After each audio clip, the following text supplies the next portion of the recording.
world.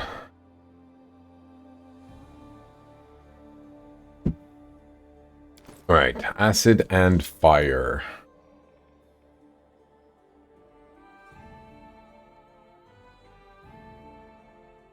You have a little bit of fire.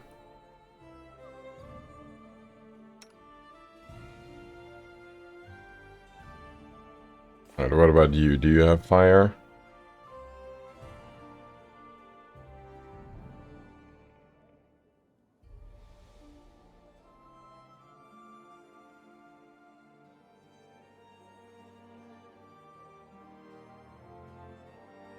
No acid, no fire. Hearing light, is that fire? Rays of the sun. Light damage, right? That's not fire damage.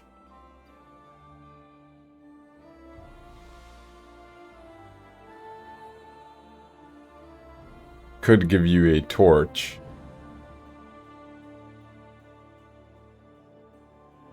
Since you're a melee character.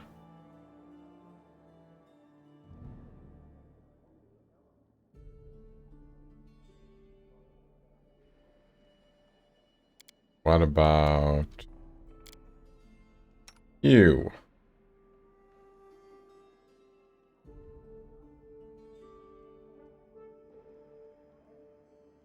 think you have acid splash, yeah. So we're gonna be doing that. Acid splash. Go, scorching ray.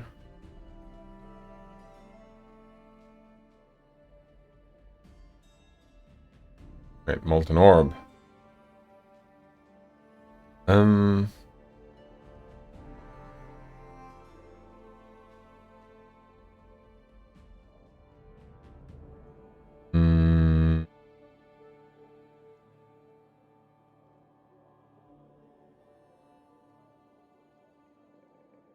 Spell descriptors. Fire.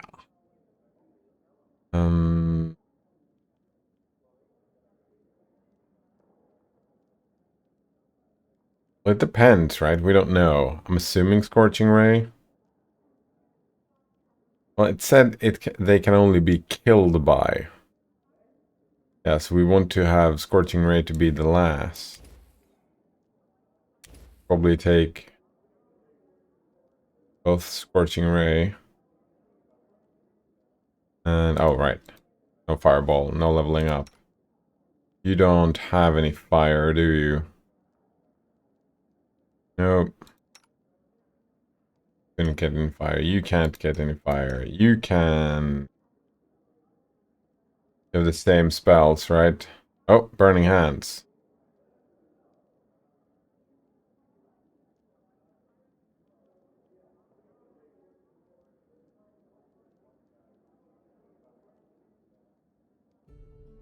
Oh. Oh, we already have burning hands, yeah. And we have scorching ray. Nice. And we don't have fireball. Put prayer down here. What's Arkanzara? Creature that has resistant broken cannot be this particular. Alright, so hostile creature within 20 foot must succeed will save. If to fail, it receives a -2 penalty on attack rolls and saving throws and armor class for the duration of this spell. Or until it successfully hits with an attack. Vagueness.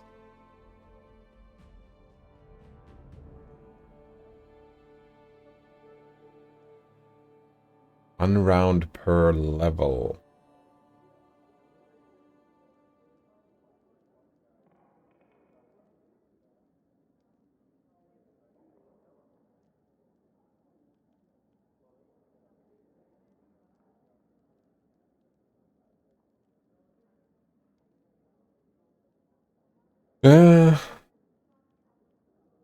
Wonder if that's not better than Archon. This is 1 minute per level, so you probably have multiple fights with Arkanzora, while prayer just happens once.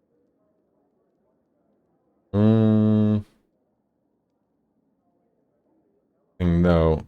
Well, if they're not afraid of fire, does that mean that we do need acid and acid is the way to deal with them? I don't even know. Guess what we are gonna be doing is a fireball instead of prayer.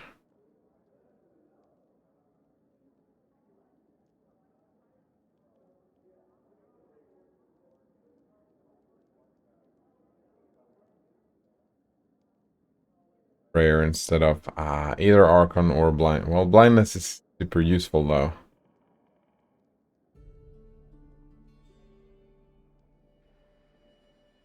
So is fireball. So is prayer actually. Go with prayer. That little dot there. Oh, probably that we can use them. Oh, don't know. Don't know. Hello, Holohusk. Let's see again. How are you doing today? Holohusk says, dude, so I'm trying to get back into writing raps and I'm heavily struggling. I don't know why. Writer's block, eh?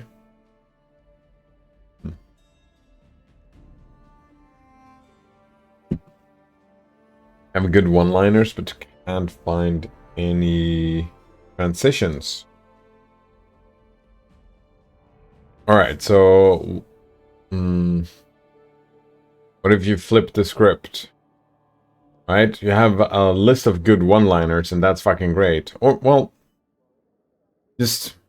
like, if you want advice, I have two things that popped up in my head immediately. One thing is... right?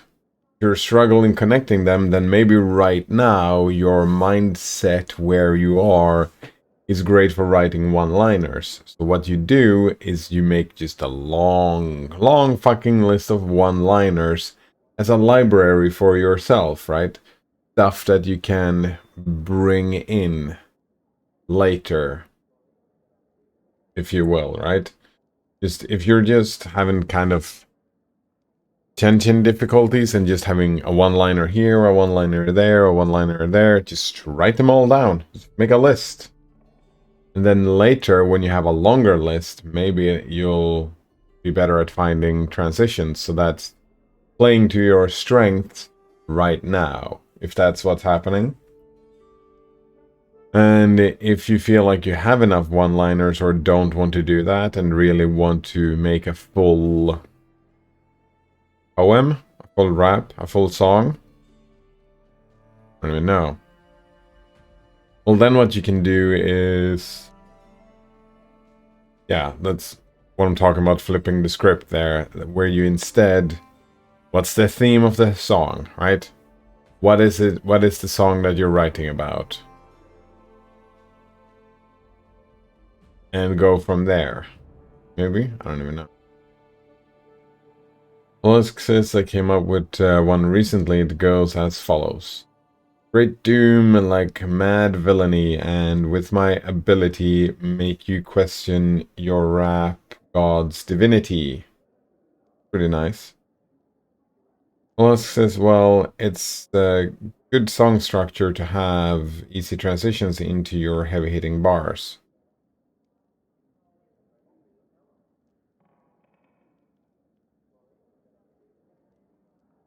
Yeah, that's what I'm talking about, Holohusk. Since you're heavily struggling, maybe your mind and where you are emotionally and whatnot, right? Right now, that's not your strength right now. You can just do the other work, and then later you'll have this, right? You'll have the mindset to do the transitions. Yeah. I get what you were saying, that transitions was your problem, but like, yeah, that's what I'm talking about. Two ways to do that is manipulate yourself into the mind space to make transitions, or just accept that that's not your mind space right now and postpone making transitions until you are at that mind space, right? Creativity, inspiration, when you make art and stuff like that. You have to listen to yourself, right? Your mind and body and whatnot. If this is how your mind is behaving, then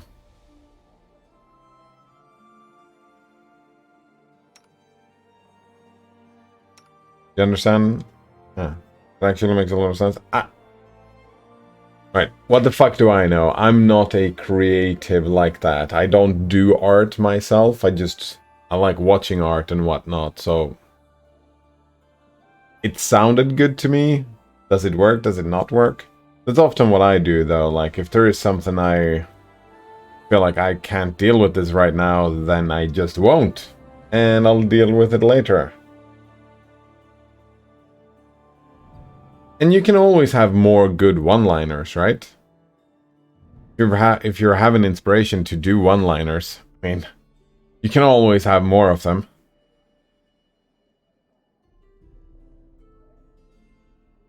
And that's what I'm thinking as well, that if you have two great fucking one-liners and you're trying to find transitions between them, I'm thinking that maybe those two don't fit in the same song. They're not meant to be in the same song, maybe.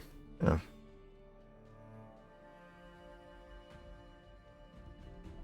So trying to force it, I mean, it could work. You might get lucky, but maybe not. I don't know. Well, it's because, yeah, true, you can never have enough of them. Yeah, exactly. There we go.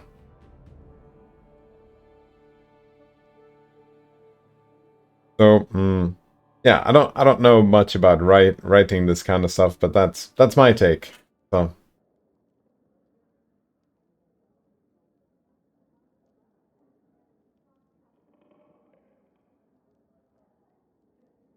as a noob,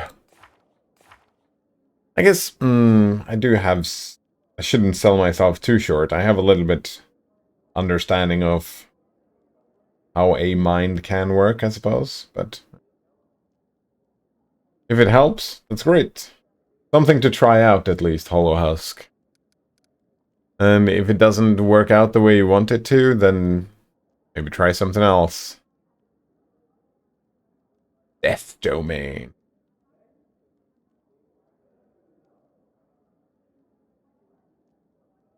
Distinct Inquisitor. Inquisitor is...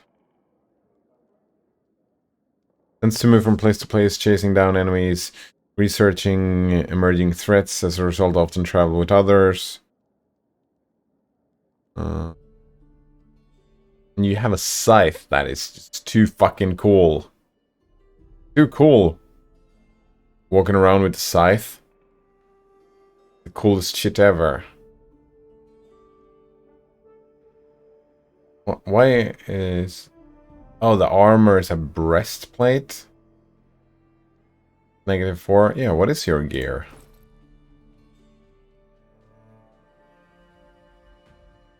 Oh, you could be instead of a Miri then, is that it? What do you have? Very... wait, you have no constitution? Because you're undead? High wisdom, high charisma. What's your spell casting? How do I even know that? Here we go, class. Urgatho, mains, death, evil, magic, strength, war, favored weapon, scythe. Oh. Well, says, I don't know if I end up making something cringy, then it just happens. Shit happens. Yeah, exactly. Gotta be bad sometimes in order to be good. Yeah, and that's the thing, right? Even if you write something bad, there will be some good things in it that you can bring along to the future or whatever.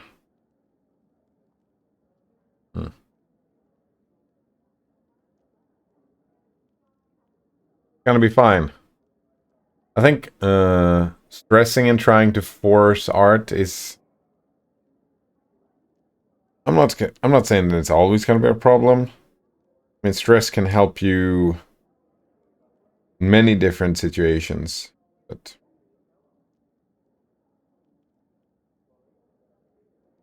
I wonder, like, yeah, you're not really expressing writer's block. You're just expressing half of writer's block. If you had proper writer's block, that I don't know how to deal with. I don't even know quite what it is. I guess the way people usually deal with writer's block is to get out of their mind. Just go for a fucking walk or whatever, right? Get out of it. Death domain. Living to bleed as a touch. Yeah, so this is another...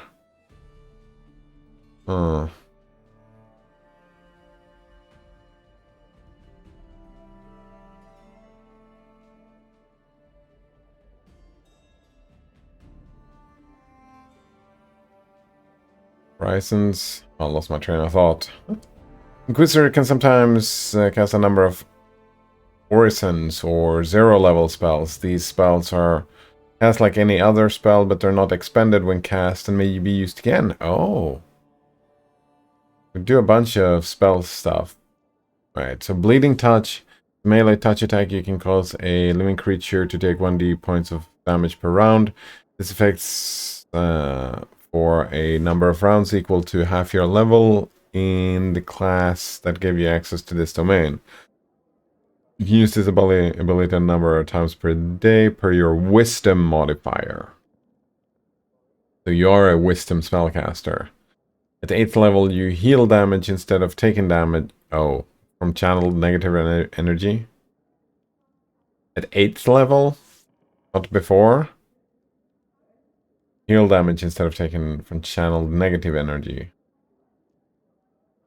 Channeled negative energy targets undead. You heal hit. Oh! Wait, no, yeah. Just like the undead in the area.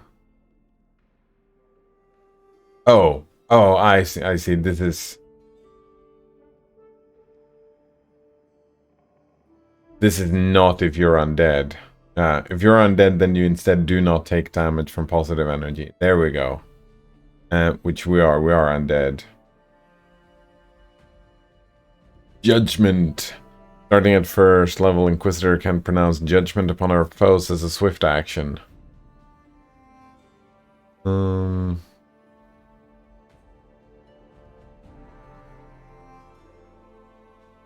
Stern gaze. I think it's way more open to...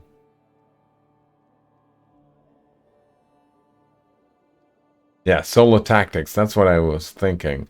Third level, all of the Inquisitor's allies are treated as if they possess the same teamwork feats as the Inquisitor, for the purpose of determining whether the Inquisitor receives a bonus for her teamwork feats. Interesting. Her allies do not receive any bonuses. That's pretty fucking cool. We could go full-on teamwork.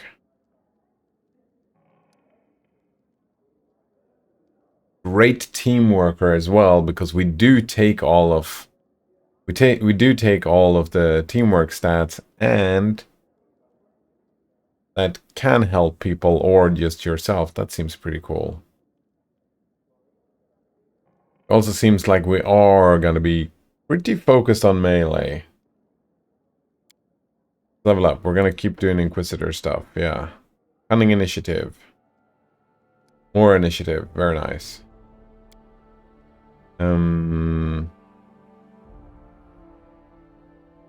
What do you get at? Arcana. Athletics. Perception. Or religion.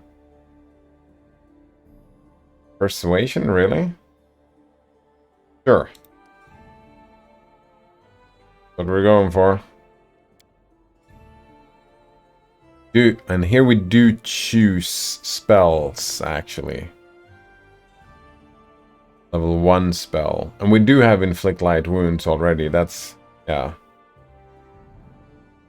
You can inflict light wounds on yourself, right? Yeah, that's gonna heal yourself.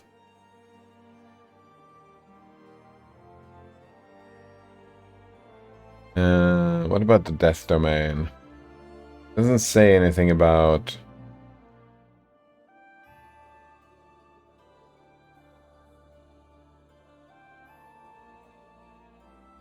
Assuming that bleeding touch is similar to inflict light wounds. We already have inflict light wounds, so we can't take that again. Could do stunning barrier, right? That was pretty neat. Closely surrounded by barely visible magic field. Bonus to AC. Yeah, we can stun them for one round. Well, if it's 1v1, you need to be DPS, right?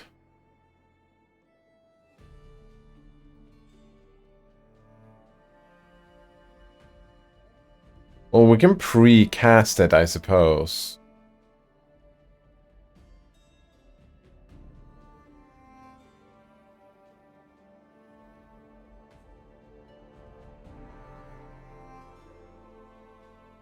Or Expeditious Retreat. Increase base speed by 30 feet. This adjustment is treated as an enhancement of bonus. That's it. That's it. Where you can just move faster for a minute. No, I don't think so. What about Haze of Dreams?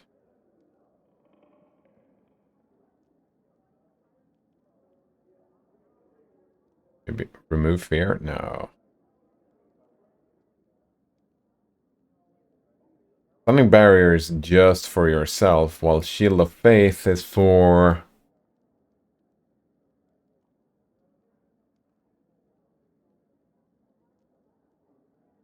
Hurts and deflects attacks.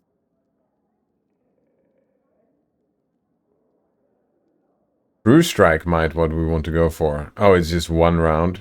Oh, but you can just do it, right? You just make sure that, oh, I'm just gonna hit once. Make sure that I hit. What Divine Favor? Luck bonus on attack, weapons. I don't even know. Hello, XNV. Nice to see you again. How are you doing today? Scarves make you look like a Harry Potter and Hagrid mashup. Nice. Yeah, some people think it's a sports team. It is actually a Harry Potter scarf. Where it came from originally.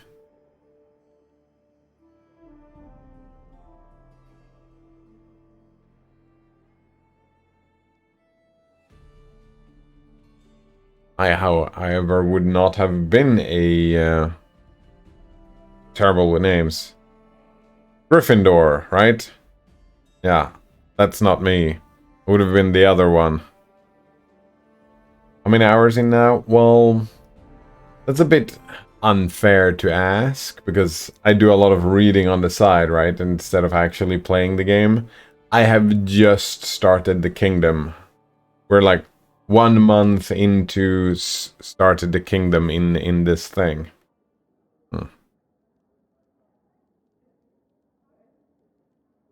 Right now I'm picking spells for... shit, I'm terrible with names. The undead character.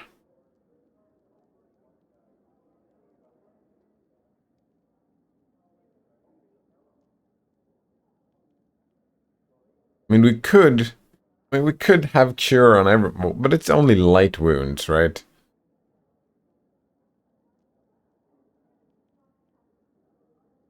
Yeah, that's a pretty boring spell, but all of them are pretty boring. I'm thinking Stunning Barrier is pretty useful. Either that or True Strike. Let's go with Stunning Barrier. It's fine.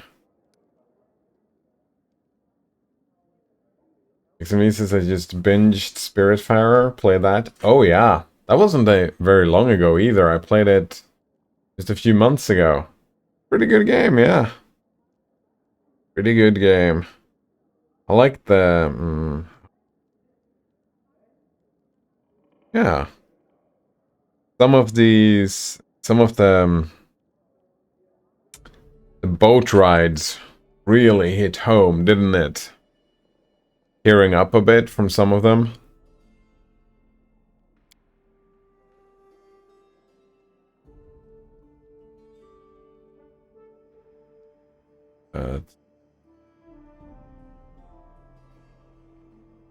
So what do I want with her?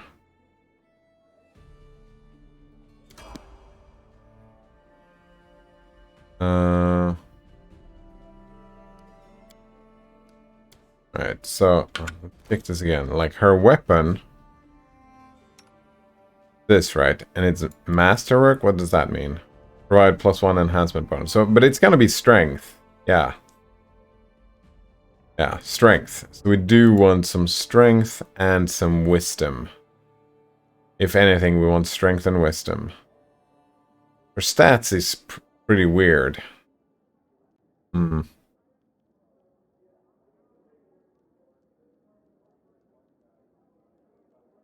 I don't know about that breastplate.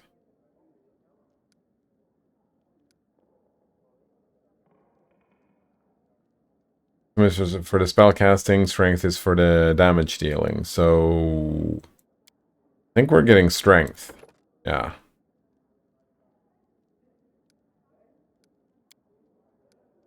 Oh, no ability points yet. Yeah.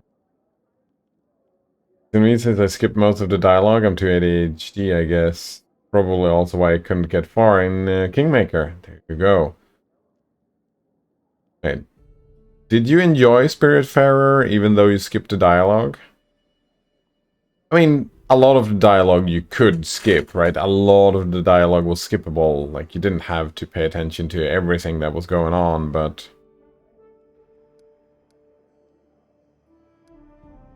Like the boat ride when you dropped... When you dropped them off? Those were some pretty good dialogues.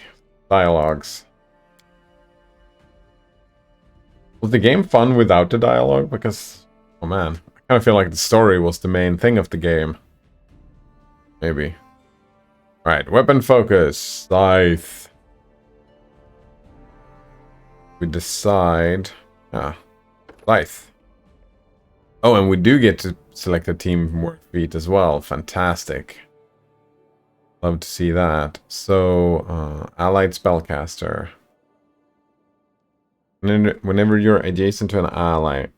Oh, and if I remember correctly, I need to check this. Kingmaker. Was it that?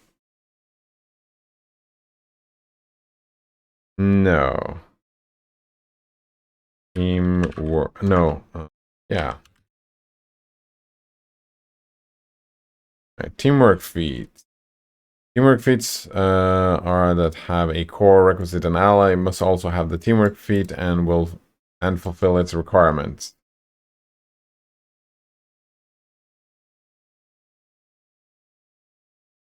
It doesn't say.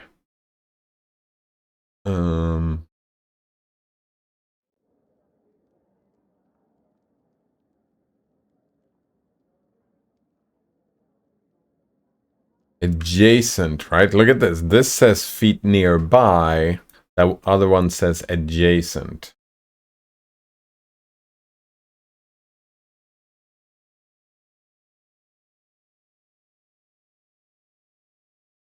Alright.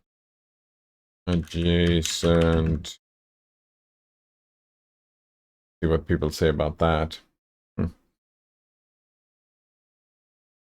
Nixon says, I thought it was decent. I did basically skim the dialogue. Yeah.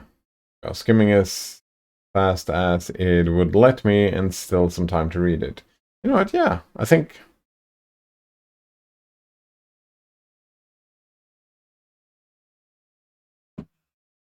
Yeah, that could make it decent. I thought some of like... A lot of the mini games was like, yeah, it was good to do once or twice, but then they didn't have more value than that. Right. Does touching corners count as adjacent? That's what I was asking. I'm assuming diagonals don't count. Someone assumes. Yes, in fact, in D&D, they make a big deal of the difference between contingent and adjacent. Adjacent is sides touching. So, oh yeah, we learned that. I was asking about that yesterday, so that's a good thing to have to know today. And then we have adjacent distance for teamwork feat. I don't know if this has been covered, but my search returned little, including a lot of inconsistent information. My testing adjacent distance for teamwork appears to be within 3 meters. Characters fully contained. Oh, alright, here we got an image as well. JavaScript to load an image? Really? Oh, I pressed wrong.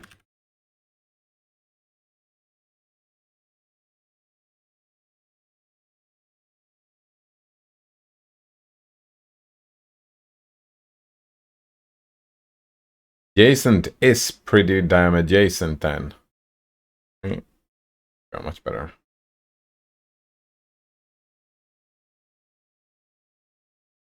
XNV says it was more repetitive than my ideal game, but nowhere as bad as other crafting games I've tried. Yeah. I see why you would stay decent when you played it like that, because, yeah, a lot of the crafting and the repetitive stuff was very...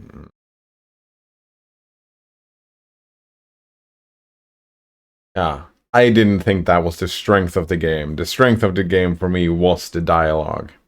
It's actually something that I've been always like that as well, skipping through all the dialogue until I started streaming and decided, no, all the dialogue that's part of I'm that type of gamer now, that I'm gonna pay attention to the dialogue, unless well, not in all games, because in some games the dialogue is just there to be filler, right?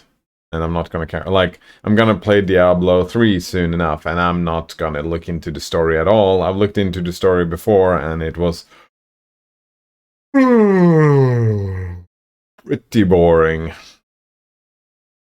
But the gameplay itself, right? So it kind of depends on what the game is doing, but like this game that I'm playing now, I'm gonna be following the story.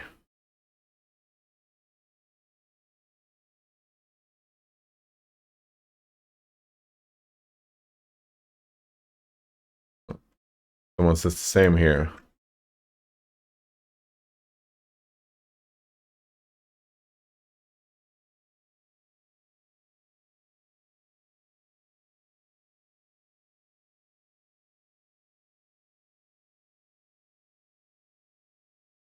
Yeah, so adjacency is...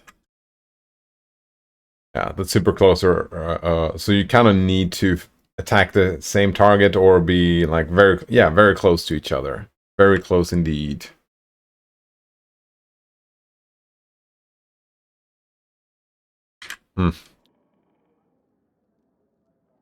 And since you're gonna be running around, being a melee, so I don't know about allied spellcaster.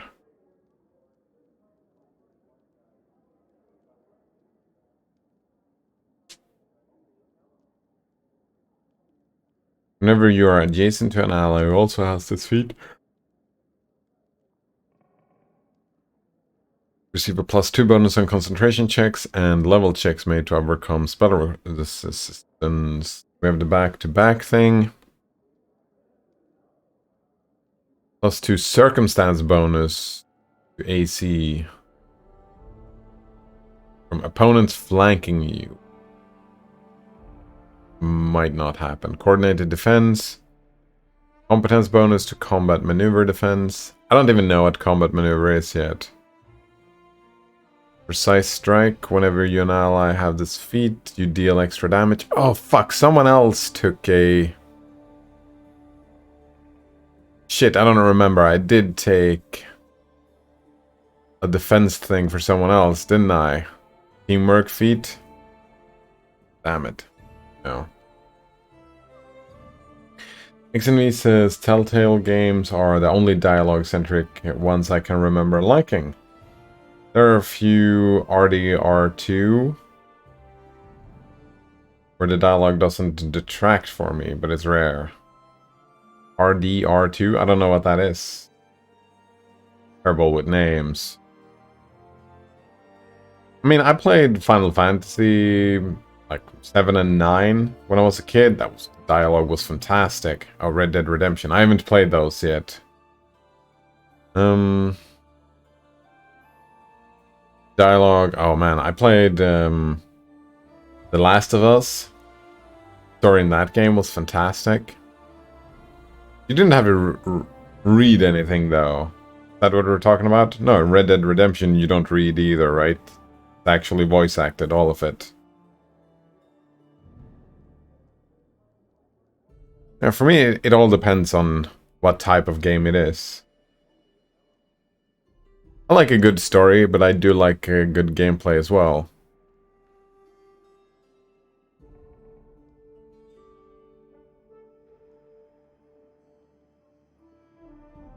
You know what? Let's see the other characters' feats. Was it you who got... Can we just go... Oh, no. We go to class, right? Here you go. Outflank. Whenever you and an ally who also has this feat are flanking the same creature, your flanking bonus on attack rolls increase to +4. In addition, when you score a critical hit against the flanked creature, it provokes an attack of opportunity from your ally.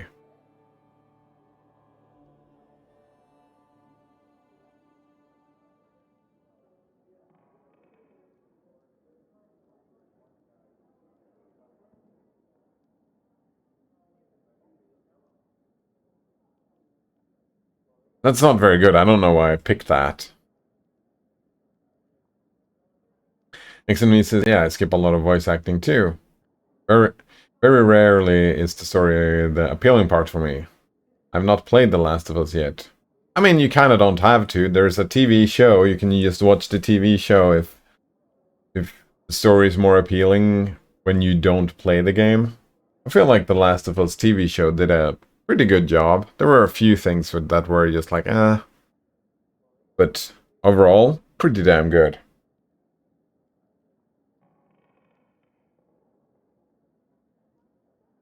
Yeah, like, I can see why a game like this would be frustrating for you as well. I don't think it's an attention thing. Like, if you're not into story and reading and whatnot, this type of game might not be for you, right? And that's fine. Huh. Each their own. It's a good thing when you know yourself, like, oh, I might not like this type of game.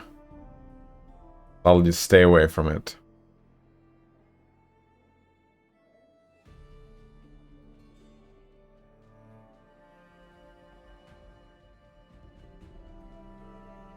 I don't think, though, that outflank is gonna be good for her. That's not really the plan, is it? We have solo tactics. Alright.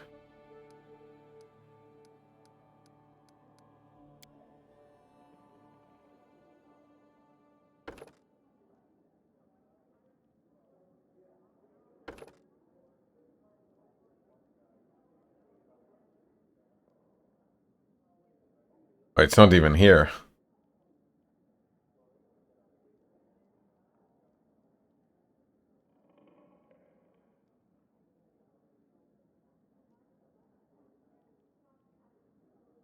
I mean, I like this. Precise strike, just give more damage, right? That's just...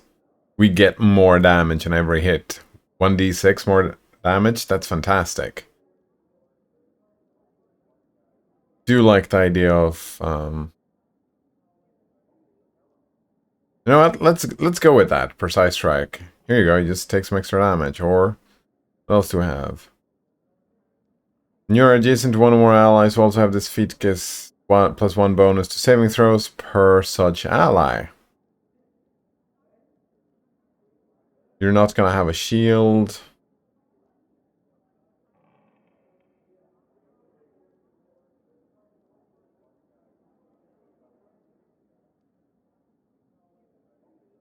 Whenever you're adjacent to an ally, you also have this feat. You give a +2 competence bonus to all combat maneuver checks.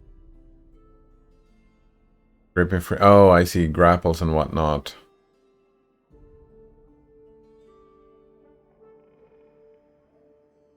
Your allies' eyes are your own, and yours are his. Benefit while you are flanked and adjacent to an ally. With this feat, you receive a +2 circumstance bonus to AC against attack from opponents flanking you. That's pretty good. It's gonna be +2 AC, right? When we are flanked, we get +2 to AC.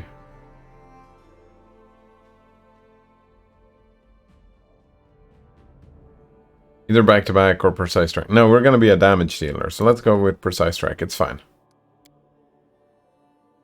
And wait, did I... Oh, right, a new spell. Level 1 spell.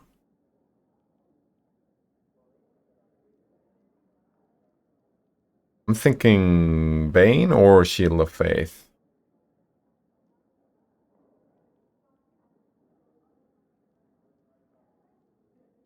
Something like that. Xenemy says, I'd like to play it. It is on my list. I think it is just everyone else's top tier is the only tier I find immersive enough. Oh, The Last of Us? Oh. I think it is just that everyone else's top tier is the only tier I find immersive enough. Oh, right. Yeah, I get it.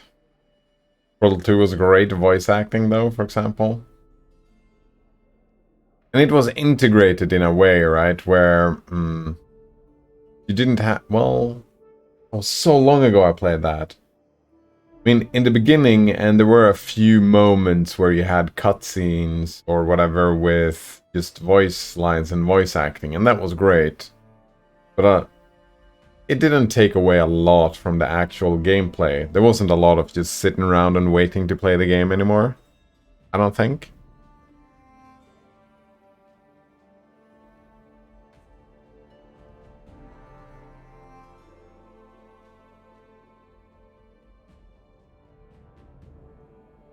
I'm thinking True Strike. Yeah.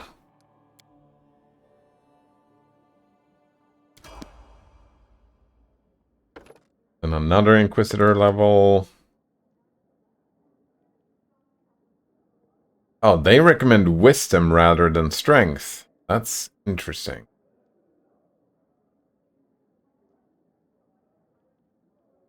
Right, let's go for Wisdom. Fine. Let's do it. There's 8. Plus morale bonus to attack rolls. Nah, we're definitely Bone Shaker, right?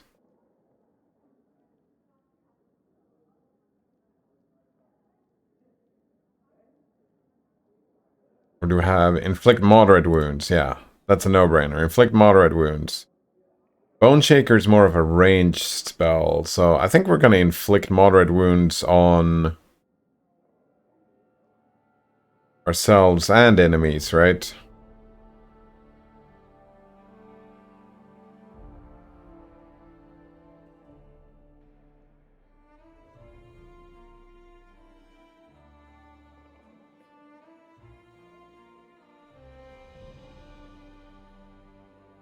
Make yourself invisible. That would be pretty useful. Armor you wear no longer reduces your speed. For a spell? I don't think so. Castigate. You compel the target to beg for forgiveness. On a failed saving throw, they cower in fear. On a successful save, it will be shaken for 1 round.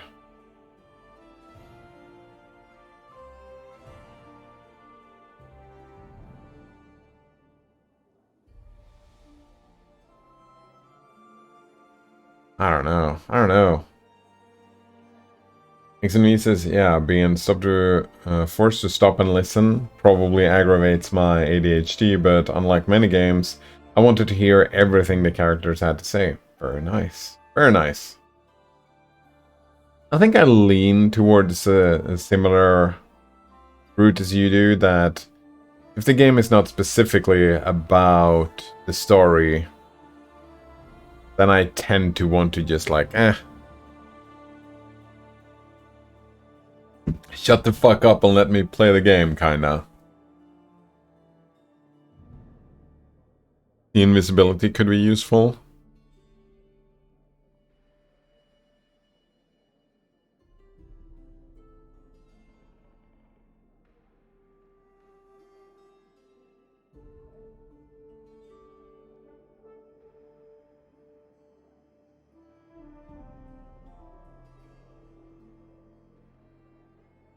Could just do Bone Shaker, right? What is that? The 3d6 plus 1d6 for 2 caster levels. 2d8. 2d8 plus 1.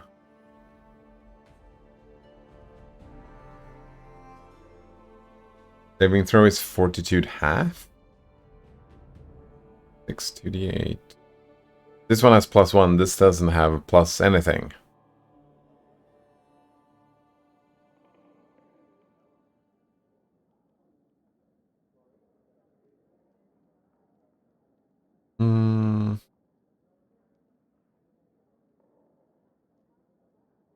I mean, we could bring Cure Moderate Wounds because we are going to be close to other melee characters, perhaps. And we could heal them. I like bringing in heals, don't I? I usually played healer in MMOs and whatnot, and I do like having access to heals. Either that or C invisibility.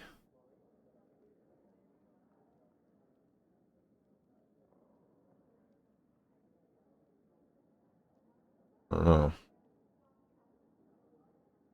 He says, did you play Telltale's Walking Dead games? I actually never played them. I did watch playthroughs of them, though, yeah. Part of the fun for me was the moral dilemmas.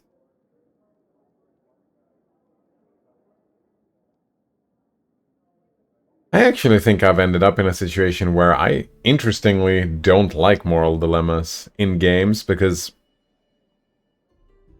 I feel like I'm too much of a gamer where I care more about the consequence. Yeah, well, in the game I'm more of a consequentialist where I don't really care about the morals that much.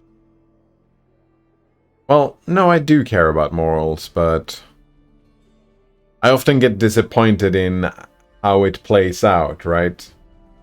That what I want to decide is not, like, the decisions that I would have made in that game, like, that I would have wanted to make in the game doesn't exist, and the one that I choose doesn't play out the way I imagined when I chose it, which kind of bothers me a little bit.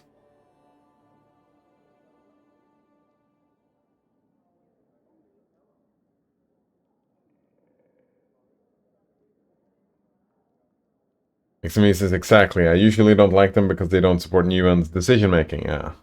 These were different to my mind. Yeah, The Walking Dead were fucking fantastic. And, yeah. I really enjoyed just watching them and thinking about it like that, because you don't really have to play the game. There's not, like, what is the gameplay? Move around and do QTEs. So I didn't mind not playing them myself.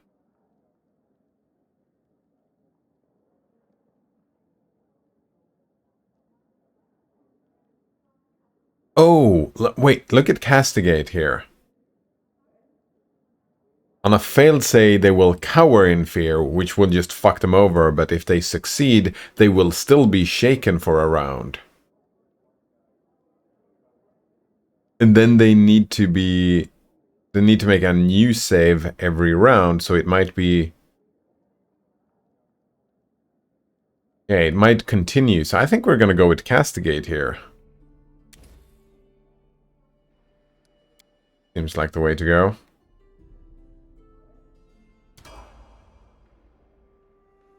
What is this? Bane.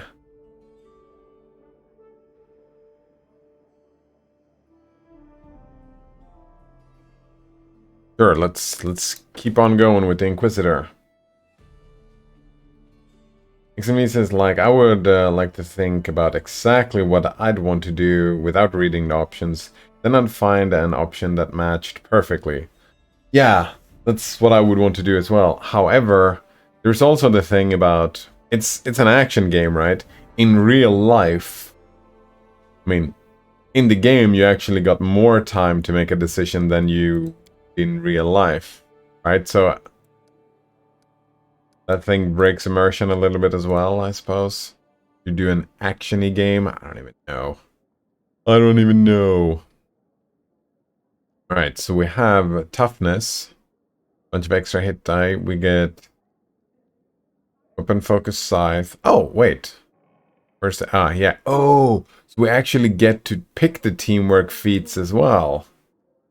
So I don't need to pick teamwork feats here. Just get a bunch of feats. Point blank shot. We're not going to be doing ranged weapons. What about the power attack? You can choose to take a 1 penalty on all melee attacks and combat maneuver checks to gain +2 bonus on all melee damage rolls. That's pretty fucking cool, yeah. Two-handed weapon. We are doing a two-handed weapon, right?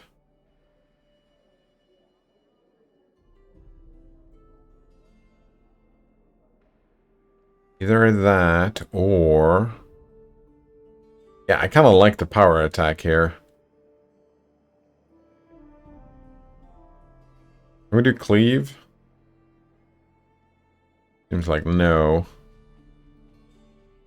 Wait, why not? Is it not called cleave? I think it was. Show unavailable. Let's go down and see why we can't get cleave. Cleaving finish? Alright, cleave. Oh, it requires power attack. I see. So yeah, let's pick power attack then. Wonder, I didn't check how long the range was on the other thing. Alright, we have moderate wounds, we have castigate. What else was I thinking? Invisibility or see invisibility. But see invisibility, I think I want to be doing, yeah. Complete.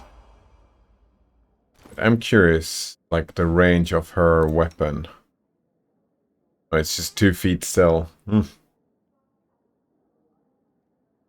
me, it's kind of looking forward to the advance of mod/interactive fiction via AI for this reason. Yeah, exactly. Then we might leapfrog straight into VR worlds with same capacity.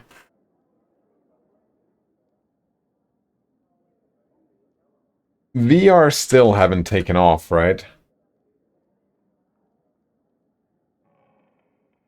I think something that's gonna happen first is a game like this, a CRPG where all the NPCs are actually AI controlled, where they do their own kind of thing. That makes sense?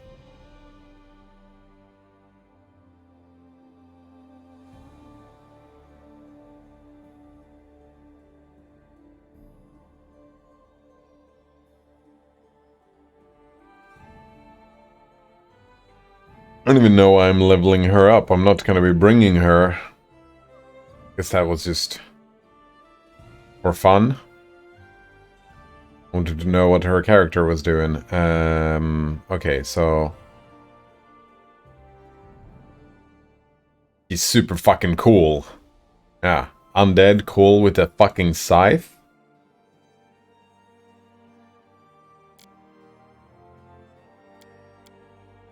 We're gonna be bringing her...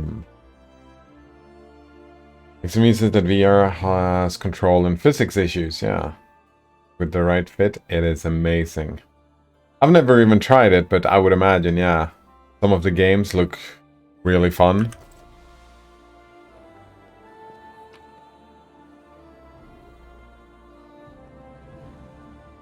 Put them off. Keep those. That off.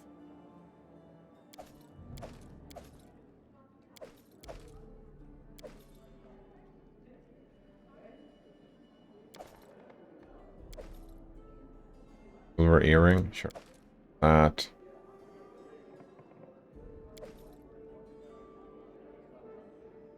Oh. Gotta read and sell books, don't we? Yep. Gotta read and sell some books. Yeah, look at that. Some cider. Drop that off. I think I need acid flasks. Bunch of acid flasks with me. Yeah, that's what I wanted to do. I wanted to bring acid flask. You get an acid flask. You get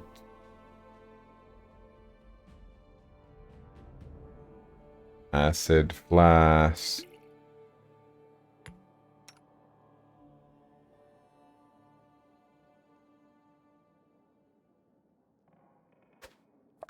I don't think I need that.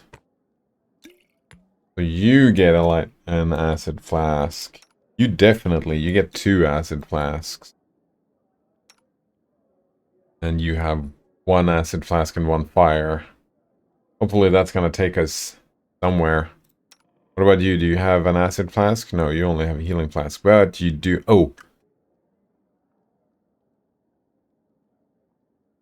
You have a torch that we can give to...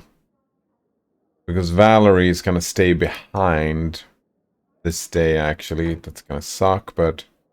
2 to 9 damage, 2 to 4 damage with the ever-burning torch. But that's fine. Now that's fine for now.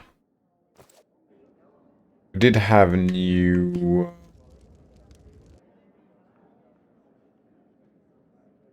vendors, and I'm gonna sell the books. Go to the main square. Gonna read and sell the books. Oh man. Do I actually read them, or do I read them?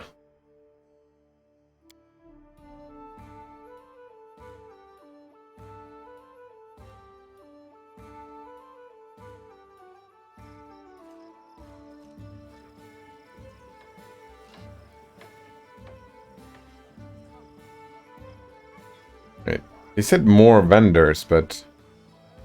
What are you talking about? These are the same as before.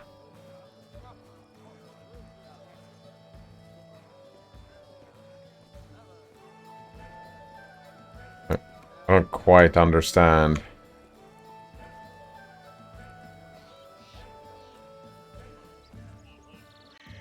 Wish I could explore. Maybe they were talking about these vendors. Just that it didn't show up, that they showed up until now.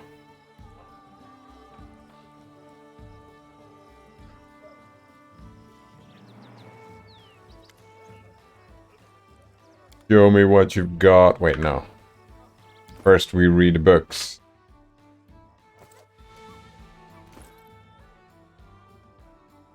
So he says that the problems are that it's too good, it's so immersive, your lack of ability to interact with the world around you properly is disorienting.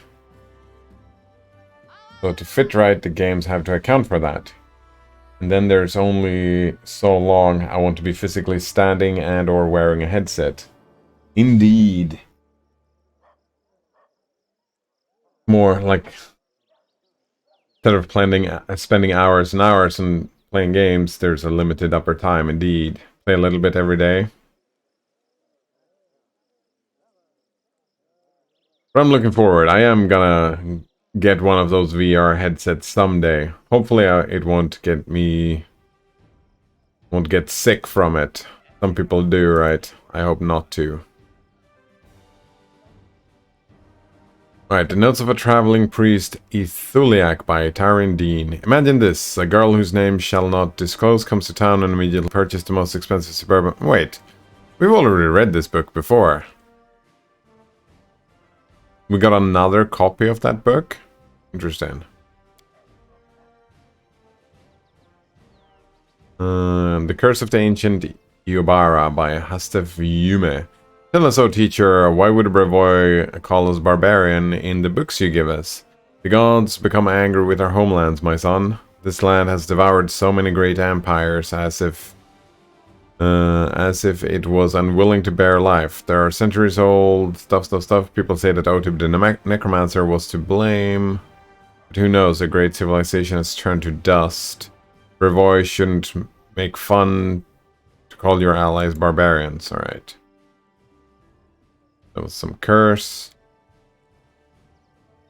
Quant peeped through a slit in the window shutter. The window was staggering at the porch. Nuan promised himself many centuries ago that he'll never deal with halflings again.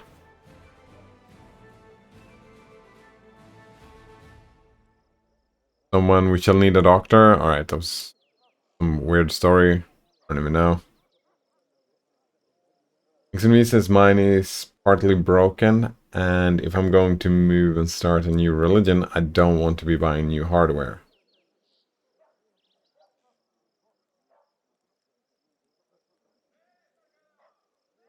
Yeah, more stuff to carry. I mean, I feel like there's no rush because it's a weird time for VR. It feels like that the best VR is the new Facebook one that is coming out, and I fucking despise Facebook. So I will not buy that one. So I'm rather hoping for maybe Valve will make a new better one, or I don't fucking know. Maybe give it a few years until there are better, cheaper hardware to buy. I don't even know. Prodigal Sons. I feel like we've read the Prodigal Sons thing before as well. The nature of the divine. Might be interesting. Alright, can a mortal become a god? The very idea. Blasphemy. Science relies on experience where there may be evidence presented in support. But when science encounters theology, it recoils. The term evolution has no application to the divine spark that illuminates dull matter in incomprehensible ways. What's this? Reminders.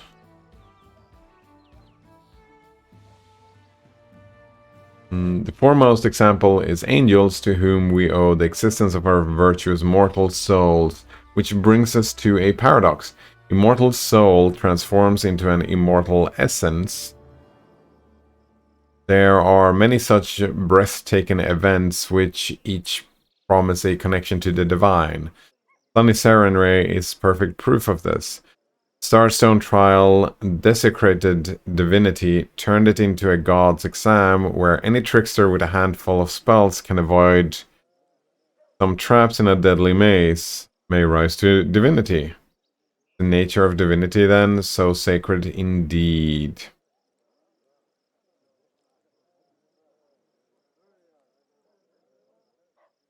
Extremely says I feel similar about Facebook.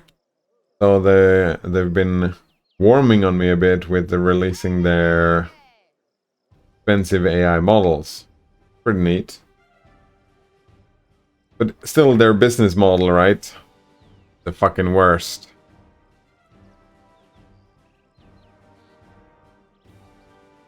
Right, on the nature of the divine. What else do we have? Cooking Almanac.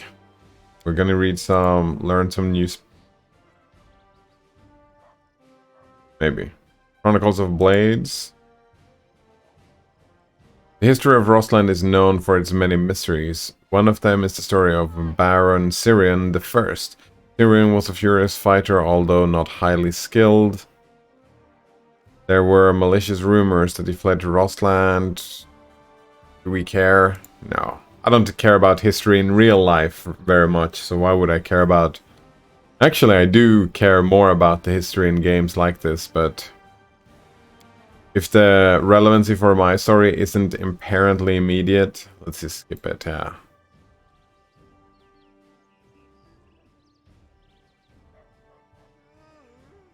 Yeah, but something tells me that the Facebook infrastructure for VR gaming is not gonna be great or open or available, right? You can't just buy any game on Steam and play it on the Facebook VR, can you? Or like, For example, I have Super Hot. Can I play Super Hot on my Facebook VR? I don't think so. And that's just unacceptable to me. Because that's a game that I definitely want to try out on VR. Super Hot. Super Hot. Super Hot. Right, Argon was knocked flat. He laid gasping arms spread. Coral would never take a Rostland. Never. Aldori sprang to his feet. Blood-soaked. Yeah. You fucking screwed. You are screwed. Let's sell the books. Here, do you want to buy some books? Give me your wares. Here you go.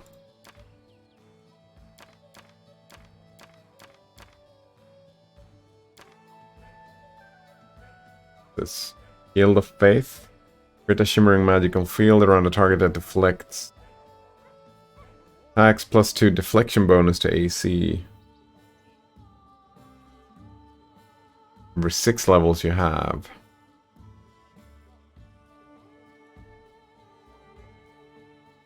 I feel like carrying around these potions are just fucking expensive.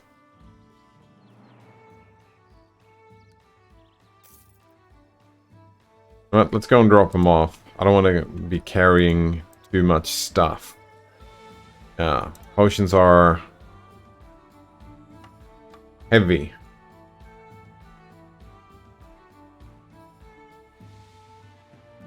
He says originally their hardware were locked in some walled garden, but I've since seen games outside their ecosystem claim to support it.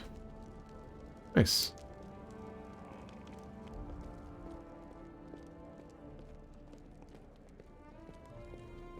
But it's something that the developer has to deal with or set up or whatever.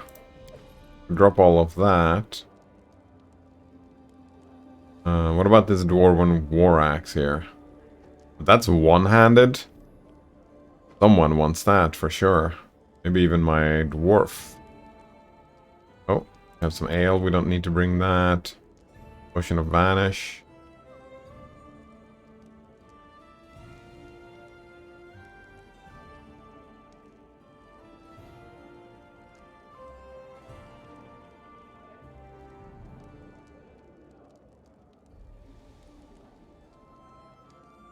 Right, this axe here. And you already have this, 2 to 9, and this one is 2 to 11. Holy shit, this Dwarven War Axe is so fucking great. Who's it for? Is it for you? No. Wait. Oh, no one can equip it. Not even the dwarf, eh? No one can equip it. Alright, so that happens. Drop that off. Still 140 overloaded here.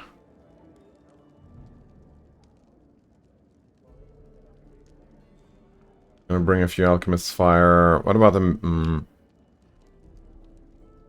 Mage Armor? +4.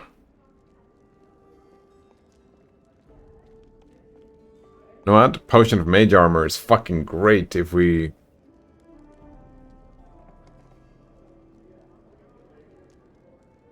give it to people, but that's micro. I kinda... There's so much micro in this game. So much micro. I don't have the patience for all this micro. XNV says, I don't know the details, but for example, the Oculus Quest 2 can supposedly be used to play Steam games. Oh. Which goes against the original walled garden concept. It does indeed. Maybe I don't have to be so hateful.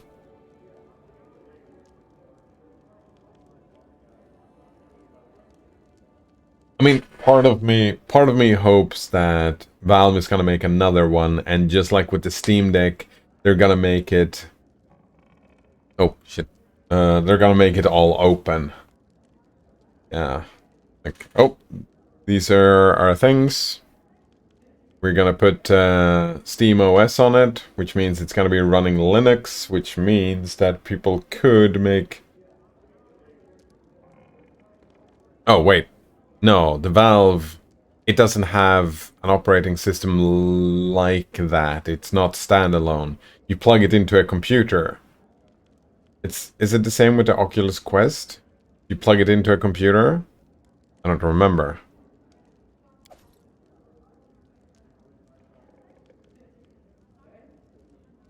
Oh, I got it.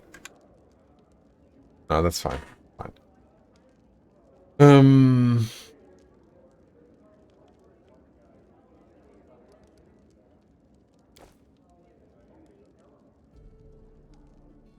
Right. I think we've done enough. And right, what day is it? How do I check that out? Map. Well, that's not the map I was thinking about.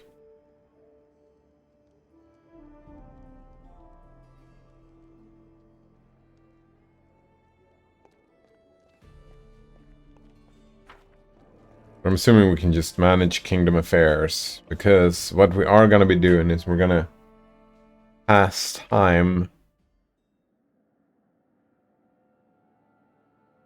French troll invasions, or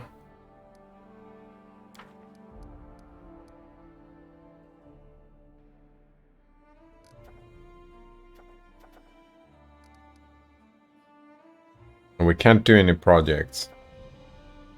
Oh, these are stuff that I can decide to do.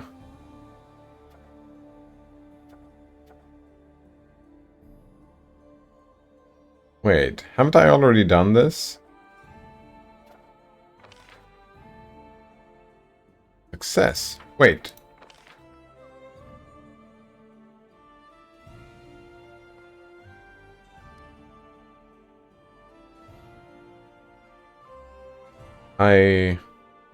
Success?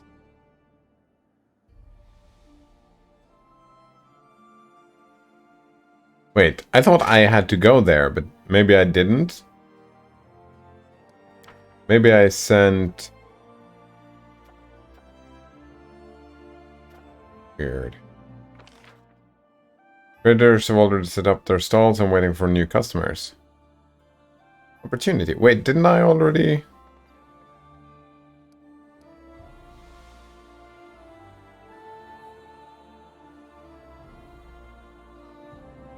I feel like I've already talked to those.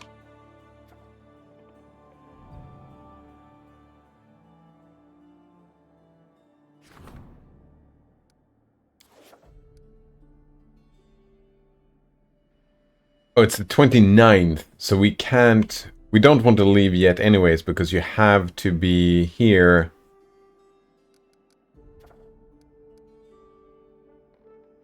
at the beginning of the day. Why can't I pillage the temple? Oh, the project cost is 10? I see, I can't do that yet. We're not gonna... Oh, I should have just pressed rest for a day, right?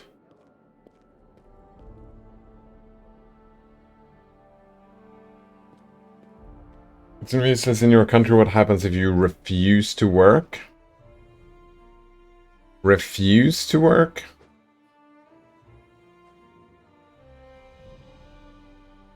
You don't get paid? I feel like that's I mean, I don't work.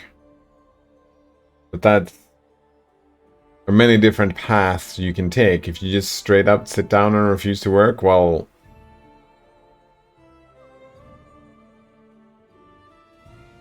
If you don't want to work, there are a few avenues, a few routes that you can take as a person.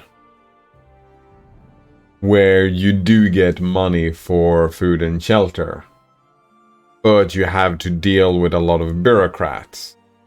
You have to deal with a lot of bureaucrats. No one's gonna... Like, it's not gonna just happen for you that the society isn't just gonna take care of you. We don't have universal basic income, which is one of my... Like, I often say it's one of the most important political questions right now. Universal basic income. We don't have that. Well, not formally. Yeah, if you don't have a job, you go to the municipality and say, I don't have a job, I need money for food and shelter, and they are gonna send you to a bunch of they will send you to do a bunch of things, right? They're gonna give you work training, they're gonna give you internships and whatnot, right? So yeah, they're gonna send you around to all these places just to do busy work. Some of it helpful, a lot of it is just Sisyphean tasks. Myth of Sisyphus. You've heard of that? Roll a boulder up the hill, roll the boulder down the hill. Roll the boulder up the hill, roll the boulder down the hill. Dig a hole, fill the hole. Dig a hole, fill the hole.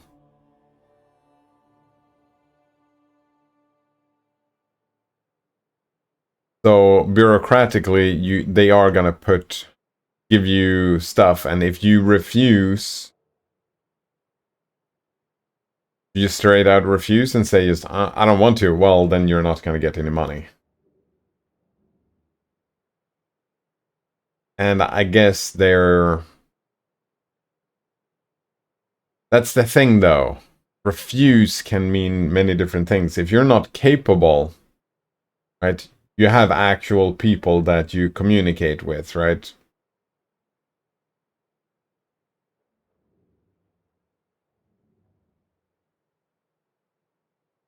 So as long as you go outside and talk to these people, you're not gonna starve. But if you just refuse and just sit down in your home and don't do anything, never go outside, well, then you're gonna starve to death. But I kind of feel like that's gonna happen to anyone, right?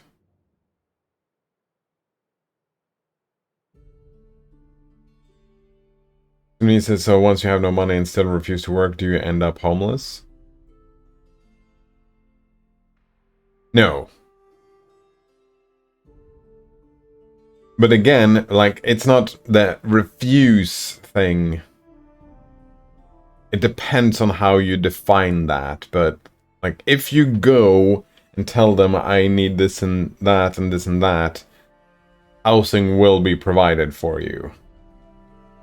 You can't pay your bills, they might go inside, like, whatever you do, they might go in and just pay, like I said, right? As long as you go and talk to these people, they will make sure you have a home and food. But they're gonna be dicks about it as well. Yeah, you're not gonna have a good time. I've met people who didn't have a good time. Like, I've never, except for me, well, and it's not true for me either. I've never really met anyone that just refused to work. I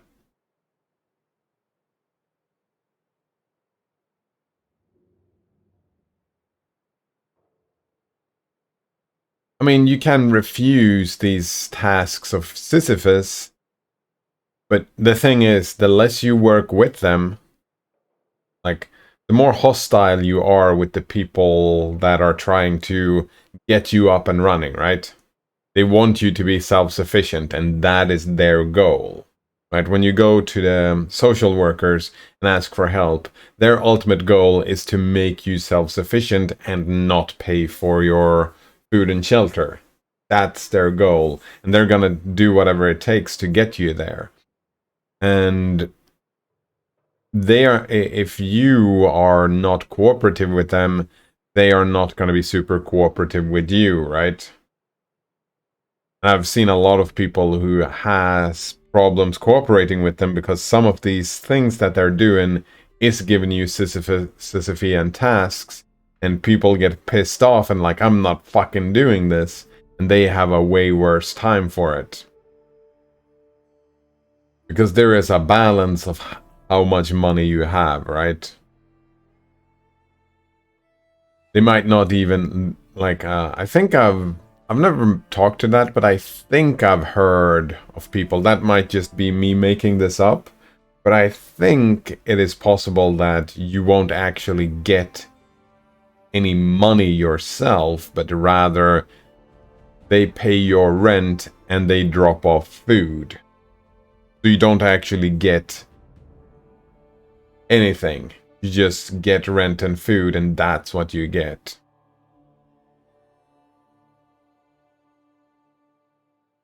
But it's true in, like, that's true in most societies, right? People usually don't starve to death as long as they show up somewhere and ask for help. That it is very rare for that to happen in most societies nowadays. There are some people, some societies have more homelessness, and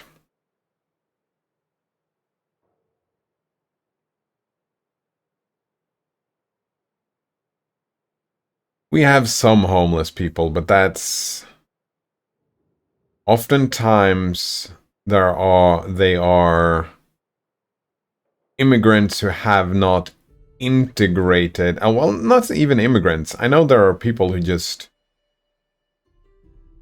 travel from the Baltics, for example. They travel to Sweden over the summers and just sit outside of the stores, and they have like this begging ring or whatever, where they just ask for money, and some of these people are homeless, and right, they have their own. Well, the thing though is that you cannot be without shelter where I live. It gets too cold in the winters, right? People would freeze to death. So there is always somewhere to house people, because, yeah, people freezing to death doesn't happen very often. We don't, like, the people that would be considered homeless in other countries, we call them A-lagare. And they have a place to sleep. There's always a place for them to sleep. Sometimes they don't even sleep in that place. They are homeless by choice, and they live in tents in the forest and whatnot. And some people sleep in the in train stations and whatnot, but they always have a bed and somewhere to sleep. But usually that comes with rules where they take, when they show up there, like if they're an alcoholic, they're gonna take your booze away from you in that sleeping place. And they're gonna take your drugs away from you as well, because that is not allowed in those places where you sleep. So the homelessness is more homeless by choice. They prefer that over going and sleeping in those other places, I suppose. XMV says it is not true in the US. You will go homeless before society will guarantee help. Yeah, but yeah, exactly. But there is a line somewhere, right? You won't starve and probably won't freeze to death. I suppose you have homeless areas where people gather around, like homeless societies or whatever, that are set up in a way that people don't freeze to death.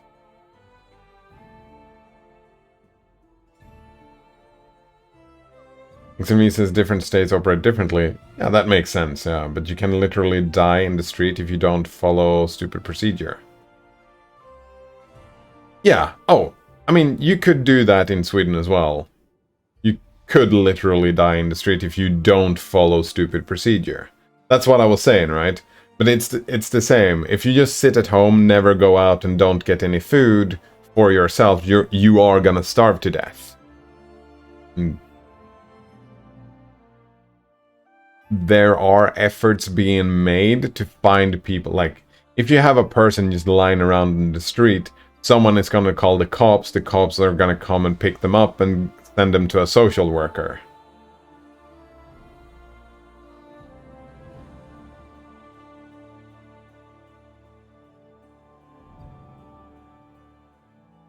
Yeah, if someone is dying on the street, that's just unacceptable.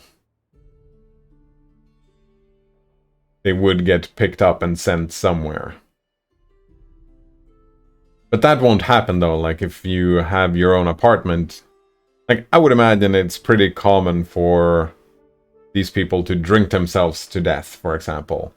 if they get paid for an apartment and just all their money goes towards booze and they just drink themselves to death.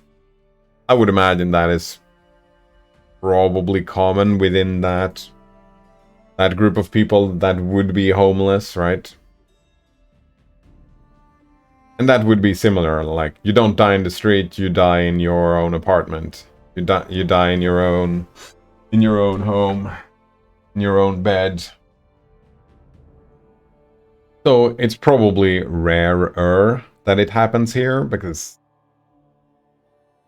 you don't suffer from exposure as much, maybe? I don't know. XNV says most areas have shelters, but they can get full and then it's literally just the street. I mean, here, says XNV, you can be in the street and seek help and still die. Oh, really? Hello, Node Runner. Nice to meet you. How are you doing today? What's this stream about? Death and misery and homelessness. And we have the solution that, yeah, they should just buy a house. There we go. Problem solved.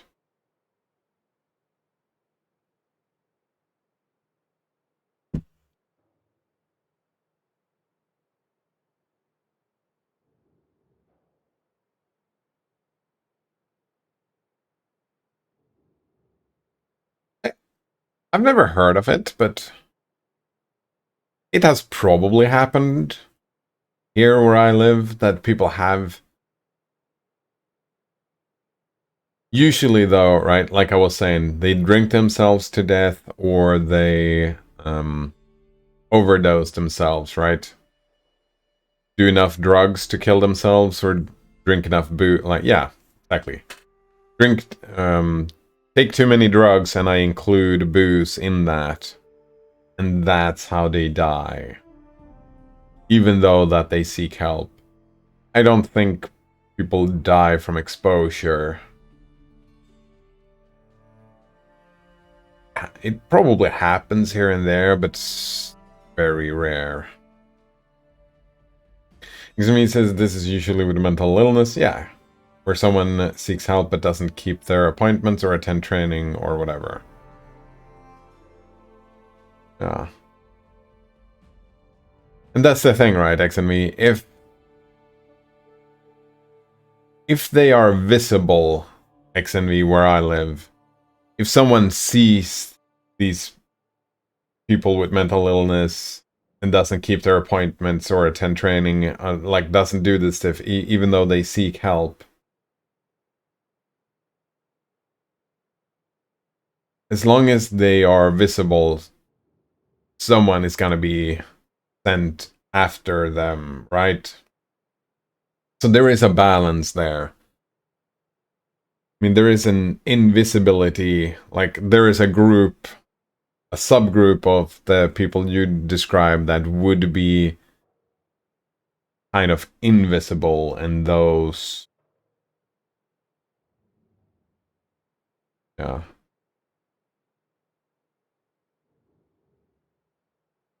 Unfortunately, yeah, I would imagine that because there is a gap. For example, I have people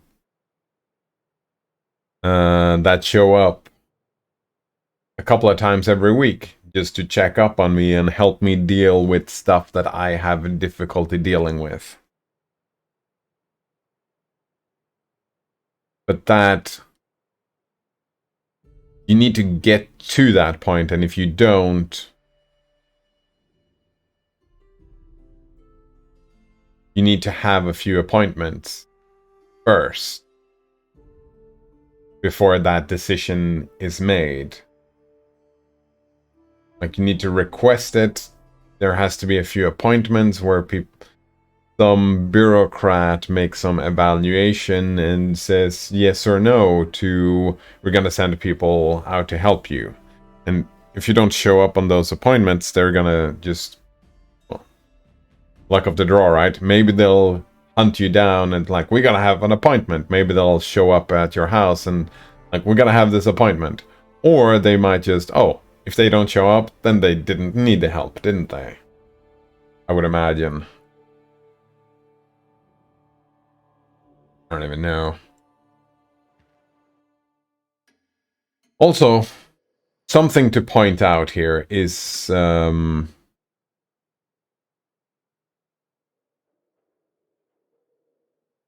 I am not well versed in how my society deals with this stuff. So my intuition, yeah, what I've been giving you are my intuitions and my understanding of what's going on. And those might not be representative of what is actually going on. Like, I'm not an expert on these things. I haven't looked into it. I've run into some people in these situations, and I'm a little bit in that situation myself. But, yeah. I don't know these things as a fact. How may I serve you, Your Grace?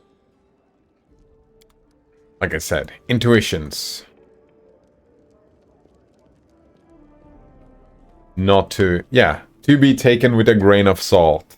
There we go.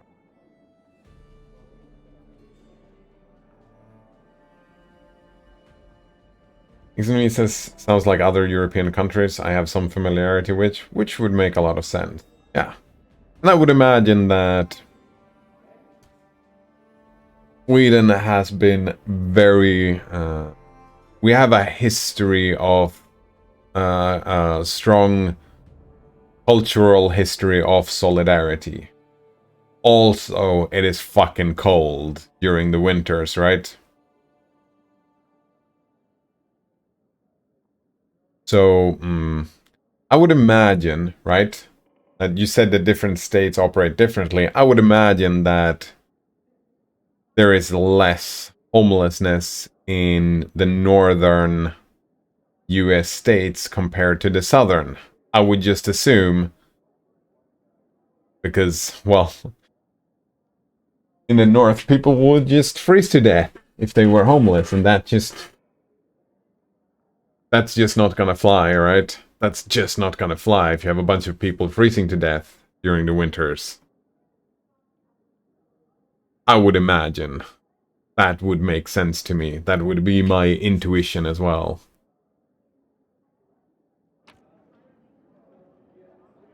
Oh, interesting. I don't get to select my team? Oh, no, wait. Fuck. I forget all the time. I need to wait. It's the first every month I have to be here. That's what they said. So it's not the first yet. It's the 29th. So we're just gonna skip a few days. Oh, eight-legged plague. Success! I'm assuming. The barony managed to persevere and enjoys peace once again. Oh, we just got community plus, loyalty plus. Is that what happened? Man, we've got so much loyalty when we send Chandra out. Examine says some homeless people do migrate, like you say, but they also pick states by benefits. Hmm.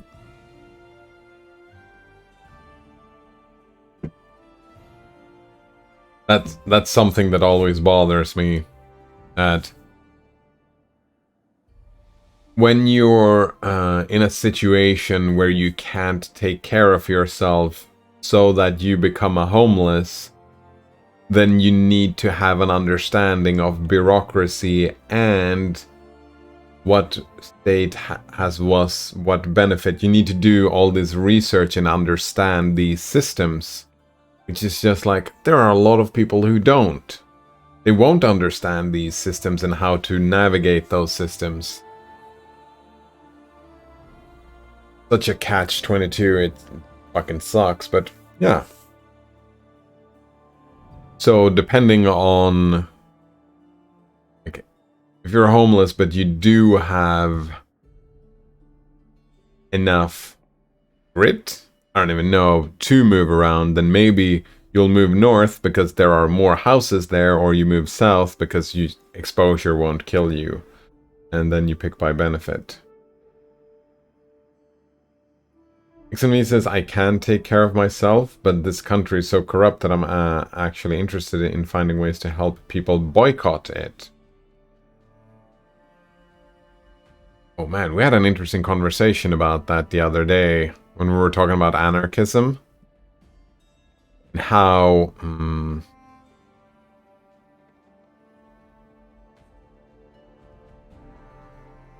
instead of trying to improve society, you try to break free from it, and how often that's a mistake, breaking free from it.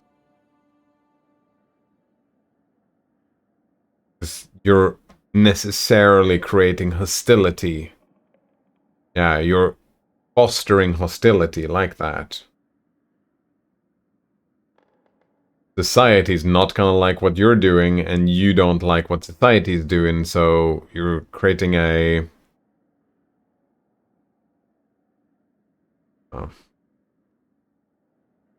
dangerous path to go. Xemi says, like, deliberately stop working and use public benefits in a war of attrition. Yeah, that's what I'm talking... that's what I'm talking about. That's... when I say a dangerous game is because... right, you have two different responses to this. Right? You have the objectivist idea... or it's not even objectivist. It's like some people are just gonna be... fuck these people for not being contributors.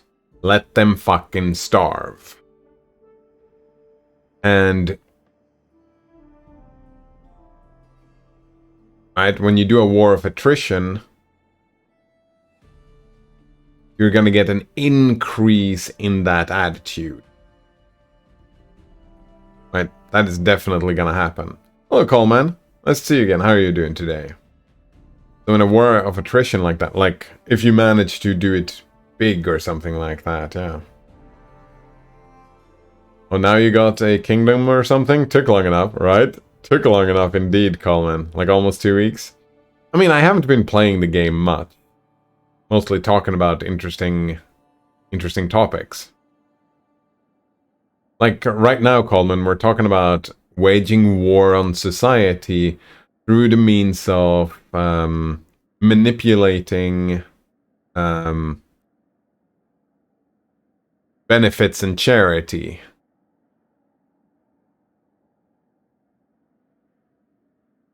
Having people intentionally stop working and becoming homeless.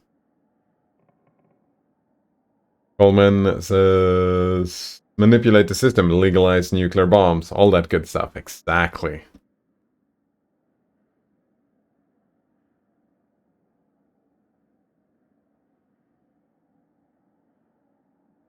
It is an interesting idea, though. Because what drives change? Because if you're thinking about, like, I've been thinking about this idea of political weakness, that a society or a country or whatever is politically weak when the people are not involved, right? If we have a democracy and the people are not involved, democratic system, then the government doesn't have a lot of strength because the people are not involved, which means not a lot of political strength. And one way to create political strength is to get people to be involved. And when do people get involved in politics? When do people get involved in politics? It's when they're not happy anymore. When they're not happy with their society, how things are going. And if you're seeing a decline in a society, often, right, you have a baseline and people are happy, right? We're happy enough, so we don't mess with the status quo or whatever. And then you have small steps, right? That's a problem with attrition as well, because society can get a bit worse and people are just gonna be, what? What is that again? It's when you bring stuff to a slow boil, right? You increase the temperature a little bit, a little bit, a little bit, and they won't leave the pot. So, making stuff worse faster is one way to initiate change in a society. And that's what you want. If you only want change, that is a way to achieve that. However,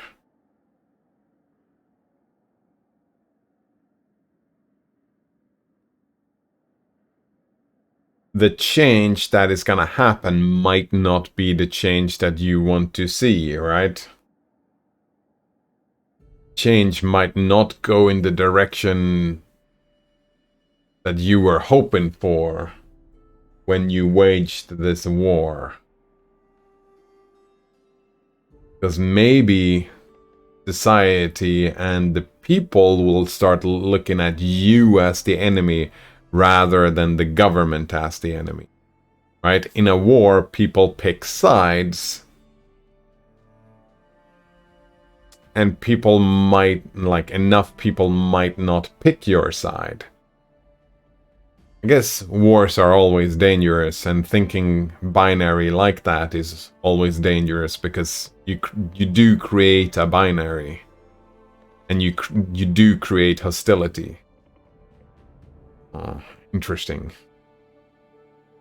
XMV says the current US system basically makes people desperate until they're forced to work some bullshit job, yeah, the Sisyphus style, or an evil company.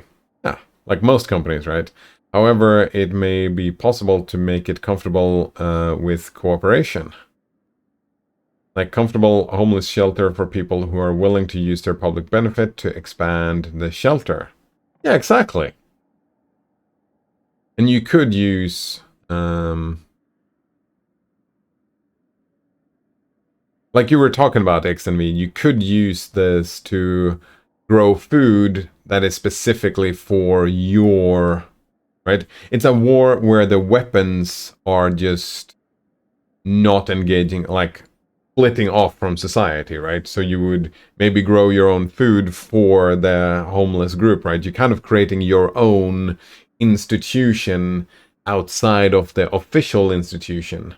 You break out, create your own institution, and make sure that people have what they have. Food and shelter, right?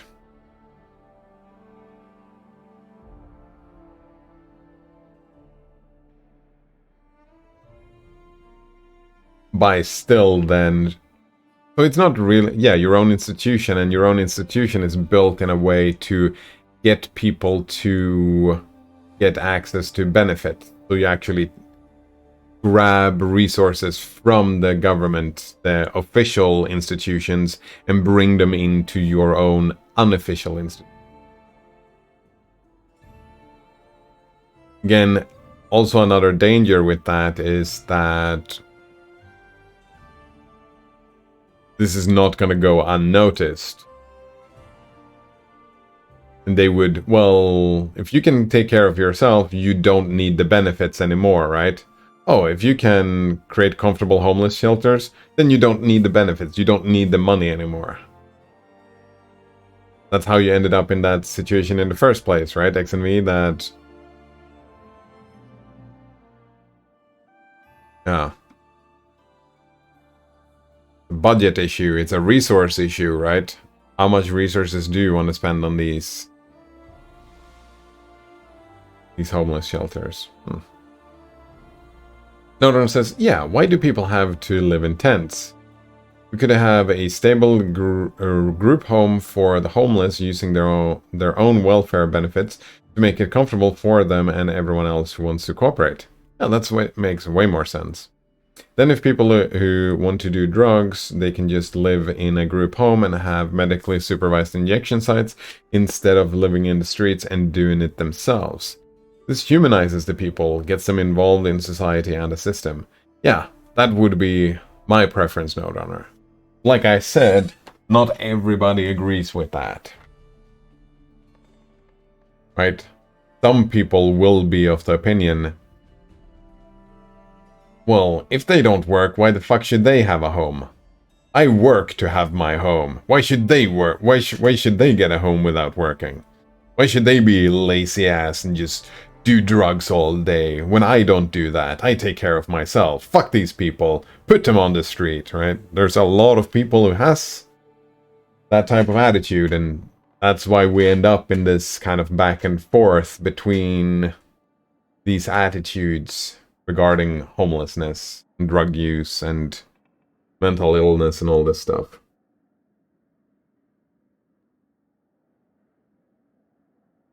Something, though, in this conversation, if we bring it back to the kind of warring attitude, something to point out is that the trend, like, compare how it looks today to how it looked 50 years ago. The trend is going towards not having people in tents, right? The trend is moving towards taking care of people, right? 50 years, 100 years. Like, that's where humanity is going, to a more humanizing kind of attitude, a more caring, a more empathetic. That's where humanity is moving, right? Over time. So instead of warring, like, if that is the trend, maybe instead of warring against society, it might be better to involve yourself into the actual societal structure that is moving this direction and try to work towards improving those rather than making it worse for them. That makes sense?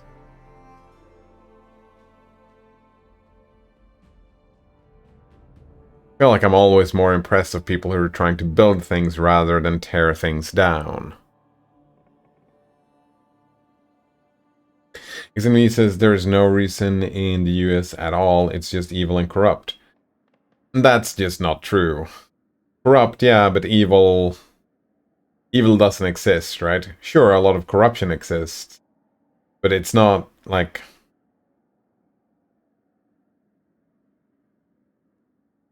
There's gotta be reasons. There's always a reason. If you say there is no reason, that kind of implies that the world acts on random, and it doesn't. We find ourselves in a causal reality, metaphysically. Cause, effect, cause, effect, cause, effect. So there's gotta be a reason, no? XNV says big businesses know how awful it is to work for them, so they don't want people to have a better alternative than being their drone. Yeah, that fucking sucks.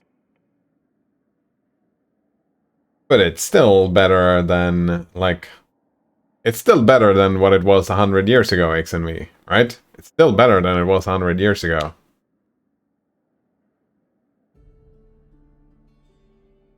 And I feel like there is a movement, like continuous movement, that has been going on and is going on, where big business wants you to have it awful or whatever, right? They want to be as cheap as possible, but society is moving in that direction where it becomes better and better over time. Norton says, yeah, and can kind of understand why people would take that perspective. They're bitter because they have a job they hate just to barely survive, right? Yeah. Fucking sucks, doesn't it, Node Runner? And it's gotta be better. We gotta make it better. And creating an enemy... Oh, right.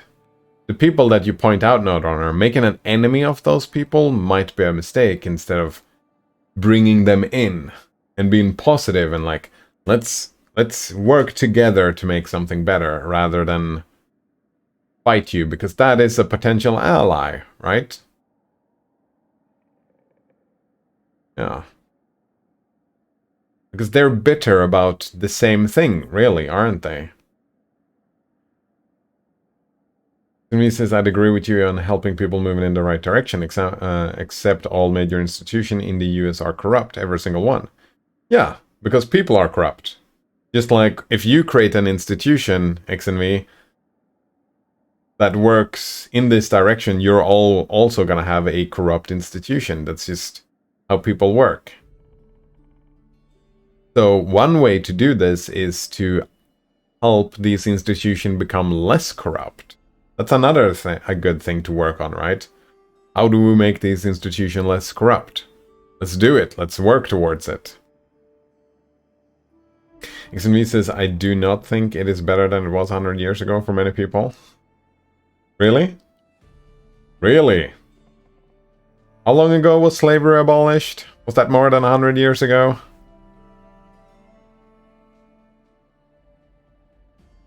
Do you think everybody had access to clean toilets and electricity, heat 100 years ago? No fucking way it was better 100 years ago. There is no fucking way that it was better 100 years ago.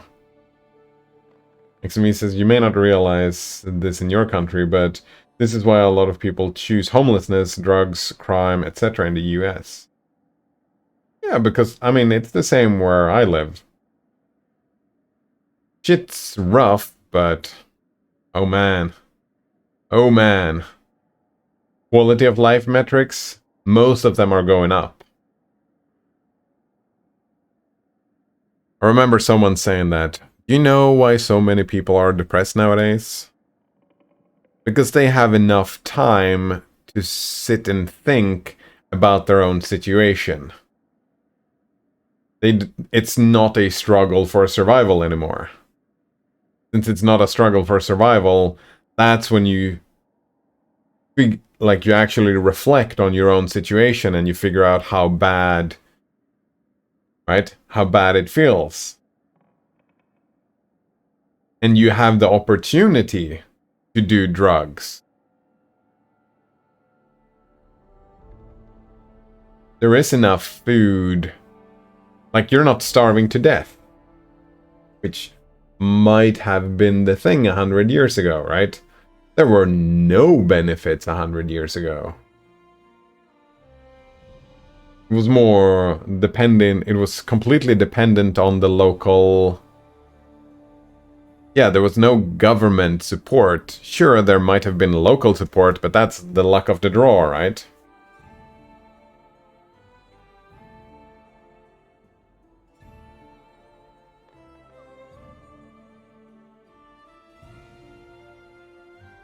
I don't know about choose homelessness and drugs and crime, etc. I also think that's not... I don't think that's very fair. Like, if I got to choose that, oh, I can have a job, contribute to society, and live a good life with some good money, I would choose that.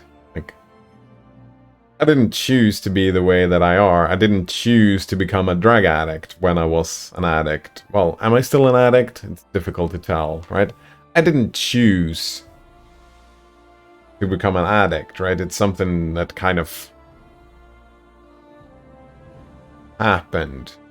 If I got to choose, I was like, oh, well, I would have chosen not to be an addict. And I would imagine that's true for most people who are addicts, right? Like, most people wouldn't choose to be homeless. They, like, if they could have a home, they would.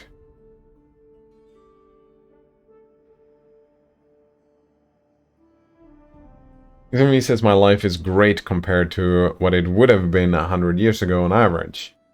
I expect that's true for many people in the US. Yeah, that's what I'm saying, statistically, right? All metrics we have show everything is getting better. I still think there's a significant percent of people in the US who have worse lives than 100 years ago, even without indoor plumbing, electricity, etc.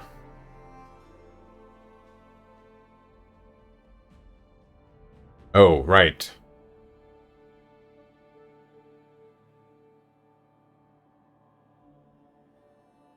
That I haven't thought about. That, yeah, sure, maybe, but often people take, and I often take a utilitarian perspective on this.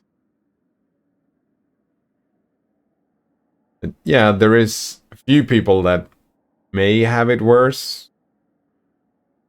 No, they still won't have it worse than the people who had it the worst, right? If you compare the small number of people who have it the absolute fucking worst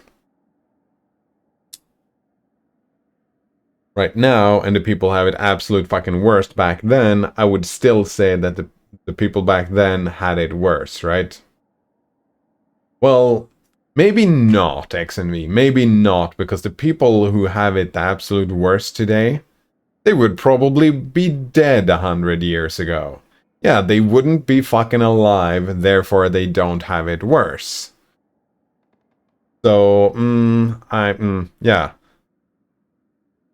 Like the schizophrenic that had a psychotic break, those people wouldn't survive 100 years ago. So, yeah, they're dead, therefore they don't have it worse. Right?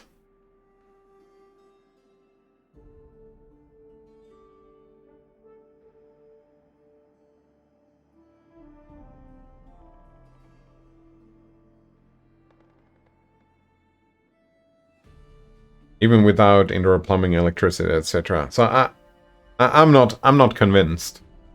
XNV says people literally choose homelessness here. Sometimes those are the more ethical people, whereas others choose crime. That's kind of my point, though, XNV, that you choose homelessness over what? Over what?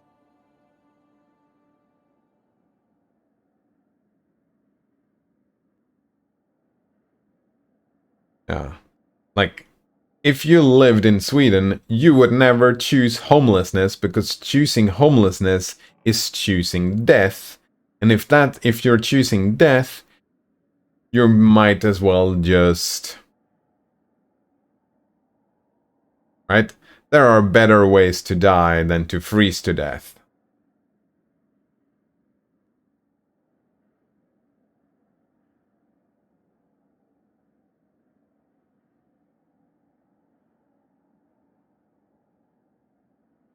XNV says the worst of the worst, then versus now, is trickier, sure, but there is a reason we have Amish populations that are happier than the general population here.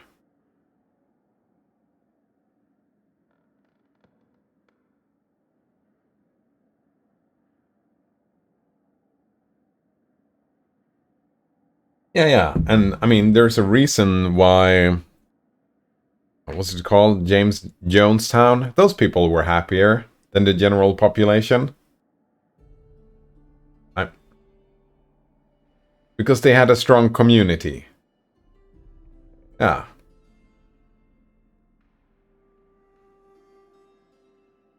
Like, if you want to imply something special, right? Do you want us to go back? Wait, what is that? What are they called again? The people who want to destroy technology because they think that technology is the root of all evil? I feel like that's a stretch. Correlation does not imply causation. Also, source? Also, source. I mean, my intuition tells me that, sure, it makes sense to me that Amish population could be happier than the general population. My intuition tells me that, but at the same time, maybe not. To me, since I'm pro-technology, I'm more making the point that our culture is garbage.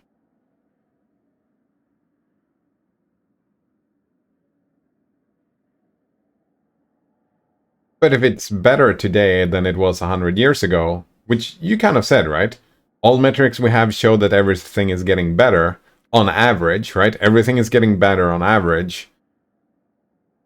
Is it really that garbage then, XNV? Like if people have a higher and getting higher quality of life over time, is the culture really that garbage? I mean, like if we're looking at for garbage culture, we can go back like 80 years ago in Europe. There you have some garbage fucking culture. Holy shit. All over the place. Just fucking garbage. Go back 50 years in the US. Holy shit, that is a garbage culture compared to what it is today, isn't it?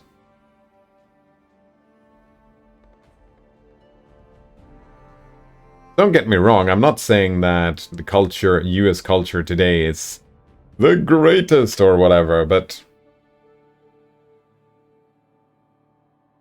you do the best with what you have, right? And there are a lot of social movements going around today which is focused on just trying to make things better for more people, right? XMV says the ones that give up technology and isolate themselves from the broader culture are happier. Yeah. Right? Maybe. Maybe not.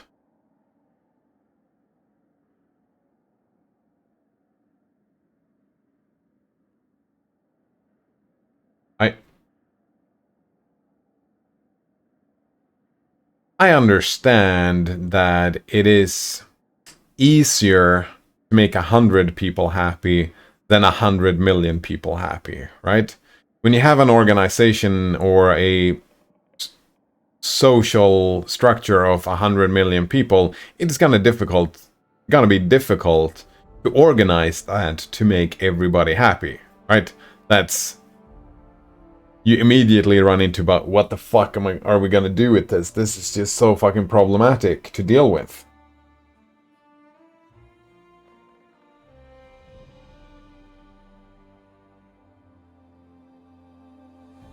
I don't know. And also, it's kind of... I would argue that giving up your technology and isolating themselves... There are many, many, many cultures in the world, like most of them, who would not stand for that. Having Amish cultures, that is something that just having an allowance for that is very US, right? I mean, we have a little bit of that in Sweden, but that's not because people broke out or whatever. That's more because of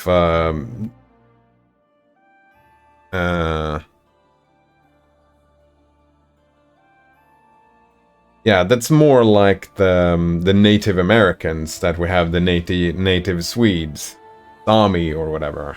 Did I miss the inspiration?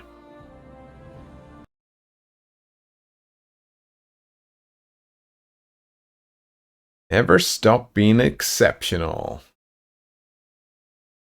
I can do hard things.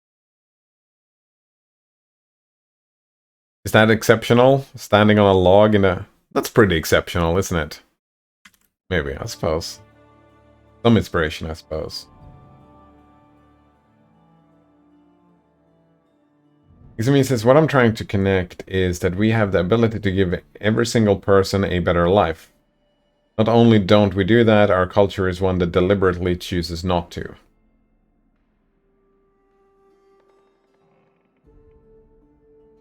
Right.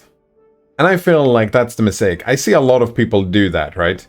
Oh, we have the technology to do this, but we don't.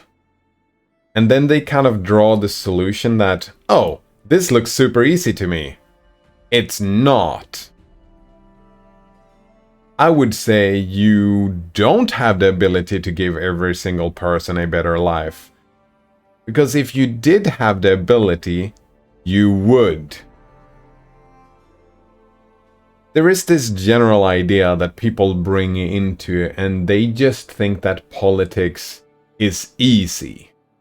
Like, it's easy to organize 100 million people. That's easy. It's so easy. Just do this. And it's not, right? The stuff that is holding humanity back, right, our politic and our social skills and all that stuff is so far behind the technological development. We are so bad at politics. It's nuts. And I feel like you're kind of mirroring this being bad at politics yourself right now, because this kind of idea that, oh, politics is easy. Do you see where I'm getting with that? Like what I said before. People will have that attitude of just like, oh, I don't want to feed everybody. People have that attitude. How do you deal with a society where people have that attitude? Oh, I don't want to feed the hungry. Suddenly you have a conflict that needs to be resolved somehow. Right? You have a conflict that has to be resolved. How do you resolve that? Through politics. And it's not easy.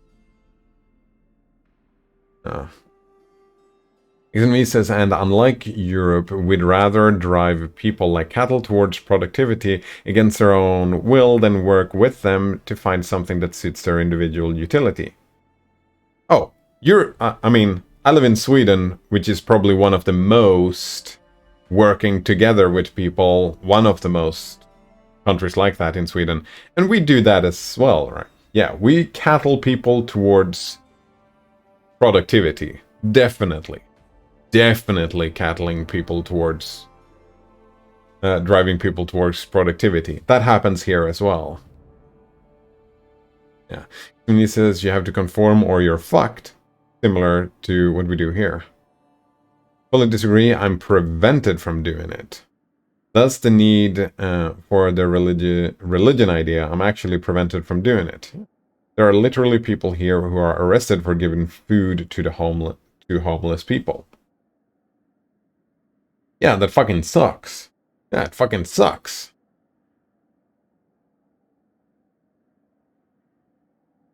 Right. It would be easy for you, right? That's because you ignore the politics question. Again, you say that you have a technological reason. Yeah, I can just grow some food and give to the homeless people. And you ignore the problem I just brought up. The problem is not a technological one. You have a technological solution to a social and political problem. And the technological solution will not be implemented unless you convince people to implement it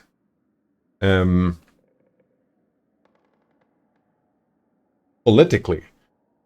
Right? I'm a super big fan of the idea of universal basic income or citizen salary.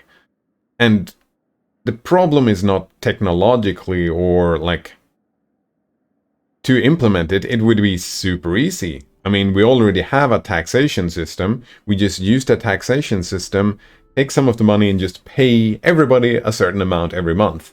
That's super easy technologically to do. The difficulty is not a technological one. It is a political one. And politics is not easy.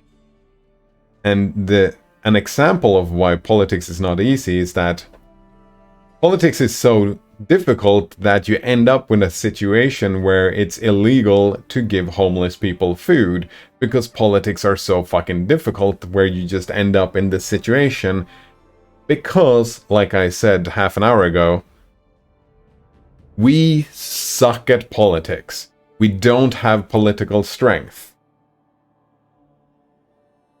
That's the problem, not a technological one, right? And you're kind of pointing it out, right? You're actually prevented from doing it. Which again, right, implies a political problem. You're not prevented technologically or physically, you're prevented politically.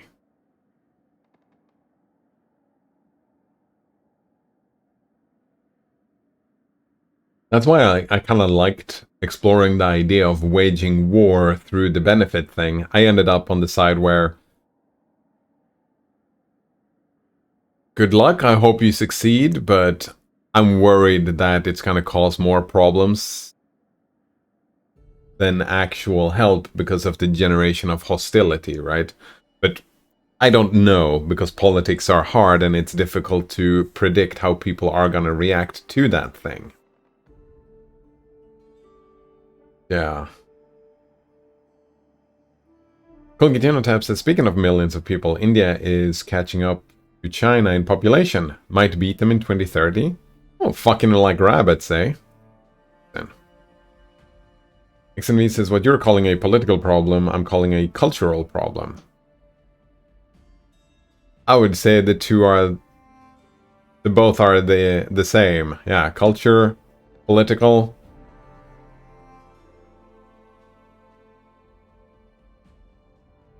culture influence politics, right? In a democracy, if we're doing a democracy, the culture is generating the politics, right?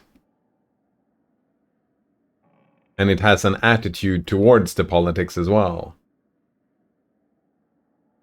It is not the same in Europe. Oh yeah, definitely not the same. It is similar. You might be guided like cattle, but here you're hit with a stun gun, literally. Yeah, won't be hit with a stun gun here. The police might show up and pick you up. Maybe. But not with a gun. Not a stun gun. You're literally poked or prodded. You're sprayed in the face with pepper spray while you're sleeping. Yeah, that's fucking awful. And I would say that, yeah, you have a police issue. We're actually moving in the direction. Sweden is moving in the direction towards the US police problem, not away from it. That's something that kind of bothers me. We're nowhere near the issues that I've seen from TV. I don't actually, I'm not American. I haven't spent a lot of time. I don't know. I just know what I've seen from TV, so take my view with a grain of salt. But I have seen that we are becoming more police state, and the police are becoming more violent.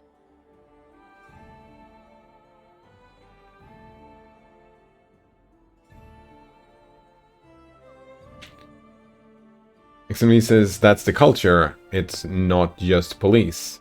Yeah, but the police is that way, yeah, because of culture, sure. That's why I'm saying it's all the same, right? Culture goes into politics, goes into culture. That's kind of how it works. We're talking about norms. Norms can be explicitly political or implicitly political. The norms themselves, sure, I'm with you, we can call it culture from now on. That's fine, we can just call it culture. I don't feel like any of the points I have made makes any difference, though. I feel like all my points still stand, that, yeah, I think instead of fighting and warring with culture and creating a culture of more enmity, more hostility, maybe the way to go is to help culture be more empathetic, be more helpful. Because you're part of the culture, right? And taking steps in that direction, which is also happening, right? I feel like the stuff I said about culture and like I said about politics, that, oh, like, go back 100 years, was the idea of mental illness really even a thing?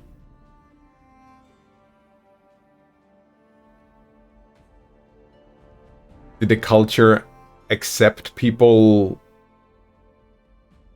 to be weak 50 years ago in the US?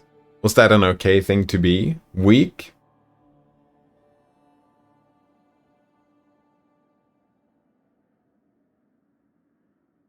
I mean, people who aren't police officers do these things too.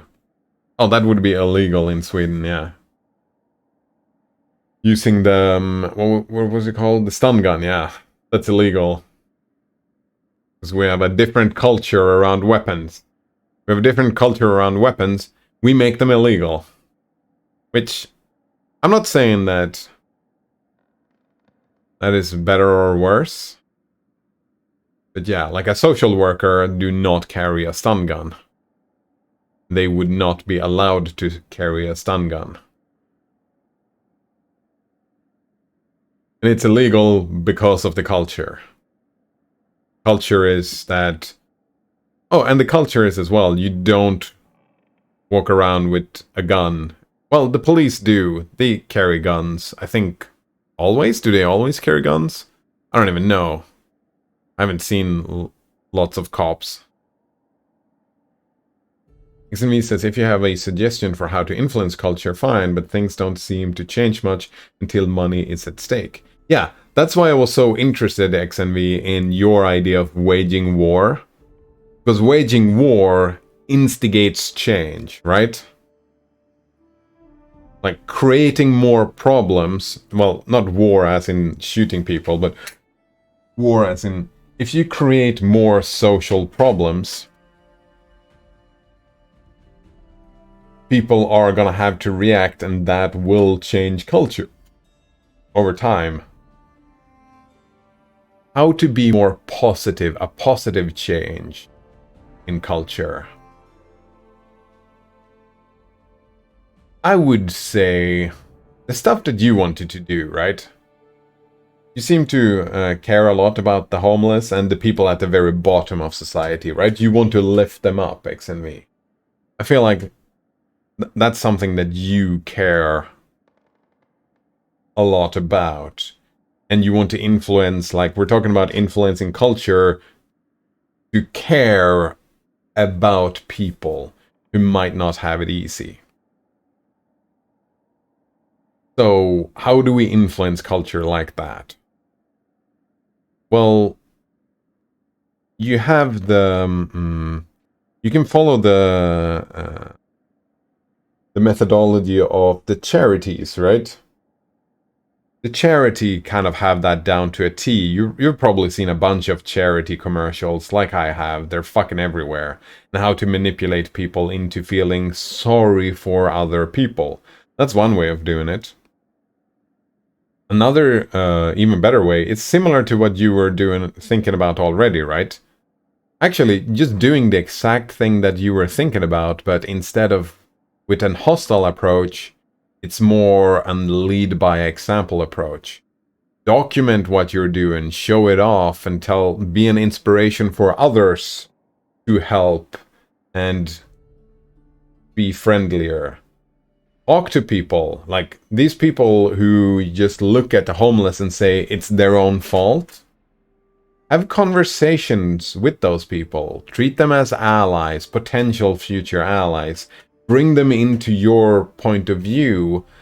Because, like No Donor said, a lot of them are probably frustrated at the same things that you're frustrated at. So, have conversation and, yeah, cooperate. Very similar to the ideas that you already have. Create your religion. That the religion, right? That's working within the society. Giving yourself the possibility of doing this and be...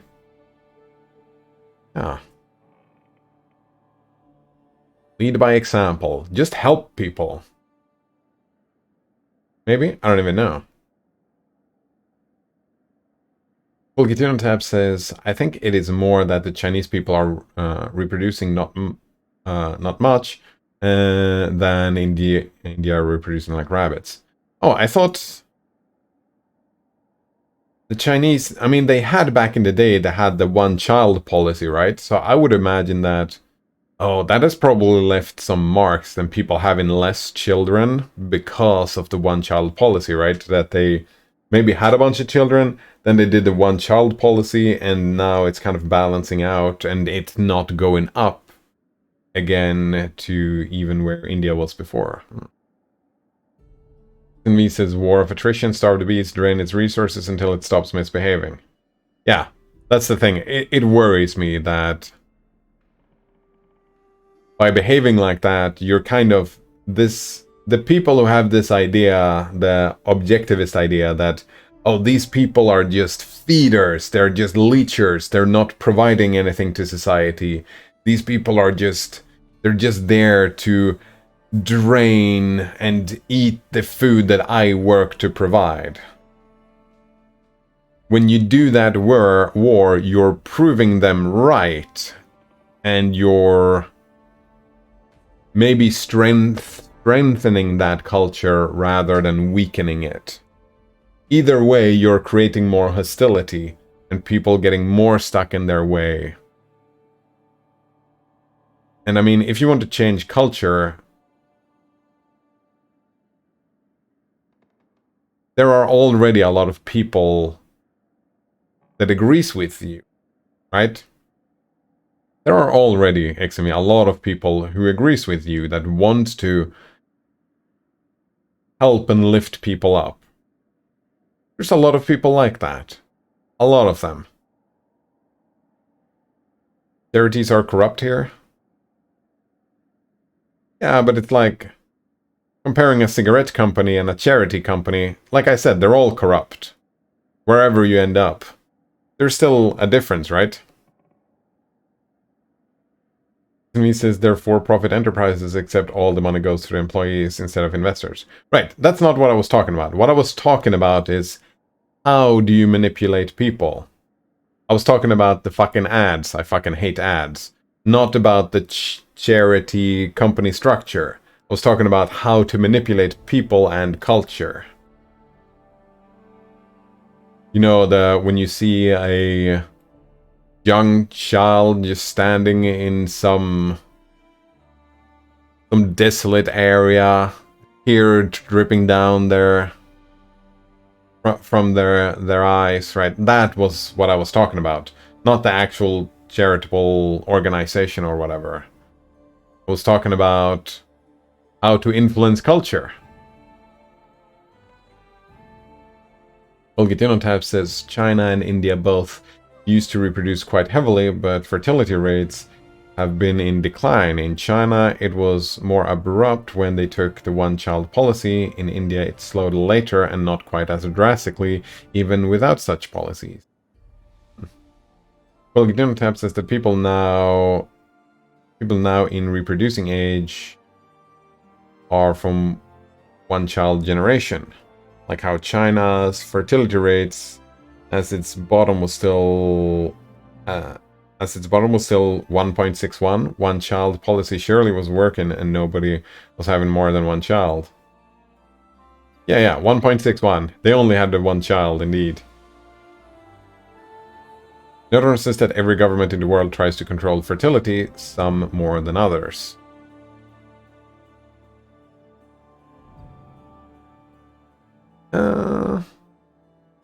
I mean, that makes sense to... Yeah. You can get free condoms. Yeah, the youth get free condoms. Yeah, they can just go to the... Or, well, when I was a kid, you could just go to the... to a local place and you could just get condoms. For sure. There was a big pushes towards condoms amongst the youth. It still is, I would assume. Here, have condoms, everybody. More condoms. To everybody. XMV says, I see your point about objectivism, though part of it is demonstrating they are wrong by working in an alternative way, like an open project. Yeah. Right.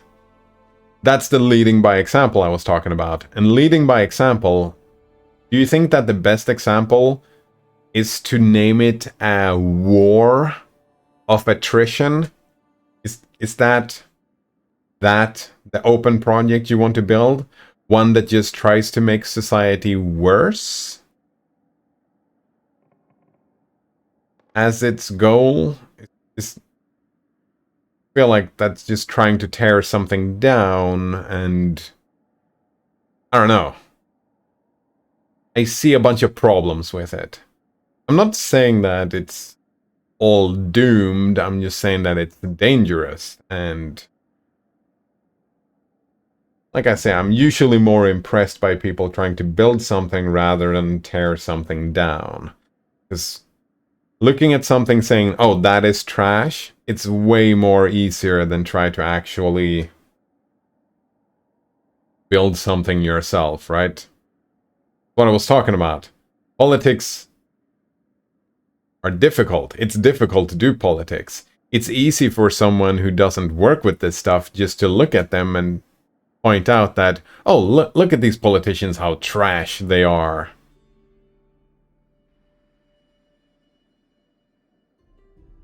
How corrupt they are, how awful they are. And sure, they are, but at the same time, they are not intentionally trying to make life for everybody worse, right? The kind of person who becomes a politician is usually coming from some sort of ideology, right? They want to make the world better however they see fit.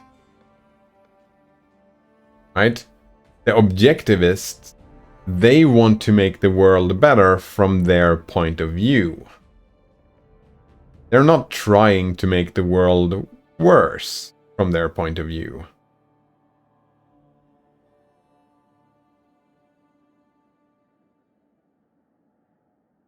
Other says, I mean, maybe Panama doesn't control fertility, but the biggest countries do. We're talking politics, yeah. Quite heavy politics. But yeah, and that's kind of my bother is the political weakness, right? Because I think creating an open project is a fantastic idea, XNV. And I don't think you're gonna get people with you. You're not gonna create a movement. You're not gonna, like, when you create your religion, you're gonna do all this work, and then you're gonna burn out, and not a lot of people are gonna join you, unfortunately. I mean, I would, like, my wish would be to you succeed doing your thing, and succeeding, and hopefully making the world a better place. But I unfortunately don't think it's gonna happen. I guess I'm a pessimist like that. I don't know.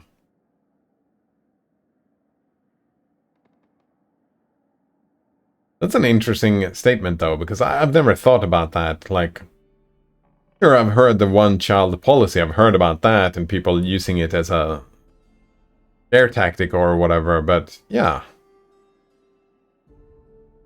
people, like, that's been a big thing in politics, or just culture. Yeah, that's more a culture thing, right? Every culture tries to control fertility. The children. Different attitudes and way to do that.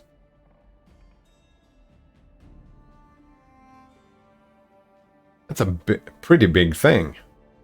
I would imagine that Panama has a culture of controlling fertility as well. Usually not. You usually don't look at it as fertility, though.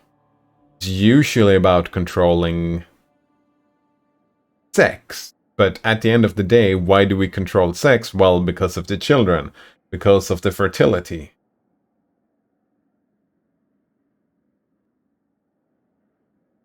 Who are having these children and how many are there? That's a pretty important question.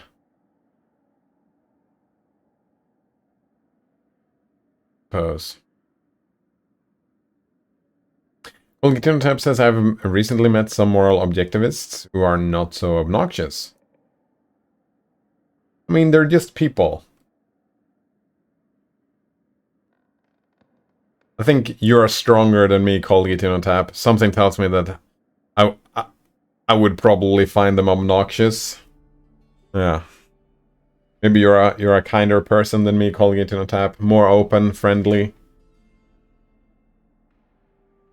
XNV says, I think if you frame it as a war on society, that would have negative consequences like you describe. This would be a war on corruption via attrition.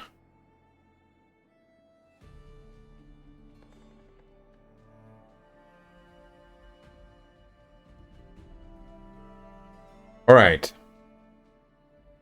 I don't think that's how a war on corruption would work.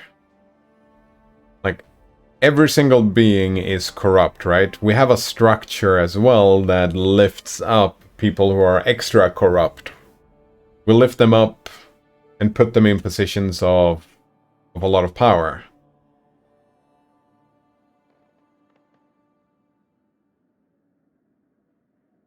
I think, yeah, again, I'm not super impressed by people who want to tear stuff down. More impressed by people trying to build stuff up. So if you want to mitigate corruption, I think the best way to mitigate corruption is to... Oh, here actually the work fits. Decentralization, not distribution. Well, if you want your own organization not to be corrupt, you want a distributed institution. But to take the big institutions, the companies and whatnot, it would be to take steps toward decentralize them, improve them by decentralization, rather than trying to disappear them. Because at the end of the day, these institutions do provide services for society, right? If you just cut them down, you have made society worse, again, which is a problem. So taking steps to decentralize and kind of distribute the power from the top and distribute it more downwards, or make it give more political... Actually, the best way would be more political regulation, right? You regulate the corruption away. Through politics and regulation, you can take the power away from the top and instead make these powerful decisions from a political standpoint. So replacing the top of the institution with a democratic approach, right? I think that's way. How do you do that? I don't even fucking know. Again, that would be increasing the political strength, right? If you increase political strength, you necessarily minimize corruption, because the more democratic political strength a society has, the less corrupt it is. Necessarily, right? Because corruption, another word for corruption is authority, right? The more centralized authority you have, the more corruption you will have. That's just how it works. So the more distributed power you have, i.e. the more democracy and democratic power you have, the less corruption there is. So building open systems is a way to not war via attrition, but instead building up the other thing. Maybe I'm just talking about an attitude shift here. Because if your attitude is to tear stuff down, that's what you're gonna be doing, right? You are gonna be doing war. You are gonna try to tear stuff down instead of building up. And I think building stuff up is... I like that idea. Like building the religion, building organizations, getting political strength like that. XNV says, and demands would be something like you have in Europe, where instead of poking, prodding, stunning, and pepper spraying people, they are given access to make contributions. Yeah, that seems like a good idea. Like we already have global systems via open source. Yeah. And I mean, you could already do that, right? You could go around from homeless shelter to homeless shelter and what's that called? As a consultant, and just help them improve, right? Because a lot of homeless shelters work on with what are they called? People volunteer, right? They work on volunteer work. You can volunteer, build it up, go to a next one, volunteer, build it up, improve on that system from the ground up. Within the system, not outside of it, right? Olgitinotap says some Finnish politicians get backlash for basically asking, couldn't someone fuck without protection while discussing the low fertility rate of Finland? Right. We have a lower fertility rate in China during the one-child policy. Oh, wow. Wait. Why did they get backlash? Oh, well, that's because the spread of STDs, right? Colgate on a tap. Is that the backlash? XMV says, I honestly don't see it as taking anything down. Those are things that can be automated via open projects. If you don't see it as taking anything down, why do you use the word war and attrition? Because attrition, like war and attrition, are to take things down, right? They're not automated because of corruption. Well, who's making the automation? I kind of didn't get that one.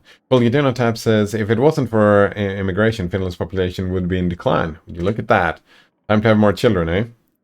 Nodron says, I'm sorry Valerian root didn't work for you. It continues to work for me. I drink it every night. Oh, I'm happy for you. Actually, maybe I should give it another try, because I have been sleeping not great for the last couple of nights. I've just been lazy and I haven't been trying. Maybe I need to get used to it. Maybe. Nodron says, today I did exercise for the first time in a long time. Good job. Good job. You know when you're breathing out of your mouth instead of your nose? Oh, you were a mouth breather? Wait. I breathe out of my mouth right now. I think it's a good benchmark to try and reach the state of that state of breathing every day. Oh. Yeah. We have a name for it. How do we translate that?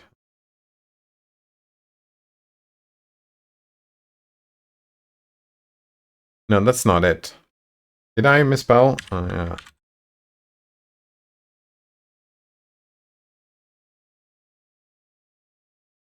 Panting. Huffing. Panting, yeah. You're panting, that's what you're talking about, yeah. You work up a pant. Or, no, you work up a huff.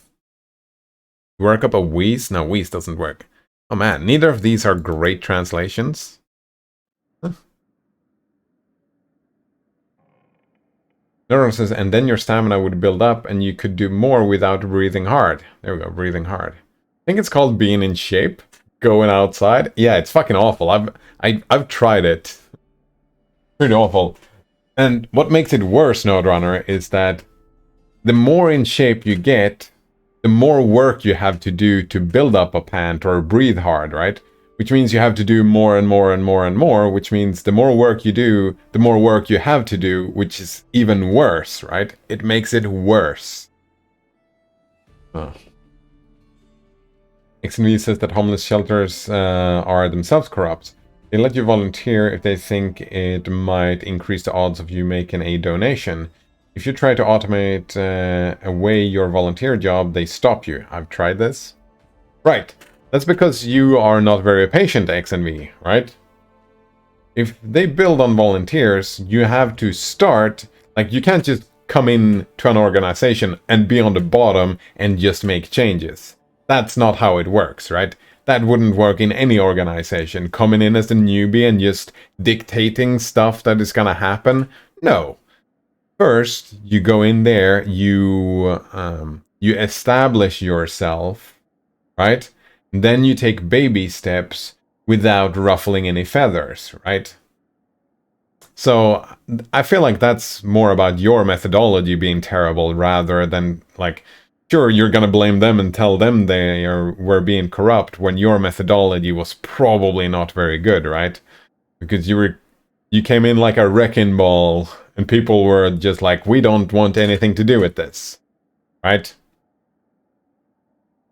And the thing is that you are, if you look at it that way, XMV, that you are corrupt as well, and you wanted, from their perspective, corrupt their workspace. So yeah, it's... I would imagine that not working, yeah. With that methodology. Especially when you have that attitude that these people are all corrupt, they're all out to get, and they're all trash, right? Which is just like... Who are the people who work at a homeless shelter? Are they people who want to make the world a terrible place? Is that the type of person who ends up working at a homeless shelter? They're fucking not, right? The people who end up working at a homeless shelter are people who want to help homeless people feel better about themselves. These are empathetic people who wants to do good things with their lives, right? These are your allies, XNV. If you're looking for allies, this is where you find them. This is where you find allies. Indeed. For the stuff that you want to achieve. Norton says, I had the itch to go outside and I actually enjoyed it.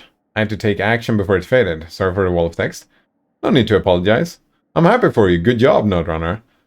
Oh man, I'm a little bit jealous. I'm hoping that my meditation is gonna help me do this, because I have felt a little bit more energetic since I started meditating, even though it's frustrating and like fuck, because I'm terrible at meditation, I'm noticing, and it's making me sad, but it's okay. I don't have to be good at it to do it. You just have to sit there. That's all I have to do. I have to sit there and do my best. If my best is terrible, whatever. Maybe I'll get better over time. XME says using war and attrition is because people are blocking people from building. We are not allowed to make improvements like we are in open projects, even for public service or charities. Yeah, I'm thinking that a big problem here, XNV, I'm getting the feeling here that these blocking thing is because you're not ingratiating yourself with people. Like, you can't just go in and dictate from the bottom, right? That's never gonna work. Oh, well, that might be why it's a good idea to make your own religion and your own institution, XNV. You can build your own institution so you can block other people from what they want to do and do it your way instead. Hello, Moonpie Dumplings. Wow, there's a politics channel on Twitch. There is indeed. Holy shit, I'm 4 minutes behind chat. I'm trying to catch up. Colgitino says, it is a bit weird that Finland's population would be in a decline without immigration. Our density is like 20 people per square kilometer. That's, yeah, I guess Finland has pretty low carrying capacity. It's all this misery that you have, Colgitino, the winter and the coldness, and the high education. I remember seeing that, a correlation between the higher educated people are, the less children they have. Which is an interesting correlation. Correlation does not imply causation though, but I don't even know.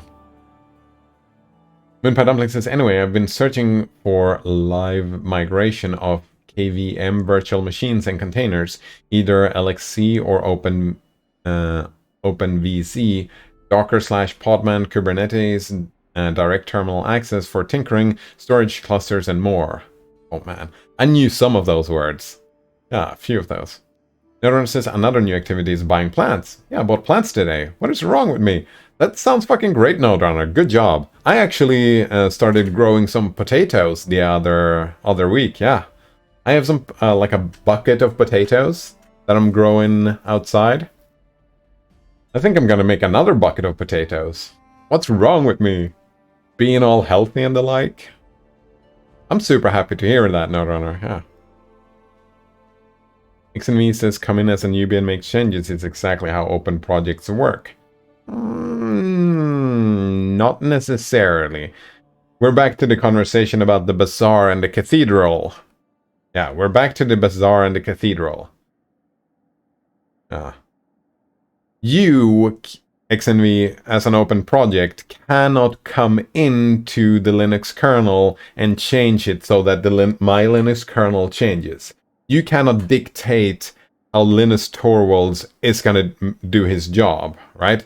You're not going to be able to dictate how the people under Linus Torvald are going to do their work. That's not gonna happen.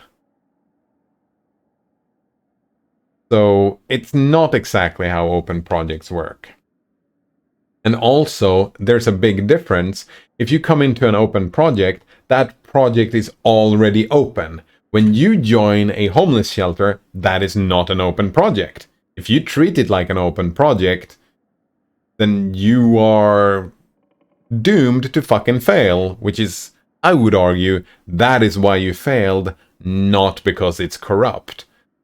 You failed because of your methodology, not them being corrupt. I'm not saying that they aren't corrupt. Actually, it's a combination of the two. But, yeah.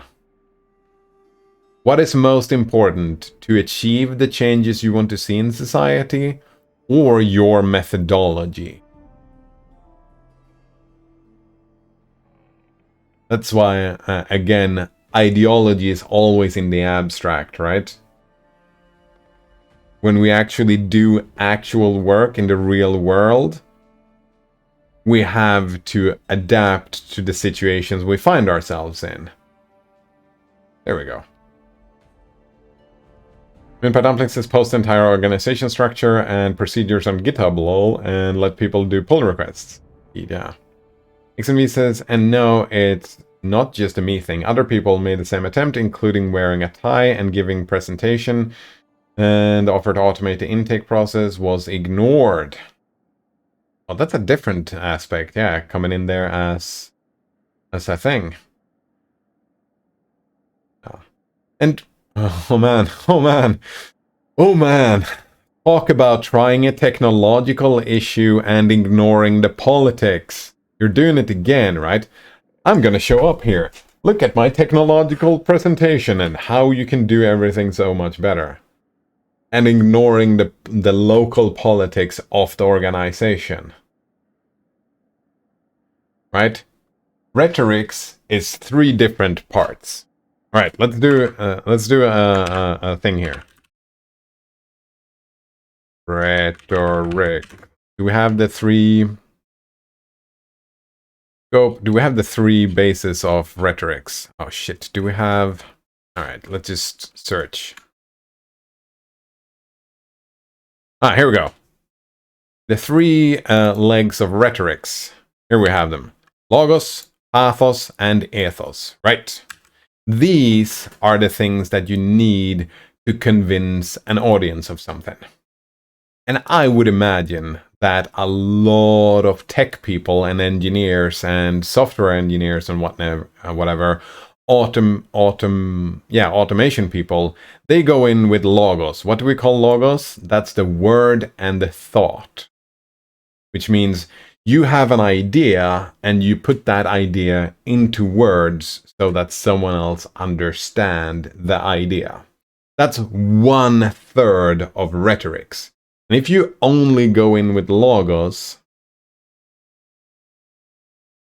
you are going to fail. You're going to fail, right? You go in, make a presentation, and you're going to be ignored. You need to identify your audience and bring in these. What are these? Pathos is the emotion. You need to motivate the people you're doing the presentation for. Why would they want this? Not why do you think it's great? Why would they think it is great? You think it's great because it's an automation or whatever. And they, what do they think? I don't know, you haven't presented. They are happy with what they have because it works. They have volunteers that do this thing for them. So it would just be an extra investment for them with no reward.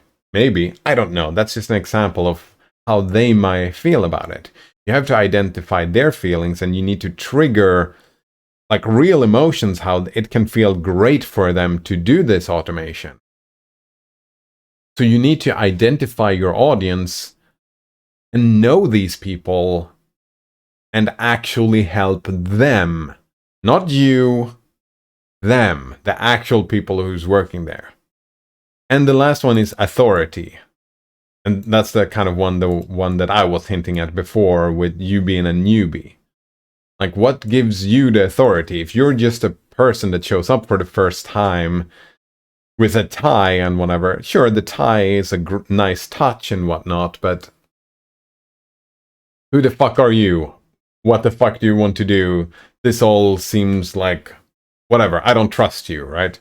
You have to give yourself trust, and just wearing a tie is not enough. You have to show how this thing works, right? If you're just making the idea for the first time and you're selling the idea for the first time, you kind of need to come in and, like, yeah, why should we listen to you in the first place?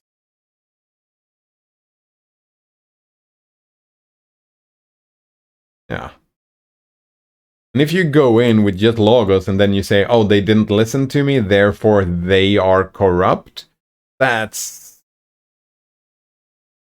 I don't know. I don't know. I feel like that's a little bit... Sure, you might know this is the best way to do things, but that's just your opinion, dude. And they might disagree with you. And they are not corrupt for disagreeing with you. Sorry, I went on a long rant there. Now I'm like 10 minutes behind chat. I gotta catch up. Alright. XMV says, and the reason for this has been explained to me by other people who work in nonprofits. They do not regard volunteers as valuable except as potential donors. Oh, that's too sad. That's very sad that it works that way. I thought volunteering was an actual thing. That they actually utilize that. That's too bad. Nodor says, did you manage to remember to install the Steam beta? I'd like to hear your take on it. I did, yeah. I spent like 5 minutes just looking around, and I feel like it's pretty much the same. I mean, it's fine. I didn't... Sure. I'm not super into, like...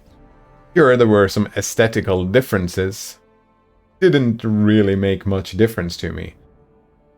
I did like the idea. I did see the note about note-taking and the overlay, right? They made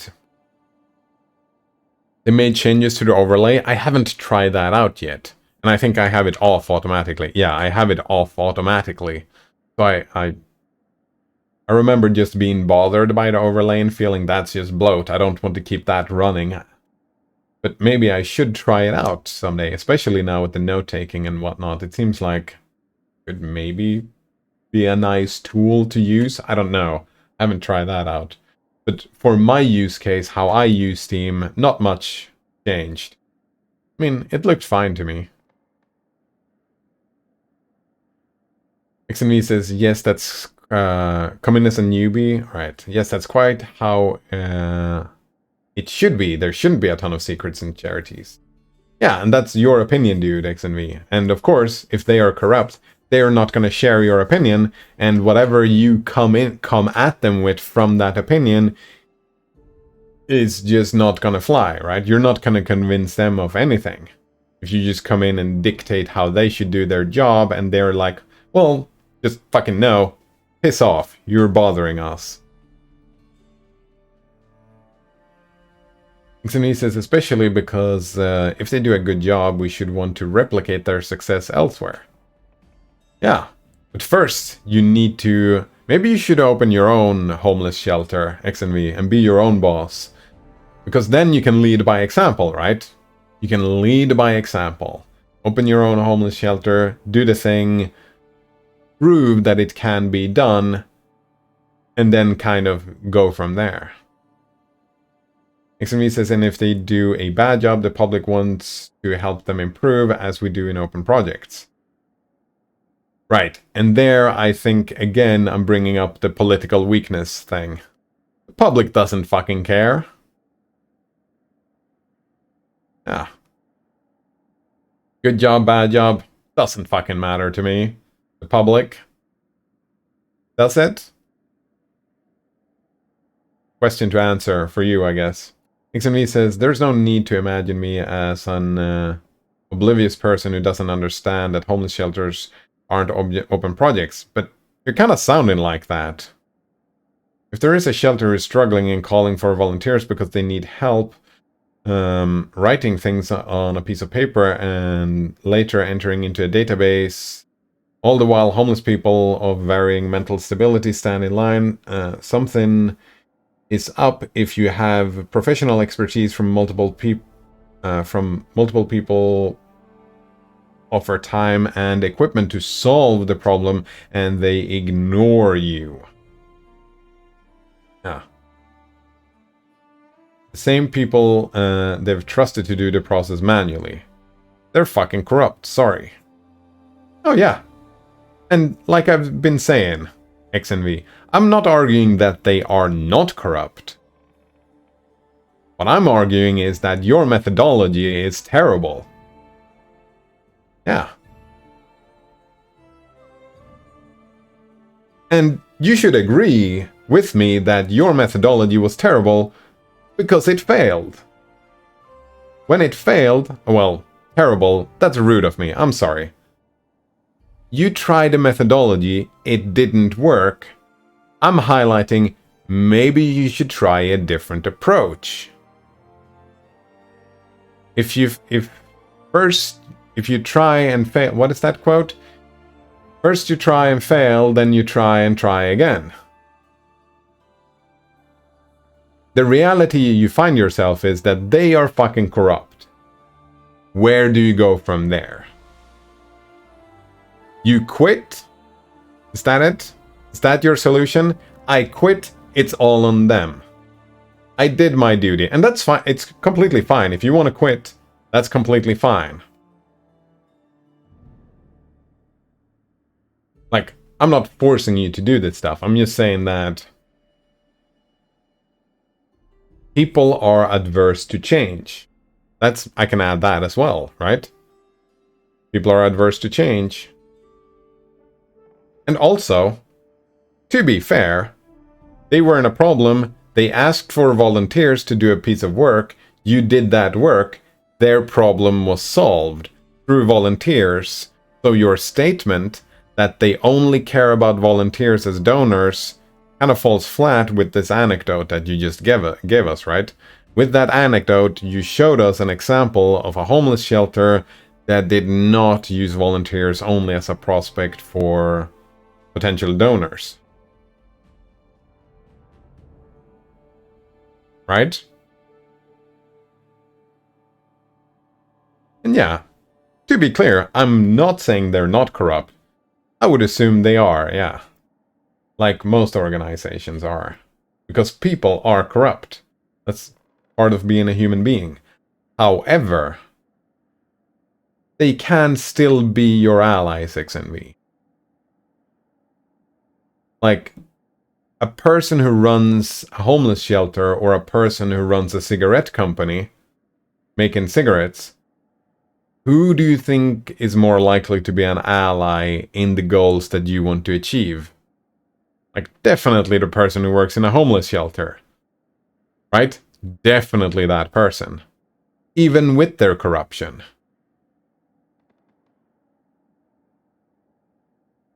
Well, Gituna Tab says that logos and pathos can go quite far in manipulation. I did not use much ethos when I was a slammy sack of testicles. My mom is really good at manipulating people. She sometimes uses ethos, but she mainly works on logos and pathos to convince customers. Well, you get authority from context, calling it on tap. Right? Authority is a little bit like, were you working for a brand name they recognized, or was it just completely random? And also, your mannerisms give you some authority as well.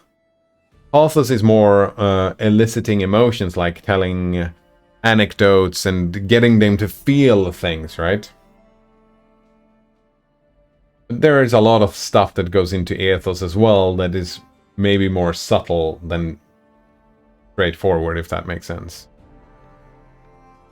Minpa Dumpling says, the quote is, if at first you fail, try increasingly unethical things in order to succeed. Yeah, exactly. Exactly. Another one says, I mean, most of the UI is changed, including the Steam overlay. Settings, dialogue, big picture mode, and notifications, small mode, screenshots, dialogue, players dialogue, toasts? I don't know what toast is. Game servers, dialogue, etc. Actually, it would be easier to list the things that didn't change. The library, the friends list, the website itself, everything else is new. Right? That's why I didn't notice much. I used the library and sometimes the website itself, right? The store. That's what I use in Steam, so yeah, not much did change. I was scrolling through the settings, and I feel like the settings menu was pretty similar. There were some changes that I noticed that looked pretty neat, I suppose, but yeah. So for me, not much has changed. The stuff that I use. Extra emphasis on the big picture mode. It's like the Steam Deck interface. Yeah, I've never liked big picture mode, and I would never use big picture mode on my computer anyways. So yeah. I remember the Steam Deck interface and how that was different from big picture, and I did enjoy the Steam Deck interface better than big picture mode as it was before. I definitely did enjoy that in the Steam Deck. Moonpie Dumpling says, my mom is moderately good at manipulating people. She runs a non-profit therapy center. I like that. Non-profit? What does that mean? The quotes. XNV says, yeah, I've been exploring non-profits for years now. That gets back to how I'm prevented from solving problems. We can go into this loop for a dozen times before I need to repeat the story. Nice. Yeah, no, I get it. I get it, XNV. And it sounds super frustrating. I feel for you, XNV. I mean, if I got to make the rules and decide what was gonna happen, XNV, I would just let you implement these changes. And I would have wished for the world to work in a way that you could just show up, say, oh, I'm a programmer, I'm a computer whiz kid, I can fix your stuff, I can make you way more efficient and better and all this stuff. And that they would listen to you. That would be fucking great. That's not the world we find ourselves in, though. And that's never gonna happen. Ah.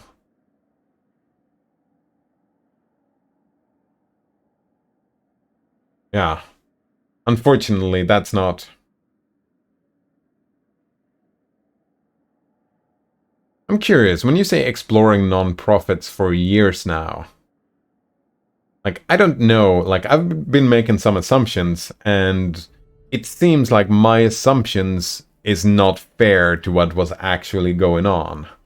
When you say exploring non-profits, do you explore the organizational structure and the computer structure and stuff like that? But, like I've been hinting at over and over, it's like the politics, the social interactions, the actual people. Have you learned how to talk to these corrupt people and manipulate them to do what you want? Or have you, like, how much effort have you spent into that? Because, like I've been kind of hinting at, is that usually these types of changes are more often than not political in nature, cultural in nature, rather than technological. And changing the culture of one of these non-profits, holy shit. The politics is one thing, but changing the actual culture of a homeless shelter structure, a non-profit organization, that seems like a fucking daunting task. That might be why I'm talking about politics way more than changing the culture. Because to change the culture, you definitely can't be a newbie. You can't be an outsider influencing the culture of an organization. You actually have to be part of the organization, right? To change the culture of the organization. You need to actually work for it, career, climb the ladder or whatever, and get power within the organization to start changing things, right? You need to be a boss of some sort. So you can corruptly influence the organization how you want it to work.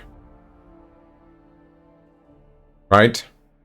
And that's a lot of work. That's a lot of work. And it's not even guaranteed to succeed, right? Because there's always someone else at the top fucking you over.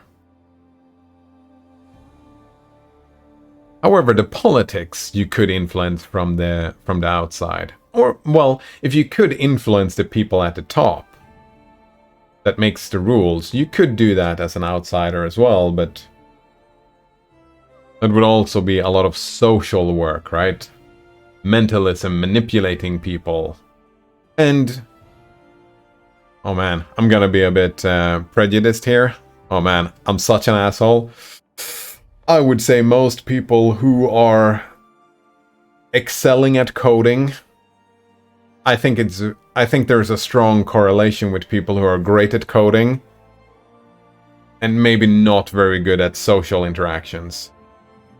Yep, I'm gonna do that prejudice that a lot of people who are great at automation and coding and Factorio style games, there's an overlap. There is a negative correlation with social skills. And social skills are required here. And that was another loop again. Moonpie Dumpling says, your story is suspicious to me because I just can't see a homeless shelter making enough profit to gain a significant level of corruption. But regardless, I stand by my earlier points, increasingly unethical things. Yeah, exactly. Did you try a media smear campaign?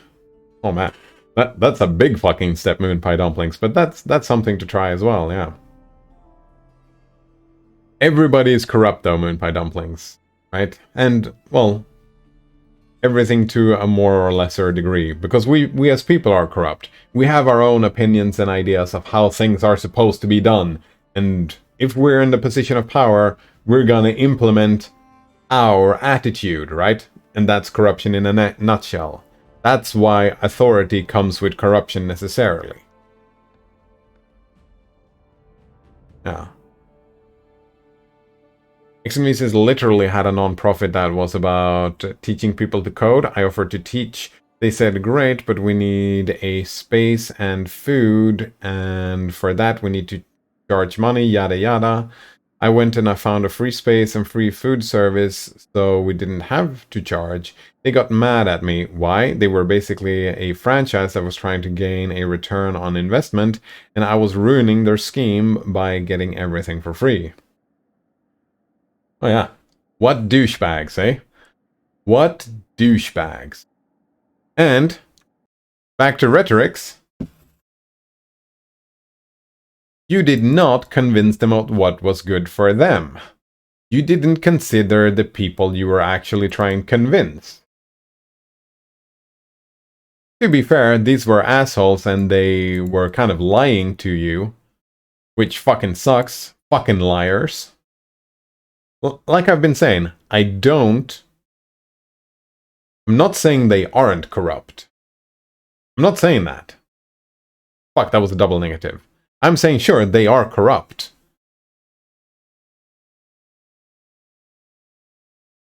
So how do you influence those people? How do you fix the free food, free space in a way that makes them happy? Yeah. Yeah.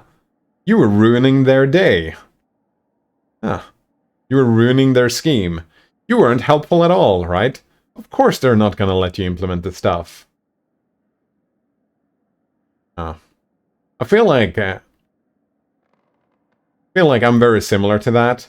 I get so fucking triggered and pissed off by idiotic stuff that I consider idiotic like that. I'm like, oh man, you're a fucking idiot, aren't you? And you're fucking lying to me, aren't you? And I get super triggered, and I Like, I have low social skills. I can't deal with people like that. I just can't. I'm not good at rhetorics. I don't have the charisma, the social skill, the political skill to work with people like that. Yeah, super fucking frustrating.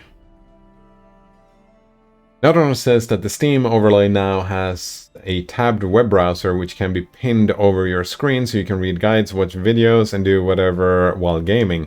It also had opacity, I remember seeing. Oh, I'm curious how well that opacity thing works. Another says I'm thinking about trying the big picture mode in a window as the primary way of using Steam. Interesting.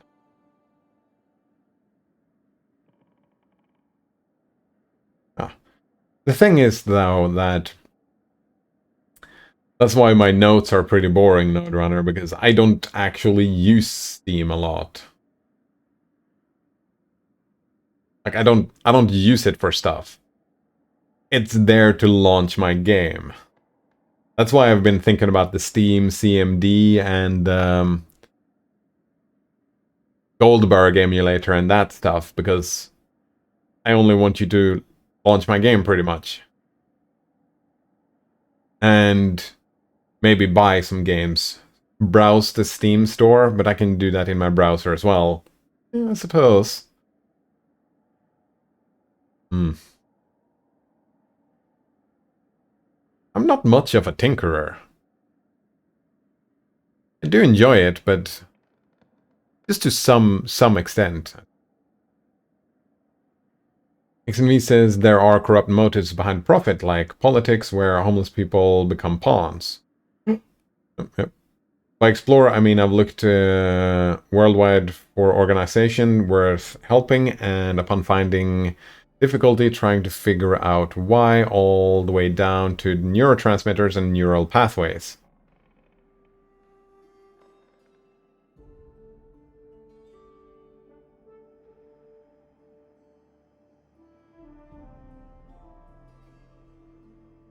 Interesting. And your answer is just corruption, and then you throw up your hand and give up? I mean, that's a lot of exploration, XNV. That's a lot of exploration. Actually, give up is not the word. I think you've found, like, your religion, your institution, doing stuff yourself, leading by example. I think that stuff is great for you, XNV. I think what you're doing is fucking great. And, yeah, you could argue that you did try again, something new. Without following Moon Pie Dumpling's approach and, that word. Without having to compromise your principles. Pretty cool. That's pretty cool. I would argue for some compromising of principles. It's always worthwhile. Well, not always, but it is worthwhile. Definitely. Moonpie Dumpling says, have you read Transmetropolitan? It's a great comic. You might find it inspiring. I haven't either, no.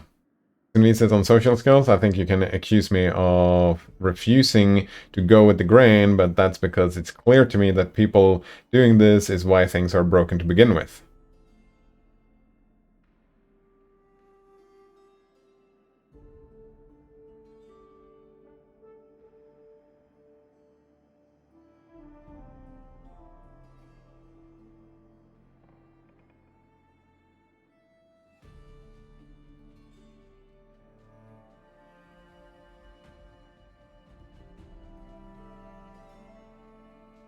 I feel like I just want to bring up another loop here, the same loop as I did before.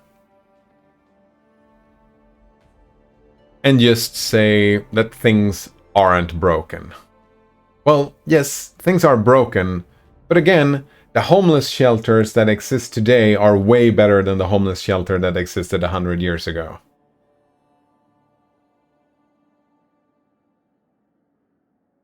And hopefully, The homeless shelter in 100 years from now are going to be better than the ones that we have today. And I'm with you, and I find it sad that the rate of improvement is not faster than it is. I would have wanted the rate of improvement for homeless shelter, and like if we take homeless shelters as an example for us, for society as a whole, because I kind of feel like that's what we're doing, right? Things are broken, that's a more generalized statement. And as a generalized statement, that, yeah, that's part of it. One reason why it's not better than it is people like this.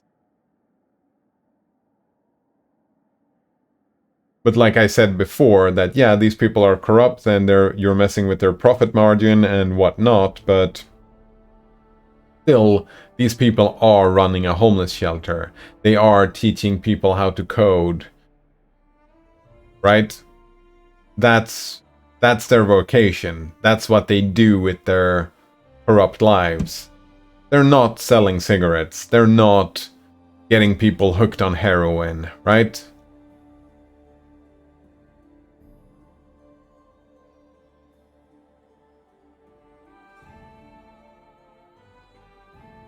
And at the end of the day, right, that if you live in an economic system that requires some certain amount of profit, because, right, yeah, at the end of the day, a homeless shelter, the more money they have, the more they can do, right? The more money they get, the more long-term pros they can achieve, because that's always what you end up in the society, right? The more money you have, the more power you have. So you always end up in a situation where you do want to generate more money, because then you can grow. And I agree that mentality, that structure where money is the bottom line always, is a pathological part of society. Yeah, it is. Having a structure like that is kind of pathological, and we should do things to mitigate that. And I would argue running a homeless shelter is a way to mitigate it. If you can't sidestep, yeah, if you can't beat them, join them.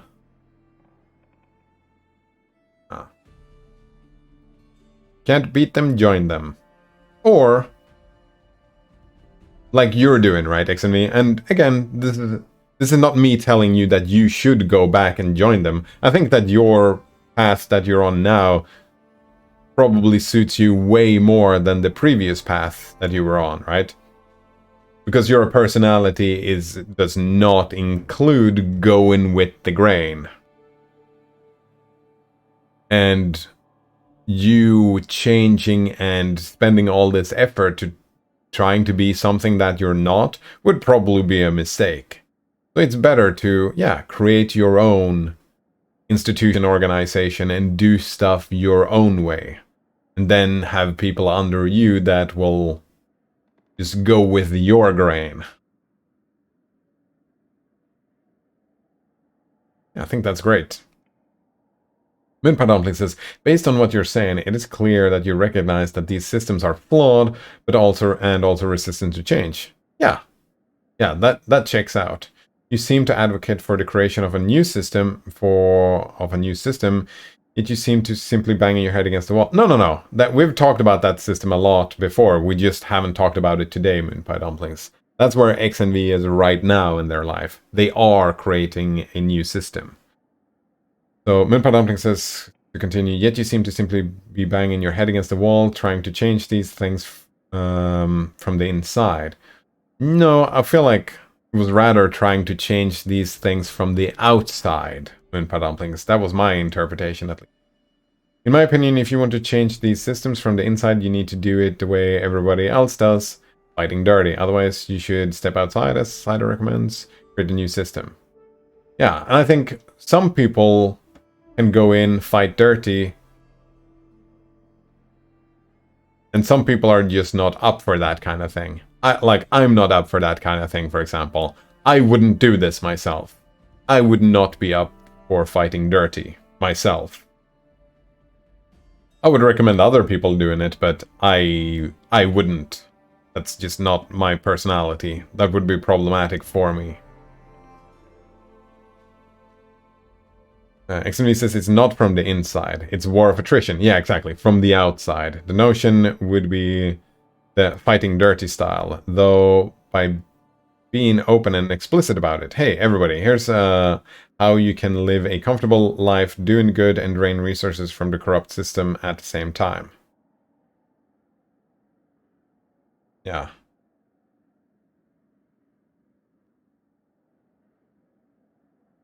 And the thing that worries me, and I'm repeating myself again, that I feel like the last point of that sentence is the one that bothers me right now. I think that, hey everybody, here's how you can live a comfortable life, doing good. I think that's fantastic. I think the other part is where it gets dangerous.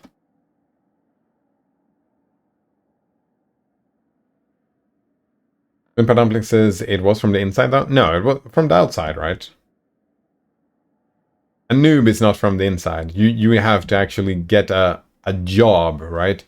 Not be a volunteer, maybe. I don't know. I haven't been to homeless shelters before. I don't know how they function, how they run, or anything like that. I would have imagined that there was a lot of volunteers going on, but it seems like that's not really a thing. A little bit. Like for when there is something specific. Oh, we need to get this done, but it more seems like a non-profit organization and the people that work actually get paid. Which makes sense, right? A full-time job, you gotta get money from somewhere. Makes sense that you would get paid. Wimpa says you shared 2 stories of trying to change the way the non-profit works by presenting alternatives to higher-ups. They were rejected. I'm saying that that methodology is flawed. I mean, maybe. But something like a media pressure would force the higher-ups into the organization to change. Unless that's what you mean. You haven't shared every story. I don't agree, Moonpie Dumplings. I don't think that methodology is flawed at all. I think it definitely can work, but it takes skill, right? Just like the media pressure might work, it might not work. It's one methodology. One methodology is try to convince the higher-ups to change their minds. Which is also, like, I think I would prefer that one. Like, I mean, both of the methodologies are towards the same goal, right? Make the higher-ups to change their minds.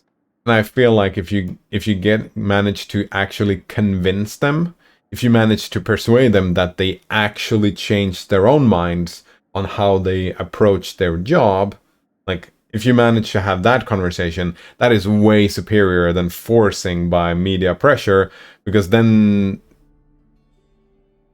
there hasn't been any meaningful change. It has just been a force, like they're going to do the absolute minimum. But if you manage to actually convince them through rhetorics, right, persuasion, that, oh, you can do your job in a different, maybe better way, and if you get them, or not like you don't change their minds, but if you understand how they work and you manage to, yeah, get them to change their own perspective,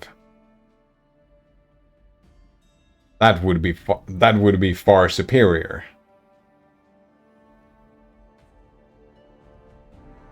And that, again, that's not a technological solution, right? That problem is a mental one, a social one, really.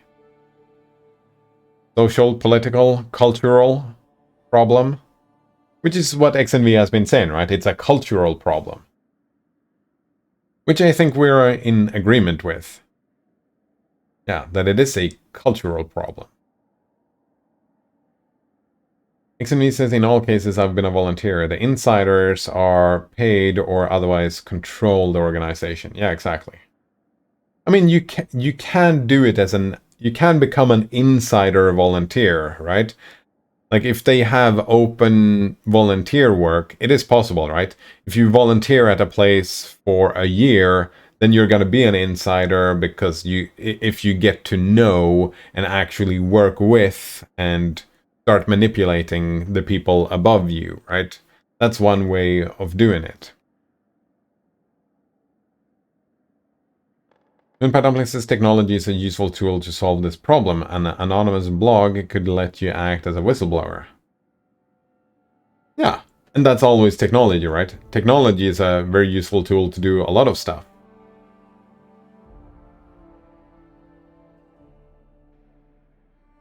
Why even an anonymous blog? Moonpie Dumplings. Right, I feel like the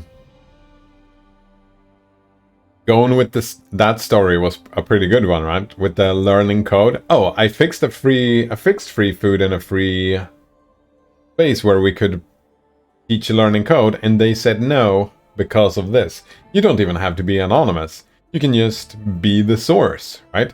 Go to a reputable newspaper and just like, oh, this is what happened. That's not even a smear campaign, right? That's a political action. What do they call it? Media is the fourth estate. Yeah. That's not a smear campaign. That's just reporting possible news, which is the fourth estate and a political action.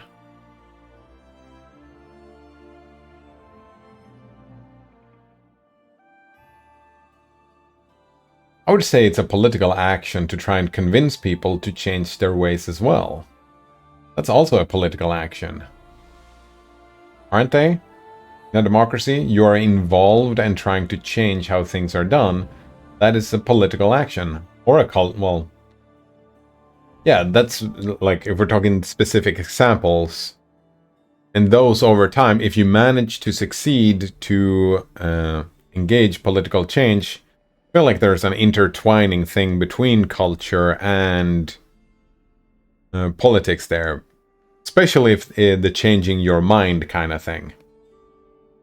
No, the same with the newspaper thing, right? Because people read the newspaper article and they're like, oh yeah, that's kind of bullshit that the homeless shelter works like that. Or the teaching people code that these non-profit organization works like that. And if you manage to trigger that response in people through newspapers, that is a step towards cultural change, isn't it? Maybe. Have fun with the dishes, Moonpie Dumplings. Oh man, that's a tall order. It's something that I try to do. Enjoy myself with the dishes. To the shadows of the dishes. Indeed, Coleman. XNV says the issue is that the traditional media doesn't care. This is normal in non-profits, and the open source world isn't big into philanthropy. Very true. And that kind of brings it back to what I was saying at the start, XNV. That we lack political strength. We're supposed to be a democracy. Why don't the media care about this? Because it doesn't sell clicks. Why doesn't it sell clicks? Because people don't care. And people don't care. What is that? That's a weak political nation. That's a weak democracy. If people don't care, then they are not involved in the democracy, which means the democracy is necessarily weaker. If you evaluate democracy from the point of view that, which I do, that's how I evaluate democracy, right? How involved are the people? If they are less involved, that weakens the democracy. If they are more involved, that strengthens the democracy. That's why I was talking about newspapers, and right now I was thinking of newspapers and changing the bosses as trying to change their mind on how they do things as a political act.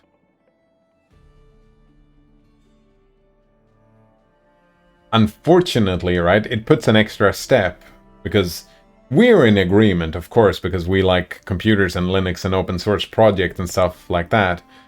of course, we're gonna be of the opinion that automation is the way to go.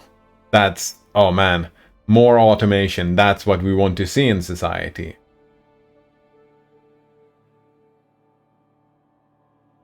But that's, at the end of the day, that's just our opinion. And the political act is spreading that opinion to those people. If they don't have the opinion, it doesn't matter if you can show them, right? Look at how great I can automate your whole workflow. And if their opinion is that automation is not something to strive for, then your whole presentation is moot. Because you haven't actually done anything to try and convince them to change their minds.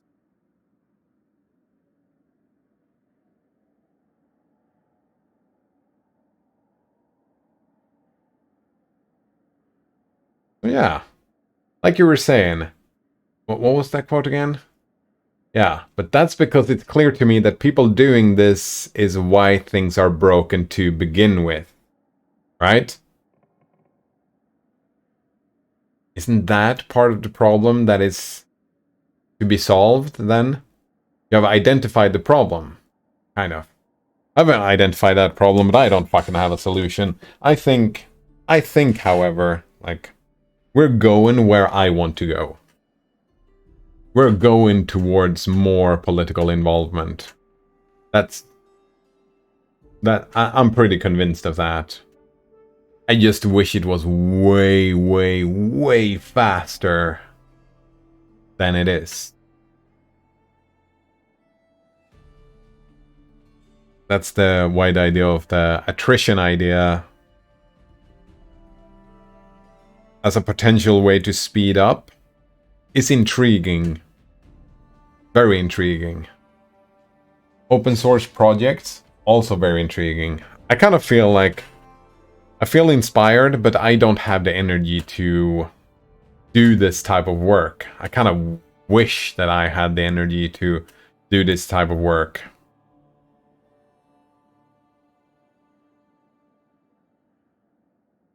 Being a part of organizations like that.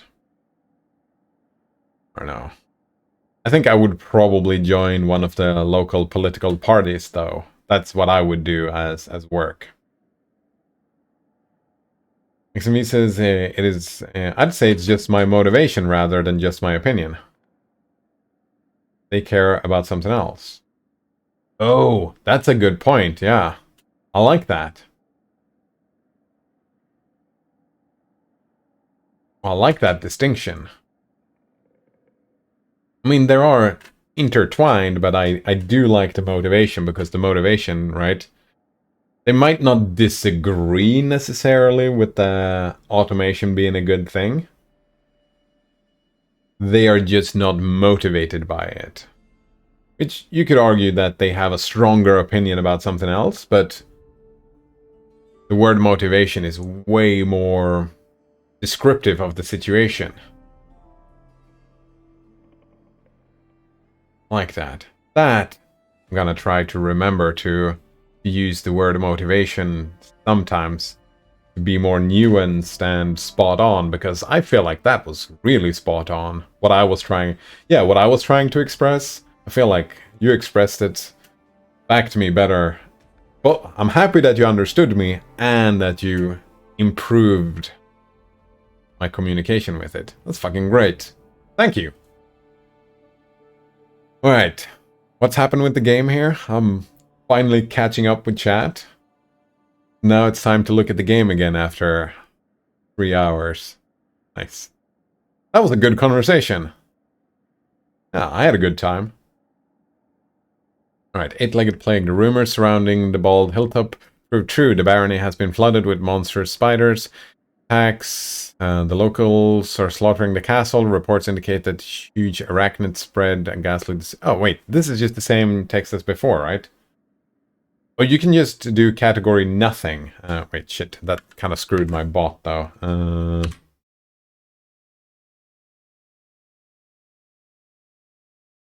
Oh, shit. Can I just...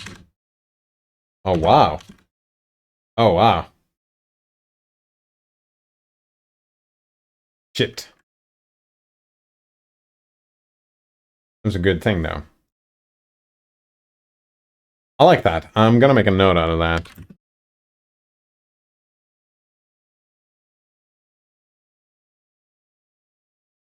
Because that was the intuitive thing to write, wasn't it, called Git on tap?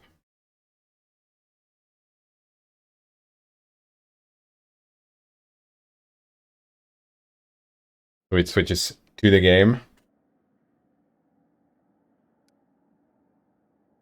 So we didn't even get to know what happened, we just know that we did solve the problem, is that...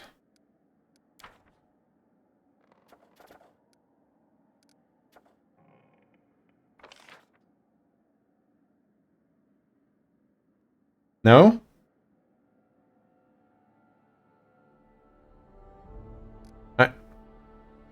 Do I have to go there, or... Yeah, we want to go to the...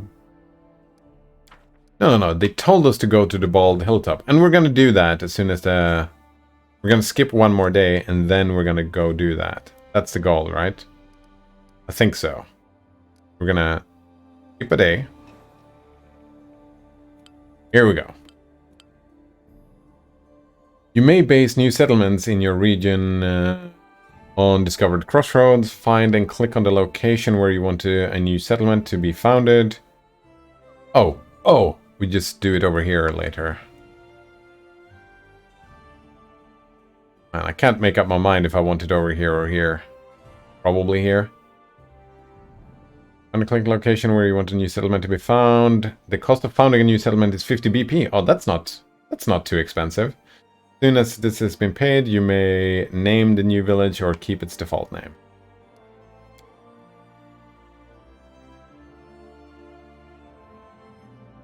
Alright.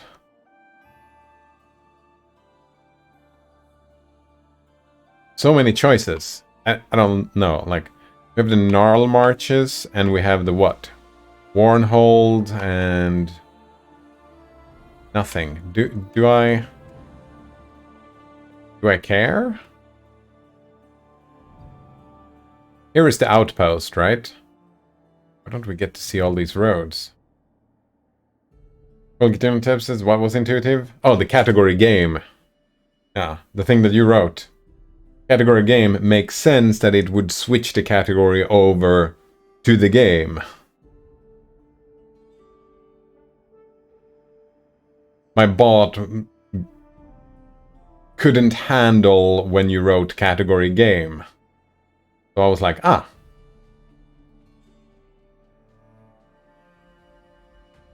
Need to set that up so it actually does work the way that you would expect it to work.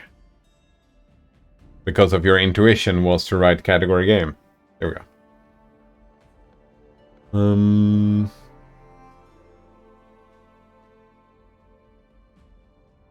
Right, I'm assuming we get to place... Right, we're gonna take over Warnhold. We're gonna take over all of these, right? So we probably want a good spread of outposts.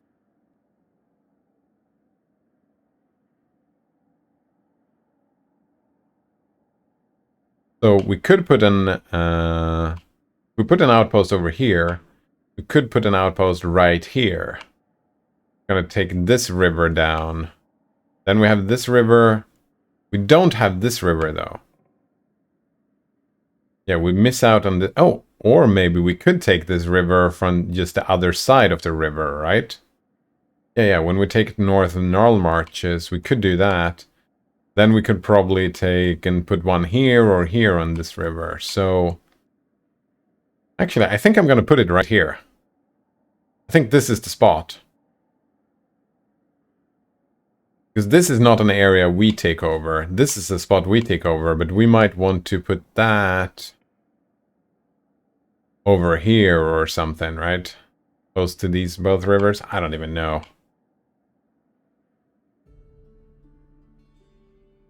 Yeah, we're gonna just put it right here. Only one settlement can be established in the region. Trade Guard, sure. build.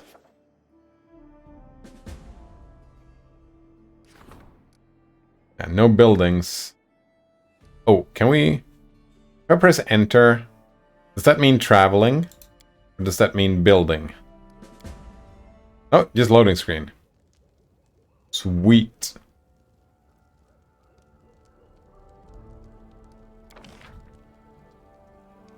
We do only have 23 build points, though. And we do want the pier to make the... Yeah. So we'll wait on that.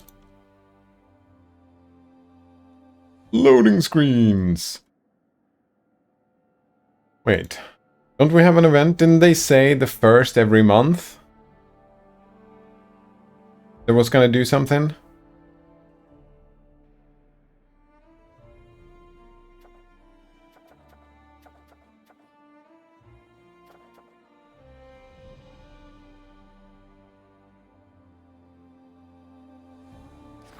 Wasn't that...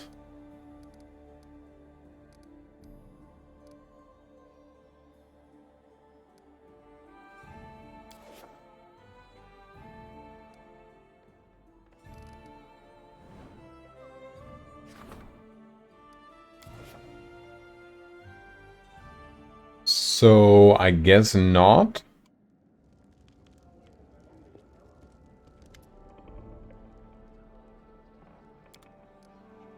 Feel like I've been had.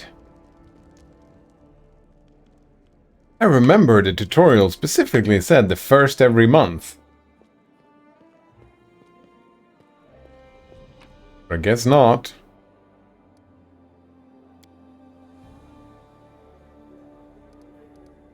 This is the team, yeah, because we need him to go somewhere. He has a quest to go somewhere. Oh, I see. I'm pressing the wrong button. Oh, no, I did press the right button. Right, source of resources. You may stumble upon a resource area in your travels. To reap its benefit, you need to claim the corresponding region, return to the resource location, and claim it for 15 BP. Right. We are going to the Bald Hilltop, which is probably this way, right?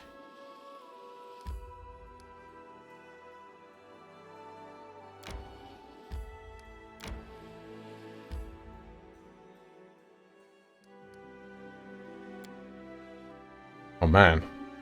I don't think I've been doing combat in like 3 days in the game now. Alright, so you are gonna be right here, aren't you? Yeah. Alright, and now we need to check everybody's...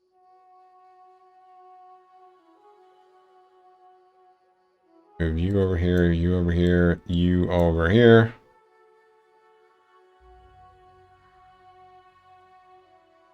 I don't actually think you're gonna be doing a lot of charging.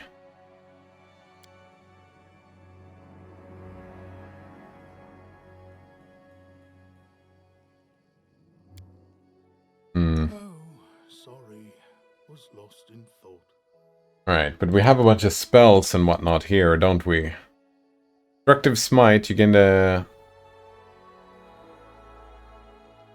Wait, do we do that 7 times? Touch of Chaos? So many different things. Bestow Curse.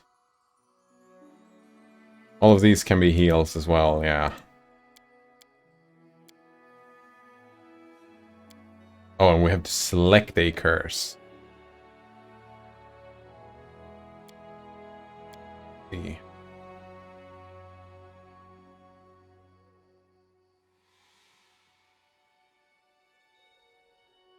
Something bothering you? Oh, here we go. Now this pops out. An extra hotbar. Oh, yeah. That... I was wondering.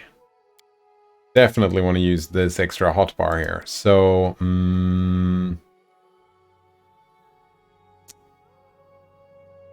how do we start setting this up? Now it's just a random fucking order, which we don't want. They would just put all the fucking spells here. Oh, so much micro. I'm not really in the mood for micro. The path is clear. Who will prevail? Does it matter? Alright. A solid plan. Right, everybody just attack. Oh, fuck. Actually, first. Bark skin.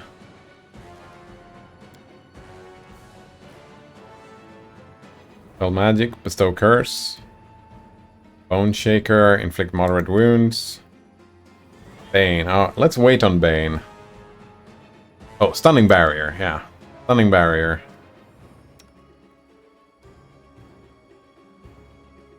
You can probably rage immediately. What is this thing? Cleave. Oh, right. That we have to micro. You are gonna do prayer. Prayer is fucking great. Not yet though. What about Arkan's aura? Yeah. There we go. Lindsay, you can start singing. Fire that courage. And you can do what?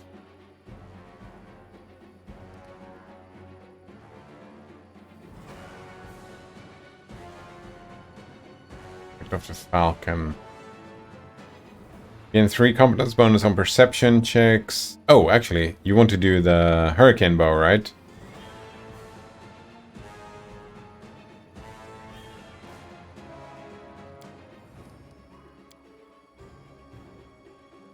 Like that. Alright, that was everybody doing something.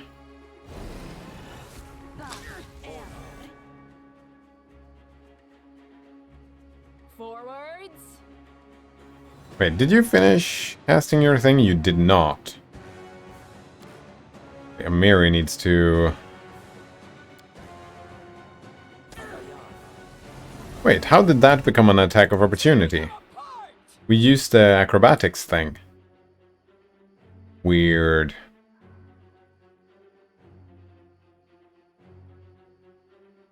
Oh. Cleave, you really need to be surrounded for Cleave. Her range is not long at all for Cleave. That's why we need a better weapon.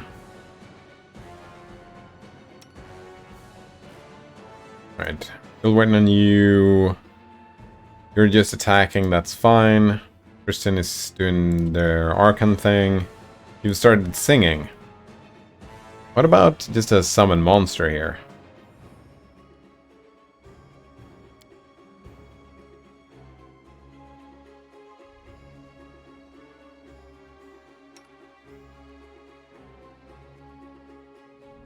And you're just shooting, right? With the Hurricane Bow? Yeah, I think that's fine.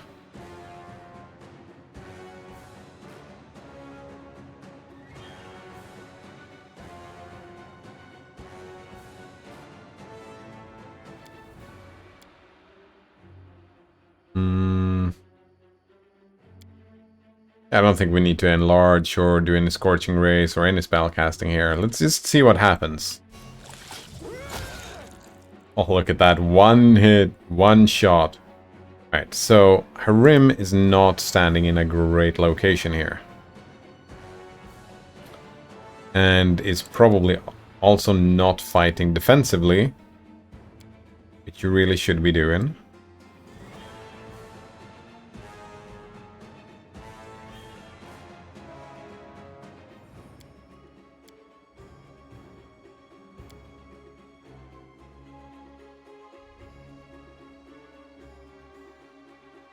The Bane.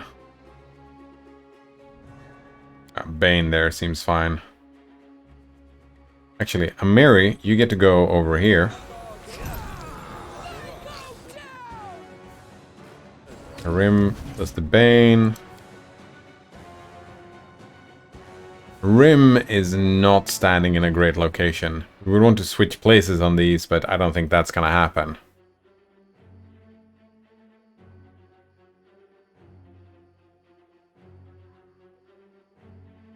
Alright, you can do a... Hold person is just against humanoids, right? Hold person, the subject becomes paralyzed and freezes in place. It is aware and breathes normally, but cannot take any actions, even speech. Each round the subject make... That's just one enemy creature.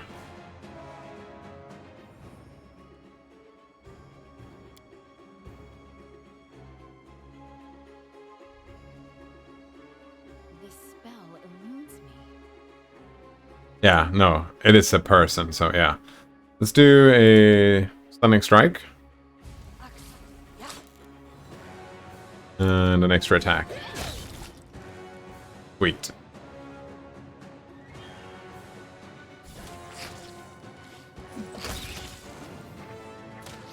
These spiders seemed pretty easy to deal with. Oh, there are more of them, though.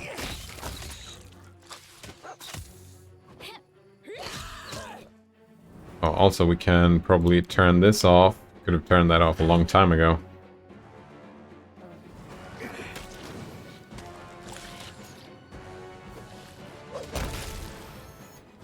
Oh, hello, Silky. Aim carefully. Do I have a spell for Silky here? Like a blind or something? Who was it that had a blind? You have a blind?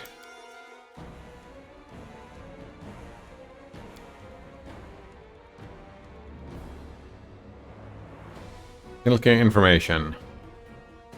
Level 6 Fae, 6 Sorcerer. Is that a level 6? 60 hit points? That's not a lot of hit points. Got a lot of dex and a lot of charisma.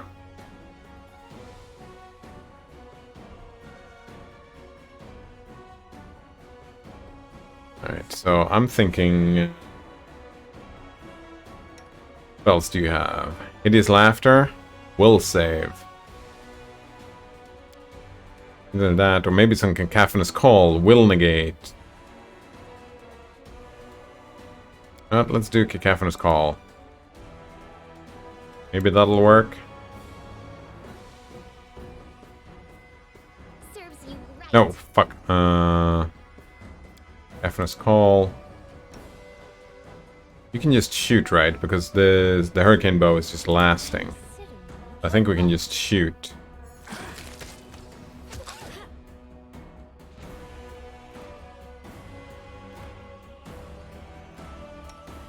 Thought I was immune to poison here.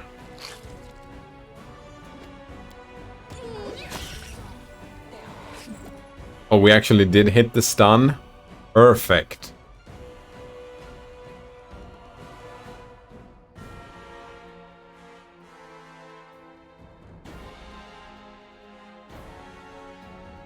Doom Spider. Summon is already gone? Alright. Tristan, you get to do a no, actually, you don't get to do a shot. You need to do a... Oh, right, you turn something into a heal. So let's do a level 2 heal. Oh, does it matter? Oh, I take this thing that I don't want. Like Scorching Ray. Well... No, let's keep the Scorching Ray. Let's get rid of the Summon Monster thing. Do Cure Moderate Wounds on Miri.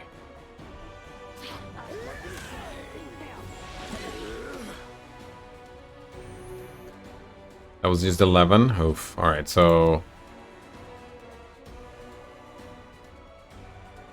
Turn the Bane into a heal.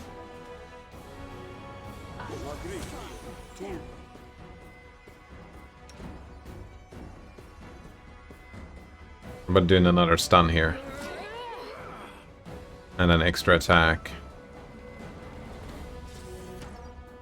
I think we need more healing on Amiri here, so you get to do...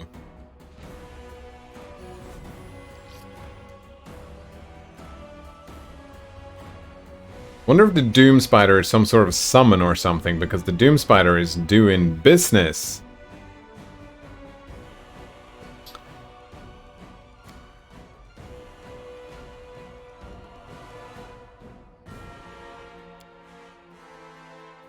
Right, no, wait. You're healing, right? I was thinking of looking at your spells. Enlarge mage armor. Oh, one friendly creature. Oh, I thought mage armor was just on yourself, but you can do that on anyone.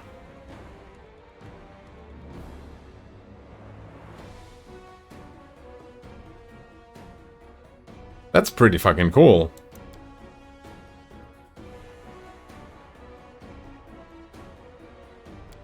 What about doing a scorching ray over here?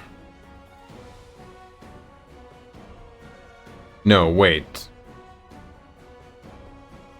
Affected by the target's spell resistance. You probably have more spell resistance than this Doom Spider. Cat's Grace is just... Oh, we can do Cat's Grace on ourselves. Let's do Cat's Grace on ourselves.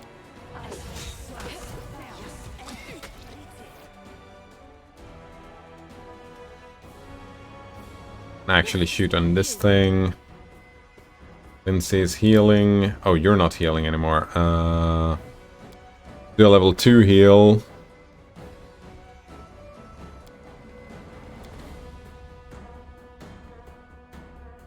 Dexterity damage. Oof.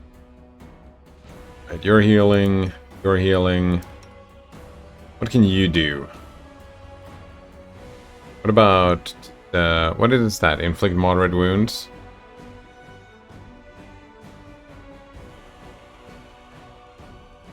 Oh, we've already done the 7 destructive smites.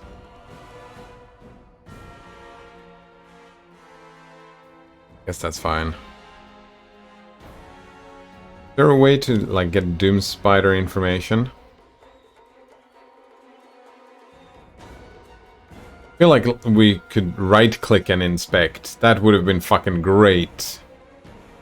Repent. Your life ebbs. Yeah, getting, like... Instead of looking for it in this... Maybe that's an event? No. Not dialogue either. It's part of the combat. When they first show up.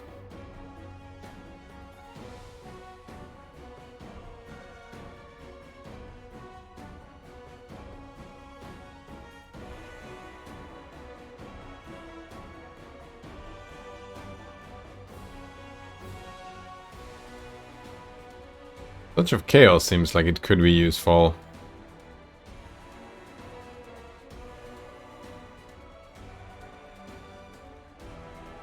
Let's just do inflict wounds.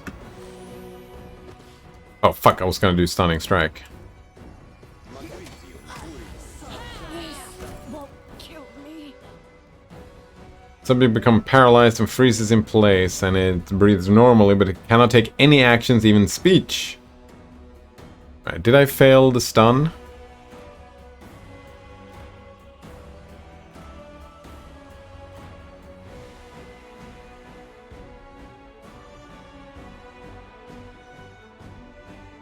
Unarmed strike.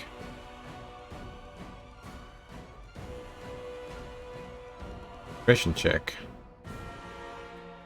Oh yeah, we have stunning fist that is gonna happen. They did save. Alright, let's try hold person here. The spell eludes me. No? Why not?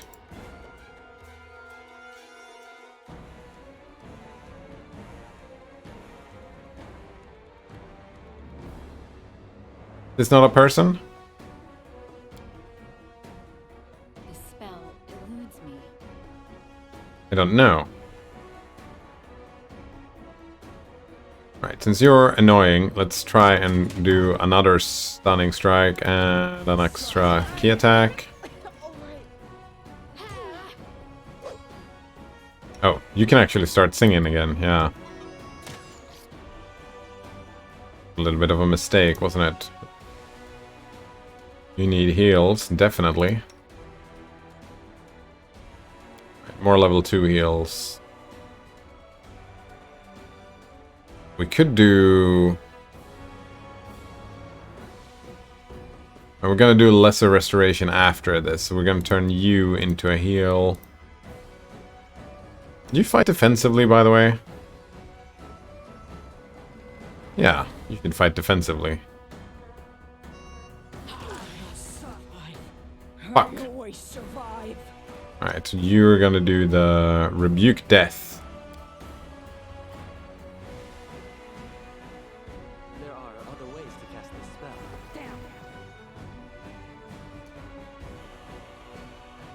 Is that not how Rebuke Death?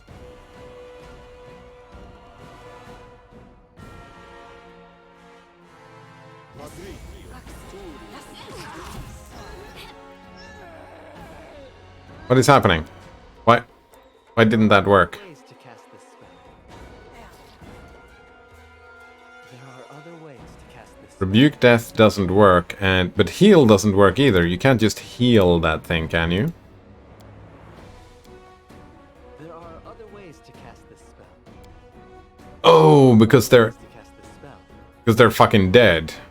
Alright, so this fight is way more difficult than I was expecting. So let's just go again. Let's try again. Fail, try, and try again. When in doubt, save. Alright.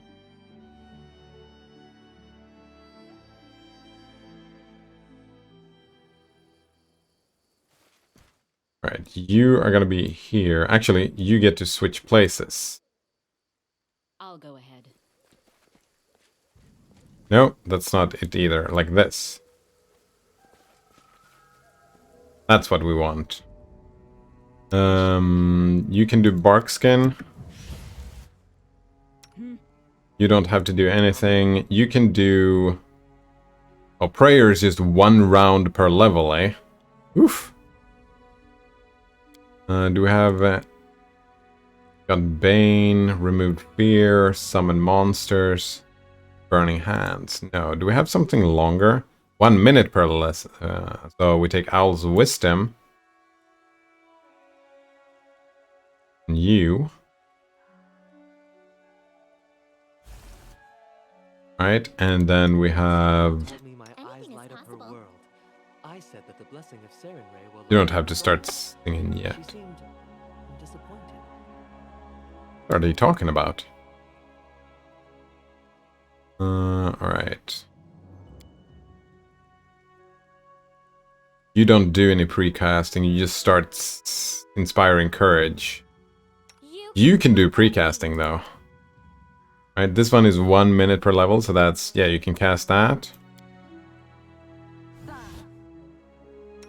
You can probably precast something as well, can't you? Spell magic? No. Oh. True Strike? No. Stunning Barrier. 1 round, not yet. Not really, you can't precast anything. You have your precast. Confide in me. What troubles you? Here. Recast that. Hurricane Bow and Cat's Grace on yourself.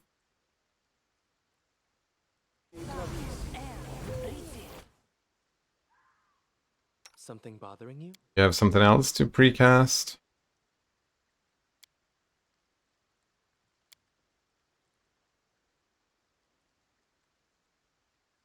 Arkanzora you can precast as well. Alright. I think that's good. You can do a quick save before... I think I precasted everything that I wanted to precast, so... Oh, no, no, no. No, no, no. I'm listening. No, no, no. Don't be idiots.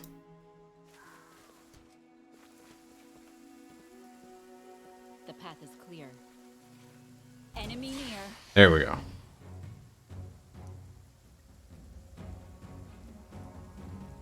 Right, that's good. Now we start raging. And we start singing. And you just start shooting, yeah. And you... We can do the... here we go. Blessing of the Faithful. Yes. On you.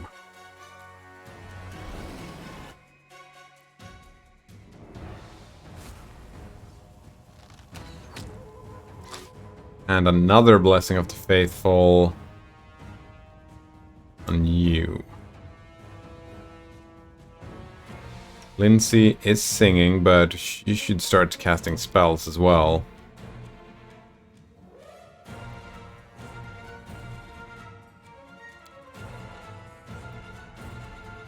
And how long is that? 1 round per level. So that means like 5 rounds on a summon monster. I feel like that's not really what's been happening, though.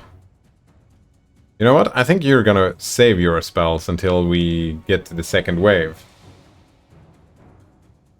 Here's an idea I had. Tell me about it. I think you actually just get to shoot. Oh, you can cast Barkskin on someone. You know what? You're gonna cast Barkskin on a Mary. That's a pre-cast. Shit. Fine though.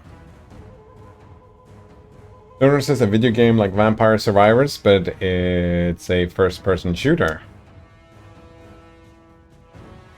Nice. Did you play Risk of Rain? I would imagine Risk of Rain 3 is probably going to be a first-person shooter. 1 or 2? I was thinking 2. I didn't play 1 myself yet, but since they went 2D, and then it was third-person shooter, right? But I would imagine that, yeah. Not the same, I'm guessing. I think it's similar. It's just 1 was 2D, right? It's a little bit similar to Vampire Survivors, but more exploration. But still the wave after wave after wave of enemies.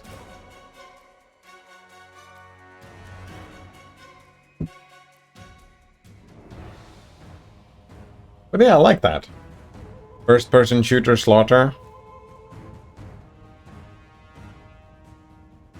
1 was 2D, 2 was 3D, so I fully expect 3 to be 4D. Yeah, exactly. That's what I'm expecting as well.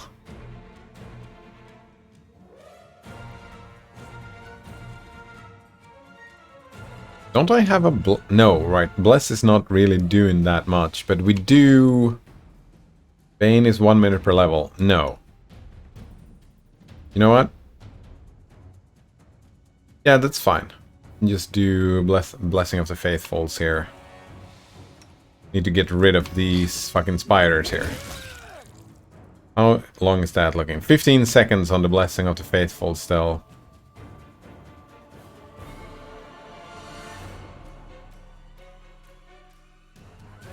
I think I want Harim to be tank against the spider, right? Yeah. Well, maybe I can get Dread to tank against...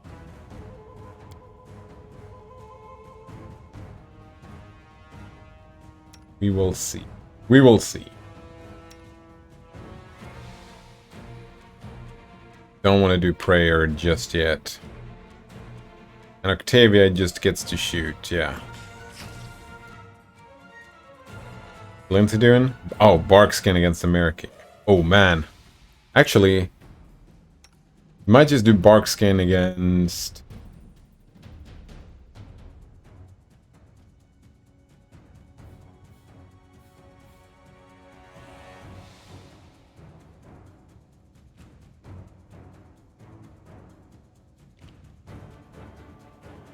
No, we're gonna do it against the Mary, because the Mary needs to stay the fuck alive. Nor says, I don't know if a Vampire Survivor's combat would be... Oh, actually, yeah. You don't actually shoot at all, you just aim and walk. I don't know if a Vampire Survivor's combat would be fun in a traditional maze-like level. It's more of an open area with few obstructions.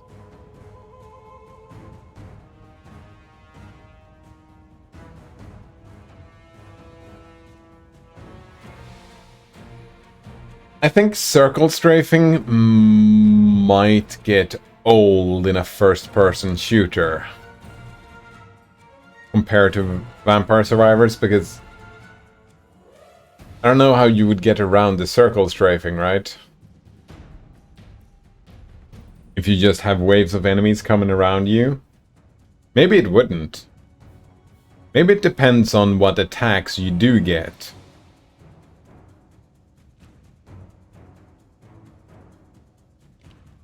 Or, like, in the end, right? The end game, you're just standing still and just spinning around. Because a lot of the shots are gonna shoot straight forward, right? So you're gonna just turn around when you're fully surrounded, just to make sure, shoot through all of these enemies. Like, it's just gonna be you being a clock, right? And just having to grab your mouse and just spin around, spin around, spin around.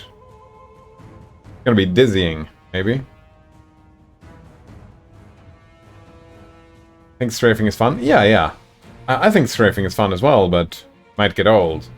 I mean, there's kind of a game like that. It's called Devil Daggers. Interesting.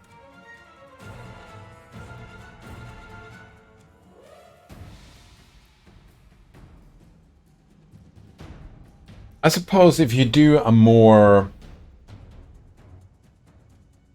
If we're thinking about shooters, right? In Vampire Survivors, you one-shot everything. So maybe in a shooter you could do... Like, you have the bosses that show up from time to time, which is great as well, but you could have like an in-between, right? You have the trash mobs that should get killed by all the AoE. It doesn't matter if they're behind you or front of you or whatever. You just have to build so that they all die. Somehow.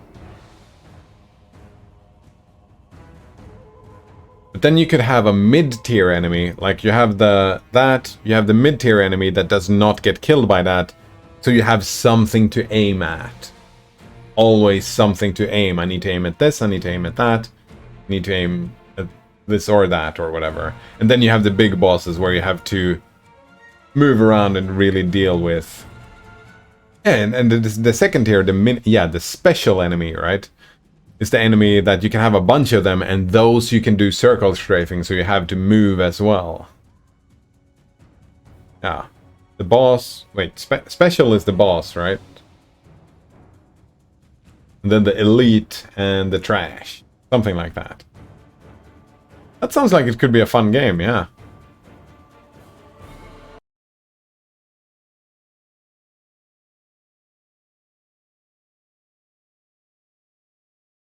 Curious.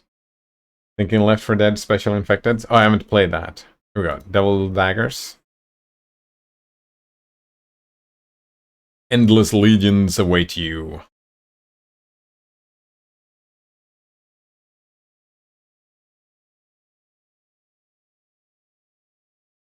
Oh, look at that.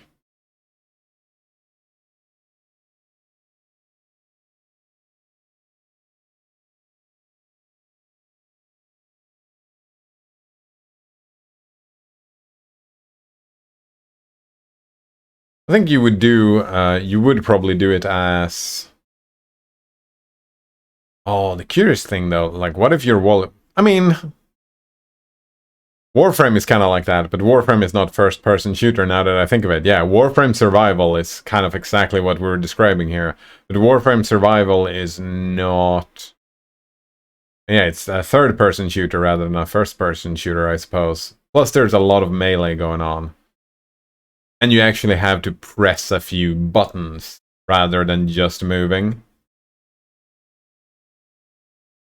Sound of this game is so cool. Metal as fuck. I like metal.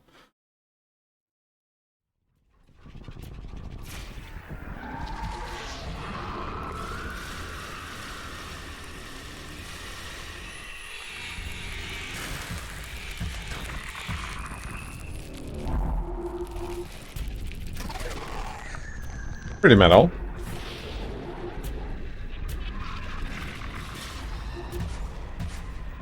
Overwhelmingly positive. Damn it, this looks like a lot of fun.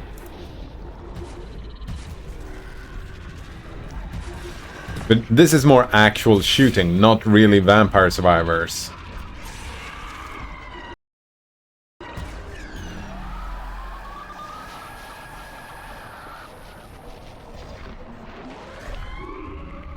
Yeah, I like the idea though about just getting your builds and your skills and leveling up. And I mean, there would as well be, you know, swinging swords in front of the screen, that type of attack, small AoE just in front of you. Like, there has to be build variety, right? So you could make a build that kills everybody in front of you, but nothing that is outside of the visual screen, so you would have to spin around. Or you could just have, yeah, so, yeah, a lot of variation and build variation. Maybe you could do all the circle strafing and just have piercing shots and nothing else, but it also kills everything that you shoot at and whatnot. Says, yeah, your character doesn't level up in this game. You personally level up as you play better and get better. Exactly. Significant difference.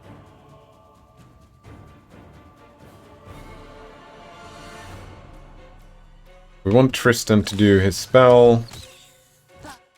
Then we can move over here. And then what? How long is left of this one? 9 seconds. We can do another Blessing of the Faithful. Sacred bonus, attack roll, skill checks, ability checks, saving throws, and AC.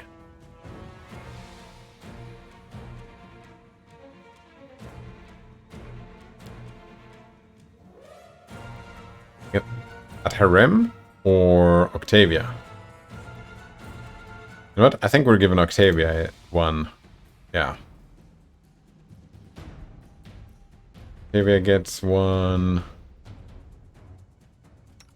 You get to start attacking here.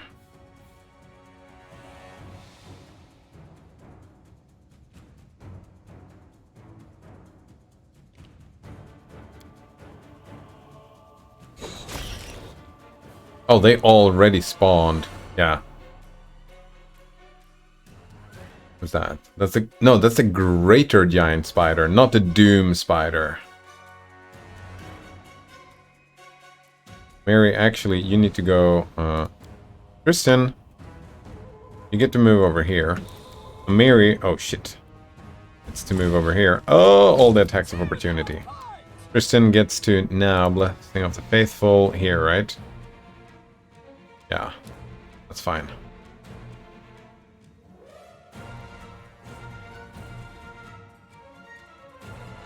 Lindsay's not gonna shoot. Lindsay is gonna...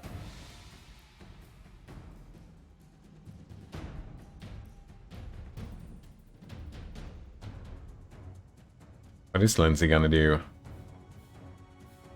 Just do mirror image. Just do something. I should have pre-casted mirror image, really.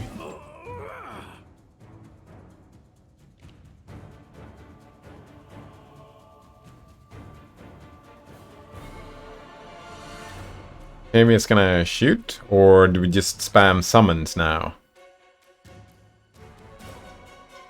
What's my timer? 2 and 30 minutes, 2 and 30 on the Hurricane Bow. Oh, it's 1 round per caster level, isn't it?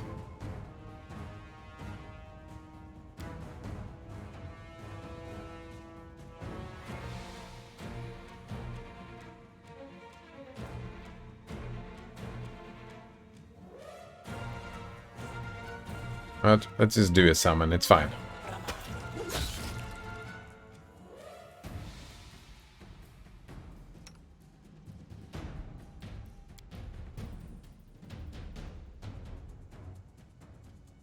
Oh, that's Lindsay doing the summon. Yeah, oh, you know what, no. I was looking at the wrong spell casts here. Could give someone mage armor.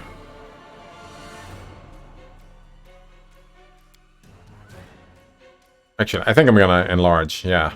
Let's enlarge Mary here.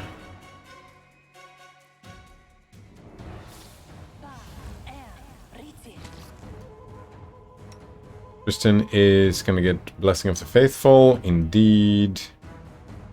Rim needs to do something better than just fighting here. Oh, or maybe these are all gonna be heals later, maybe not. What is this? Dispel Magic? No. But Bane? Not yet. There's like no prayer yet. Nodron says, but in Vampire Survivor it's both. You are getting better at the as the game gets better. Picking the right choices, moving the correct way, facing the correct direction, picking up health at correct time, etc. Exactly, yeah. Nora says, I think a fun game would be one which you and enemies shoot projectiles like a 3D bullet hell. They're dodgeable, so you have movement skill checks instead of using cover. Shooting an enemy with an aim head projectiles is so much more satisfying than a hit scan. Oh yeah. I mean, you can have both, right? You can, since you have a lot of skills, you can have a few hit scan abilities if you want to. And a bunch of different types of projectiles, right? Oh man, there's so many different projectiles you could shoot with. Like imagine a projectile that you shoot, but it like goes out from you, which means that you have to try and gauge distance and try to hit it. Maybe you see it, right, when it shows up. When you're looking at the screen, it shows up on the right side of the screen or whatever. And it moves and it's like, alright, there we hit something, we were at the correct range. And then it goes another spiral and it's going to be even further out. So maybe you back up to try and hit with the next wave as well against the enemies and whatnot. So you have a lot of different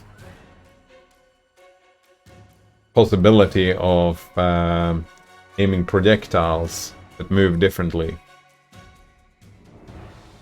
So the build gets a lot of variety.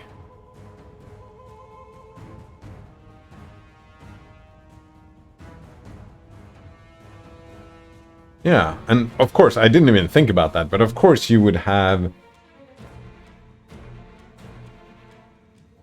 Oh, people shooting at you as well.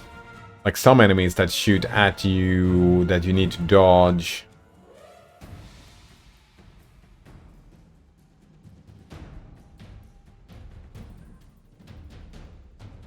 Or shield, or tank.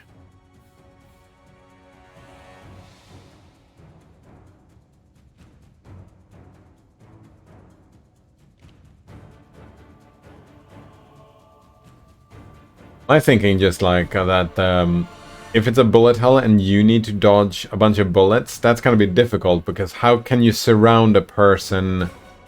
How can you surround the player if you have enemies that show up and shoot at you from all the places? That's gonna put the player in a position where dodging shots might be problematic.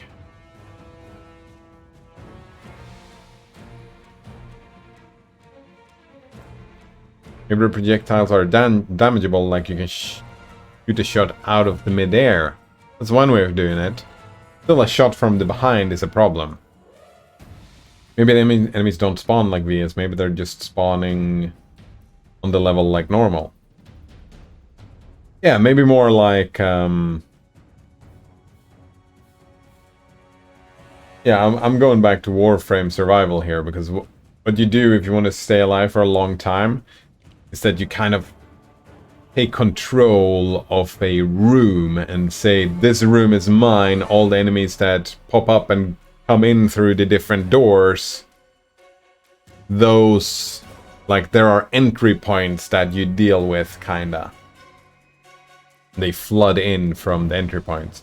So maybe different levels. Maybe not having an open level, but maybe some three-dimensionality where you can...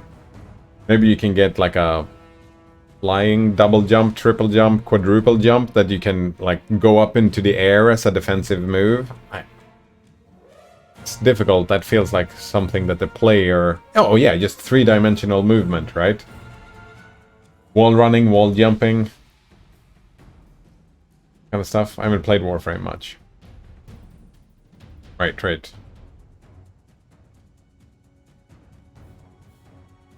Yeah, I'm just spitballing, right? I'm not very great at judging first-person shooters, though, so my ideas are definitely a grain of thought, but it is a fun idea to just think about. But I like the idea of, yeah, more of an arena, rather where you just go all over the place. You can build specific arenas that have different openings, different amount of doors, and the doors may be hidden and showed up, right? So that enemies can show up and surround you, but it's part of it is taking control of the actual room.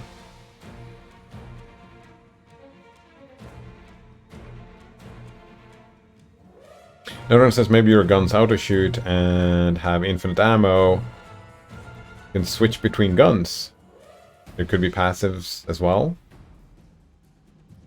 Yeah, guns auto-shoot, infinite ammo, switch between guns. I was kind of thinking that you add more and more on top. Like Vampire Survivors. Switching between guns. Yeah, I was thinking auto-shoot all the time, though. You said Vampire Survivors.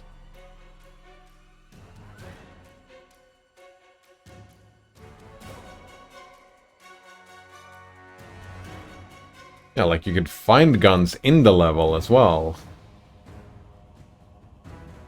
Oh. Well, that would have to be a large fucking level, right? No. Well, kinda. Part of the reason why Vampire Survivor works, right, is because of how well the leveling experience is scaled, that you get new things all the time, right? All the dopamine from getting a new gun, a new weapon, new upgrade, new passives. And then you get to the ultimate upgrade of the weapons and all that. Finding the guns in the... Well, you can do it a distance thing, right? That if the level is large enough, you can place the guns far enough from each other that you get that scaling as well.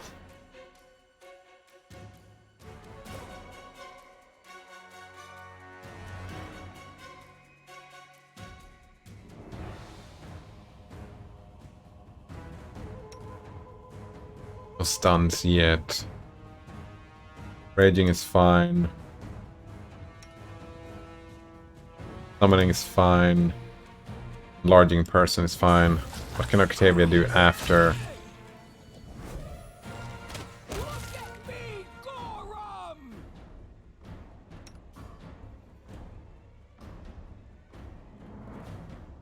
Forwards.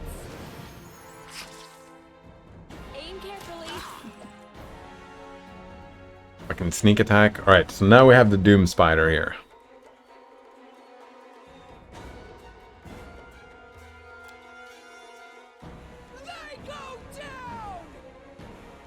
I think we're gonna stay here until my Baroness gets a heal here. I think Tristan is gonna move over here. Here. And do a prayer.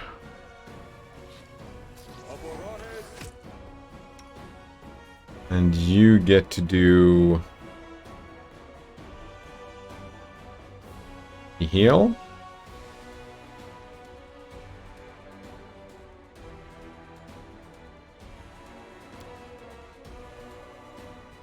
Gonna be dangerous. Right, you're gonna do this, and let's do an extra attack, it's fine. Something like that. Oof. Notices maybe all that is passives only. You can end up with an ultimate passive that is just one-shots everything with ultimate death until the ultimate death boss comes with 99999 E99 health.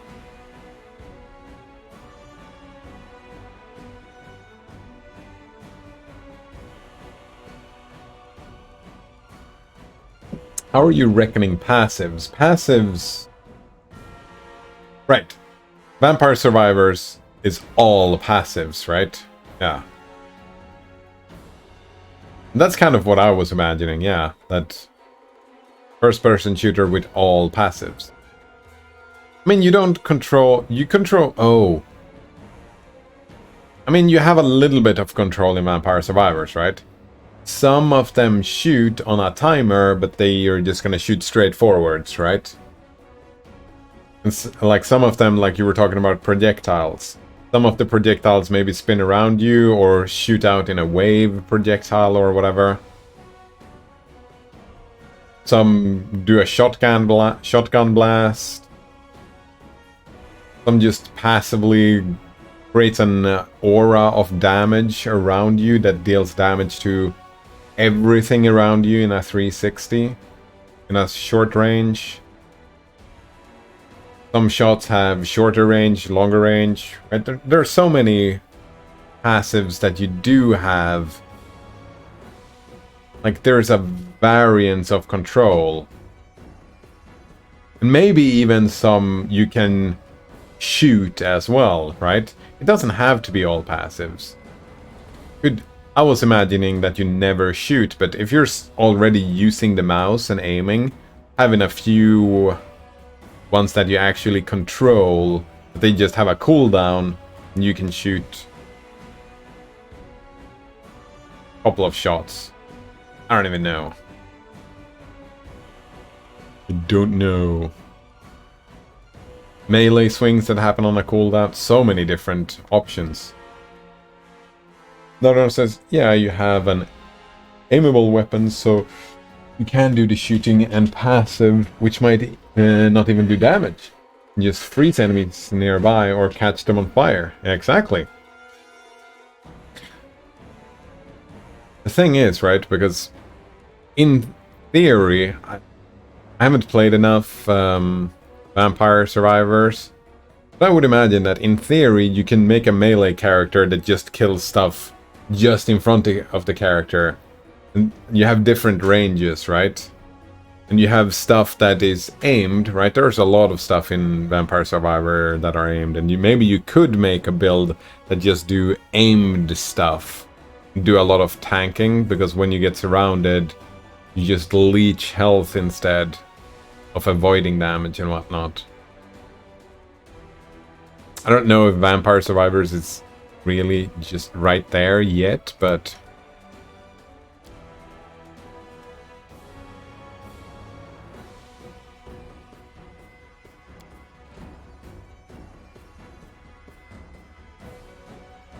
I don't know, it sounds like a lot of systems to code. I mean, not really, not if you have a projectile system and you can just decide a path of the projectile. Most of the stuff that you do are going to be projectiles, right, that just follow a certain path. Or have a certain number of projectiles. That's kind of what Vampire Survivor does as well. But a lot of them, like, they have the same stats, right? They have number of projectiles, they have area of the projectile, they have... Well, path is the specific skill of it, right? And whatnot, yeah.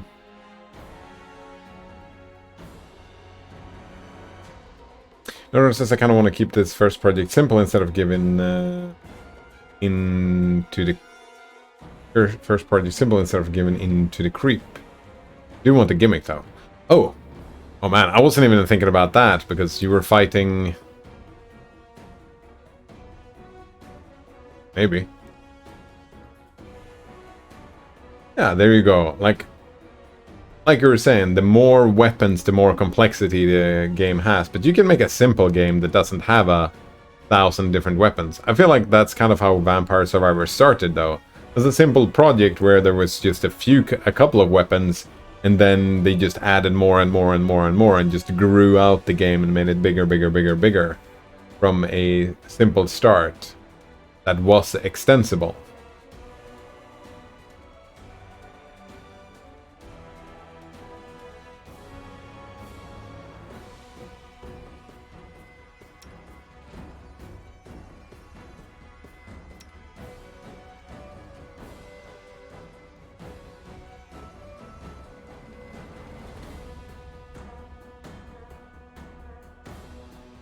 think we are gonna give another blessing of the faithful on Mary here.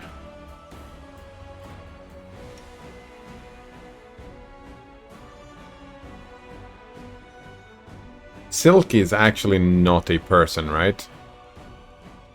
Try again and press the hold person thing. Yeah, it doesn't work.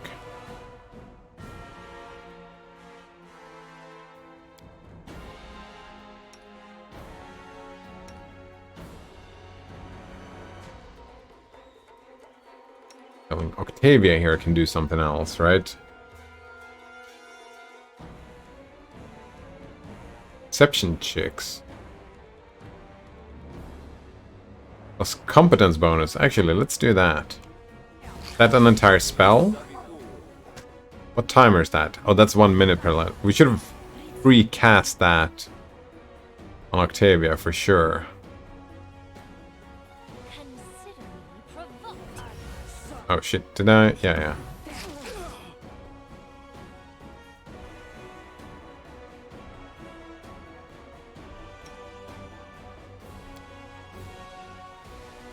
You're fighting defensively, aren't you? Yeah. Good. Another thing I could do is make a roguelike. Like the code to generate procedural levels is out there. I could use it. Indeed you could. The levels are constructed into a coherent series of room based on prefabs.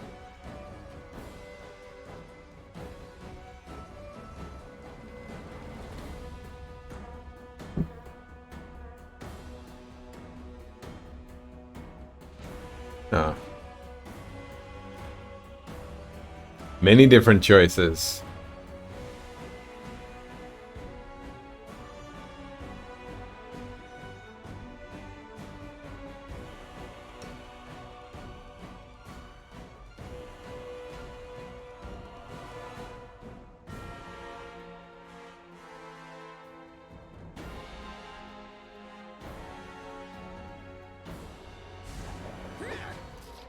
Oh, I'm held here.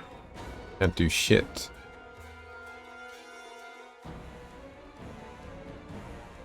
How did Amir's attack go?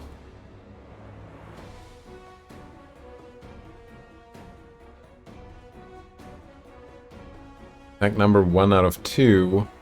Natural 1. Critical miss. Good job, Amiri. Not like we're completely dependent on you dealing damage here. So yeah, we're super happy that you're doing a natural 1. That's... This is for you.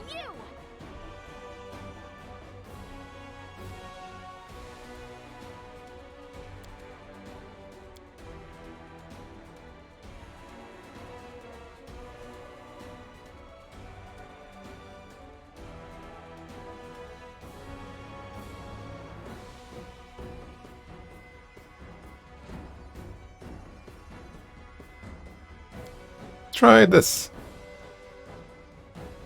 Has some spells here. And you still have...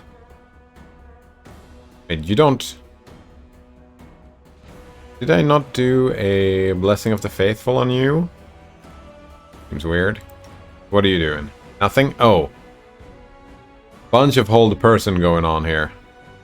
I should have gone after Silky, it seems. This is gonna be a problem. What are you doing? Healing. Yeah, people are just held all over the place.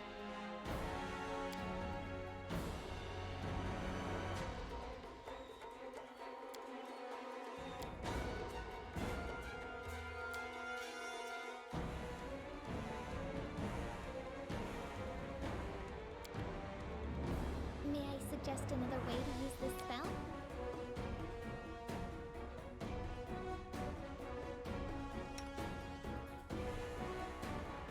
Alright.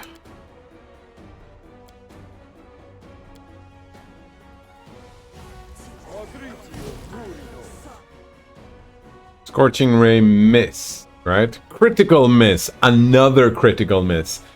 Oh man, this level is bullshit. This game is bullshit.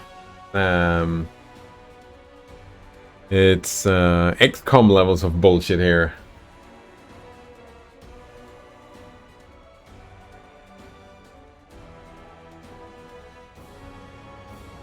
I require healing. Notices that people are mad that the new Star Wars games has DRM and only allows 2 activations. 2 activations?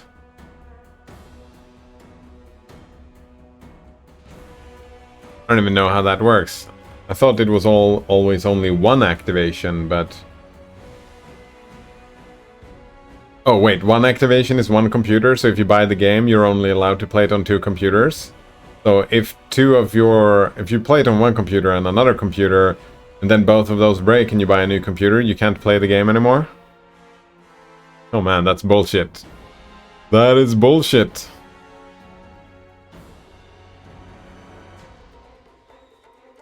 I can understand why people are complaining.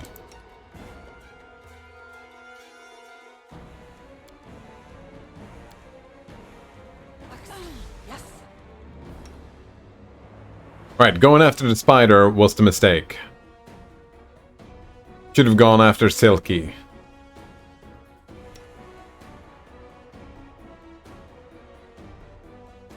Where is that?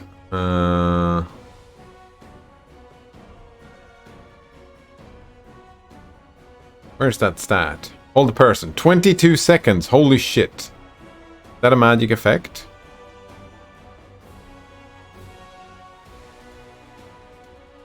Yeah, this does not work. Like, I'm so fucking screwed. It's not even close to being funny here. And I'm just critically missing the Doom Spider over and over. Yeah, all of these people are held, right? You're hold. You're hold. Everybody except Octavia is held now. I'll fight if I have to. Oh, wait. You're not held anymore.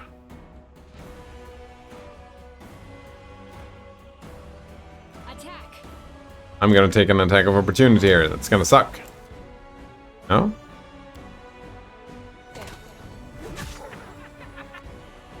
Oh! Oh, it's a concentration spell. Did she just lose concentration? No one is held anymore. Maybe we can fix this anyways. Alright, so... we have a chance.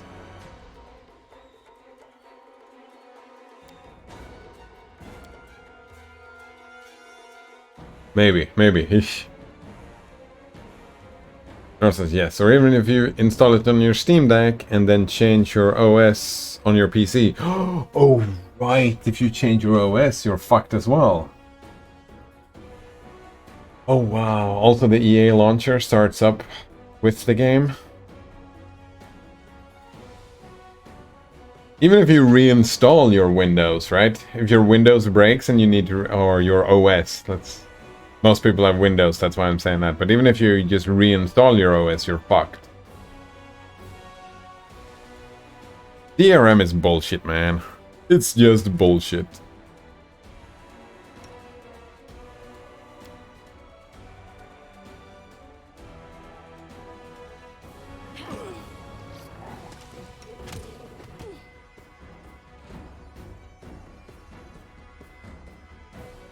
Shit. Doom Spider is not doing what I wanted to do. Sonic Strike. Oh, did we get it? I think I got it. Right, you're healing. You're healing. You're just shooting, but you're supposed to just be shooting. I think you get to take a health potion here as well. Do all the stuff. A rim can do some healing.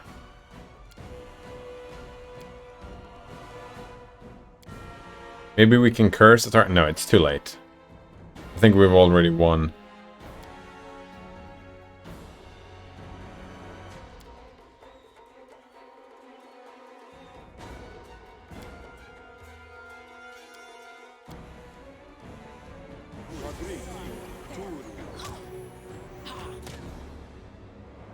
Yeah, I think we've already won, probably. Another one says, I don't think it will literally never work again. I think it just blocks you for an arbitrary amount of time. Oh, there we go. But like my example, it would stop working on the Steam Deck as well. Oh! Oh, wow.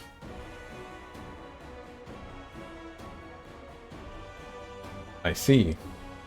itch.io doesn't have any DRM. Fantastic. If only the library management and discovery process was better. Yeah.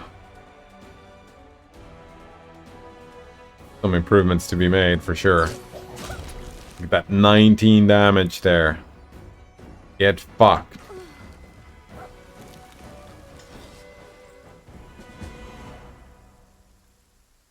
There we go. Loot! Another ring of protection, and a cloak of protection as well. Wyvern skin cloak, that seems new. That. 2 enhancement bonus to natural armor. And 4 resistance bonus on saving throws against poison, sleep, and... That seems like a thing I want to equip, doesn't it?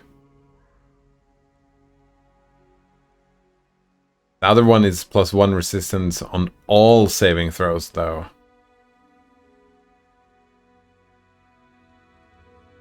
Natural armor. Does that... Let's check the AC out. No.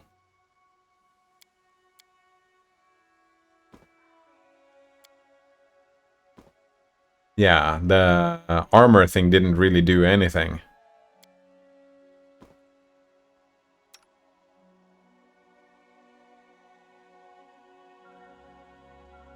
What about you? No? What does that even mean? 2 enhancement bonus on natural armor. Maybe it's a spellcaster thing, because you don't have any natural armor. There it is. Our healer.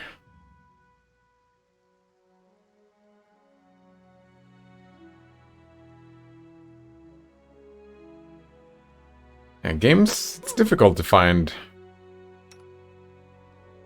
good games, I suppose.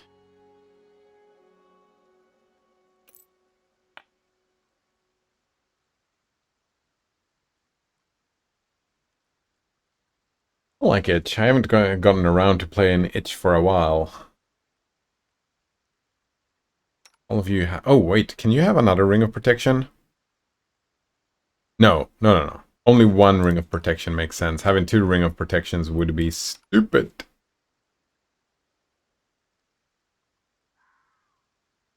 Well, getting on tab says it's pretty interesting how different DCSS and Tome handle summoning. Summons being able to attack enemies that are outside of your LOS line of sight, and you knowing how much health your summons have, even when outside of your line of sight in Tome, allow for different tactics.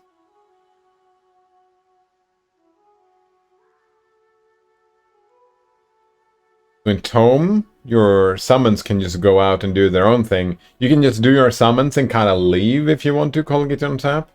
And be safe, let your summons deal with everything. And then when you come back, maybe your summons win or they lose. Is that what you're saying? While in DCSS, your summons don't work outside of line of sight. Is that what you're saying?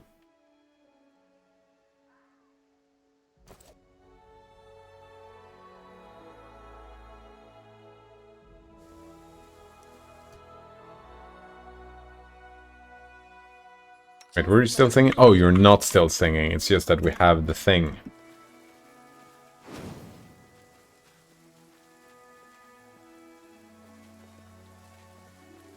Have the thing.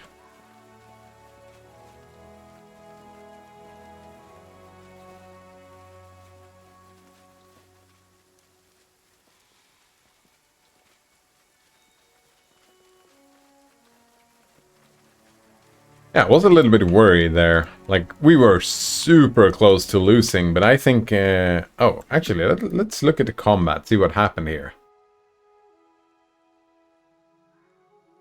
Oh, wait, you can do... Right. Hold the person, you can roll. Is that it? Yeah, look at that. All of them just happened at once. Arim saving throw succeeded. Amiri will saving throw succeeded. Tristan succeeded. Yeah, so we got all of these will saving throws succeeded at once against a hold person, yeah.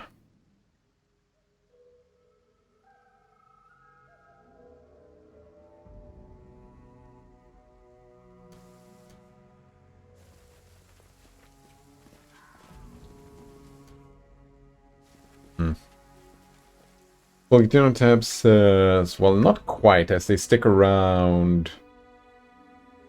They stick around to you, so you still need to somehow be close to enemies, but then you can throw your summons at them and keep resummoning while keeping enemies outside of your line of sight.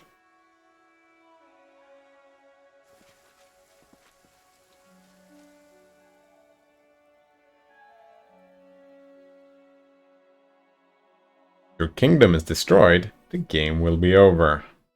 Bad.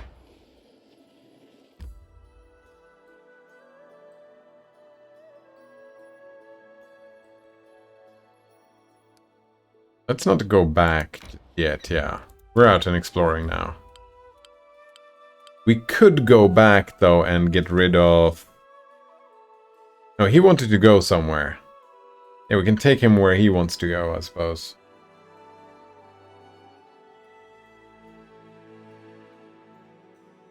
In DCSS, you can give commands to your summons, though, to attack, escape, or move to a certain place, so you have more control over your summons. Seems nice. Loyalty +1. We already have so much loyalty.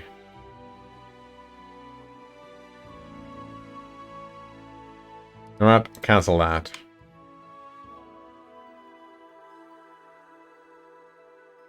Where did he want us to go? It's not this, not this. Troll Trouble. Ah, here we have the quests, yeah. Here we go. Unwanted Legacy. Source for resources. Claim it for 15 BP. I'm assuming those respawn.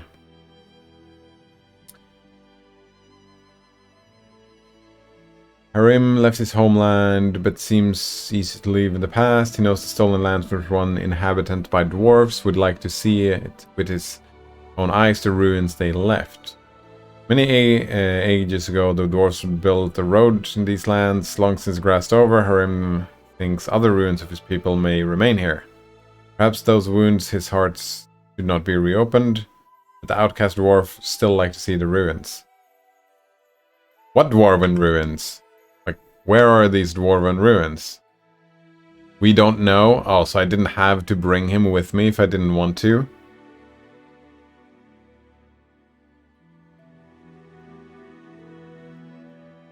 Maybe it is the trail in the hills.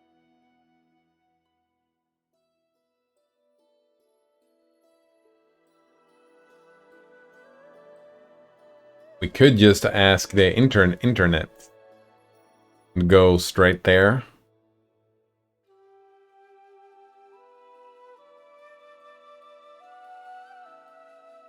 You know what? We're gonna make that decision tomorrow. Yeah. Yeah, I think that is it for today. So, thanks for hanging out. And have a good one, yeah. Cheers.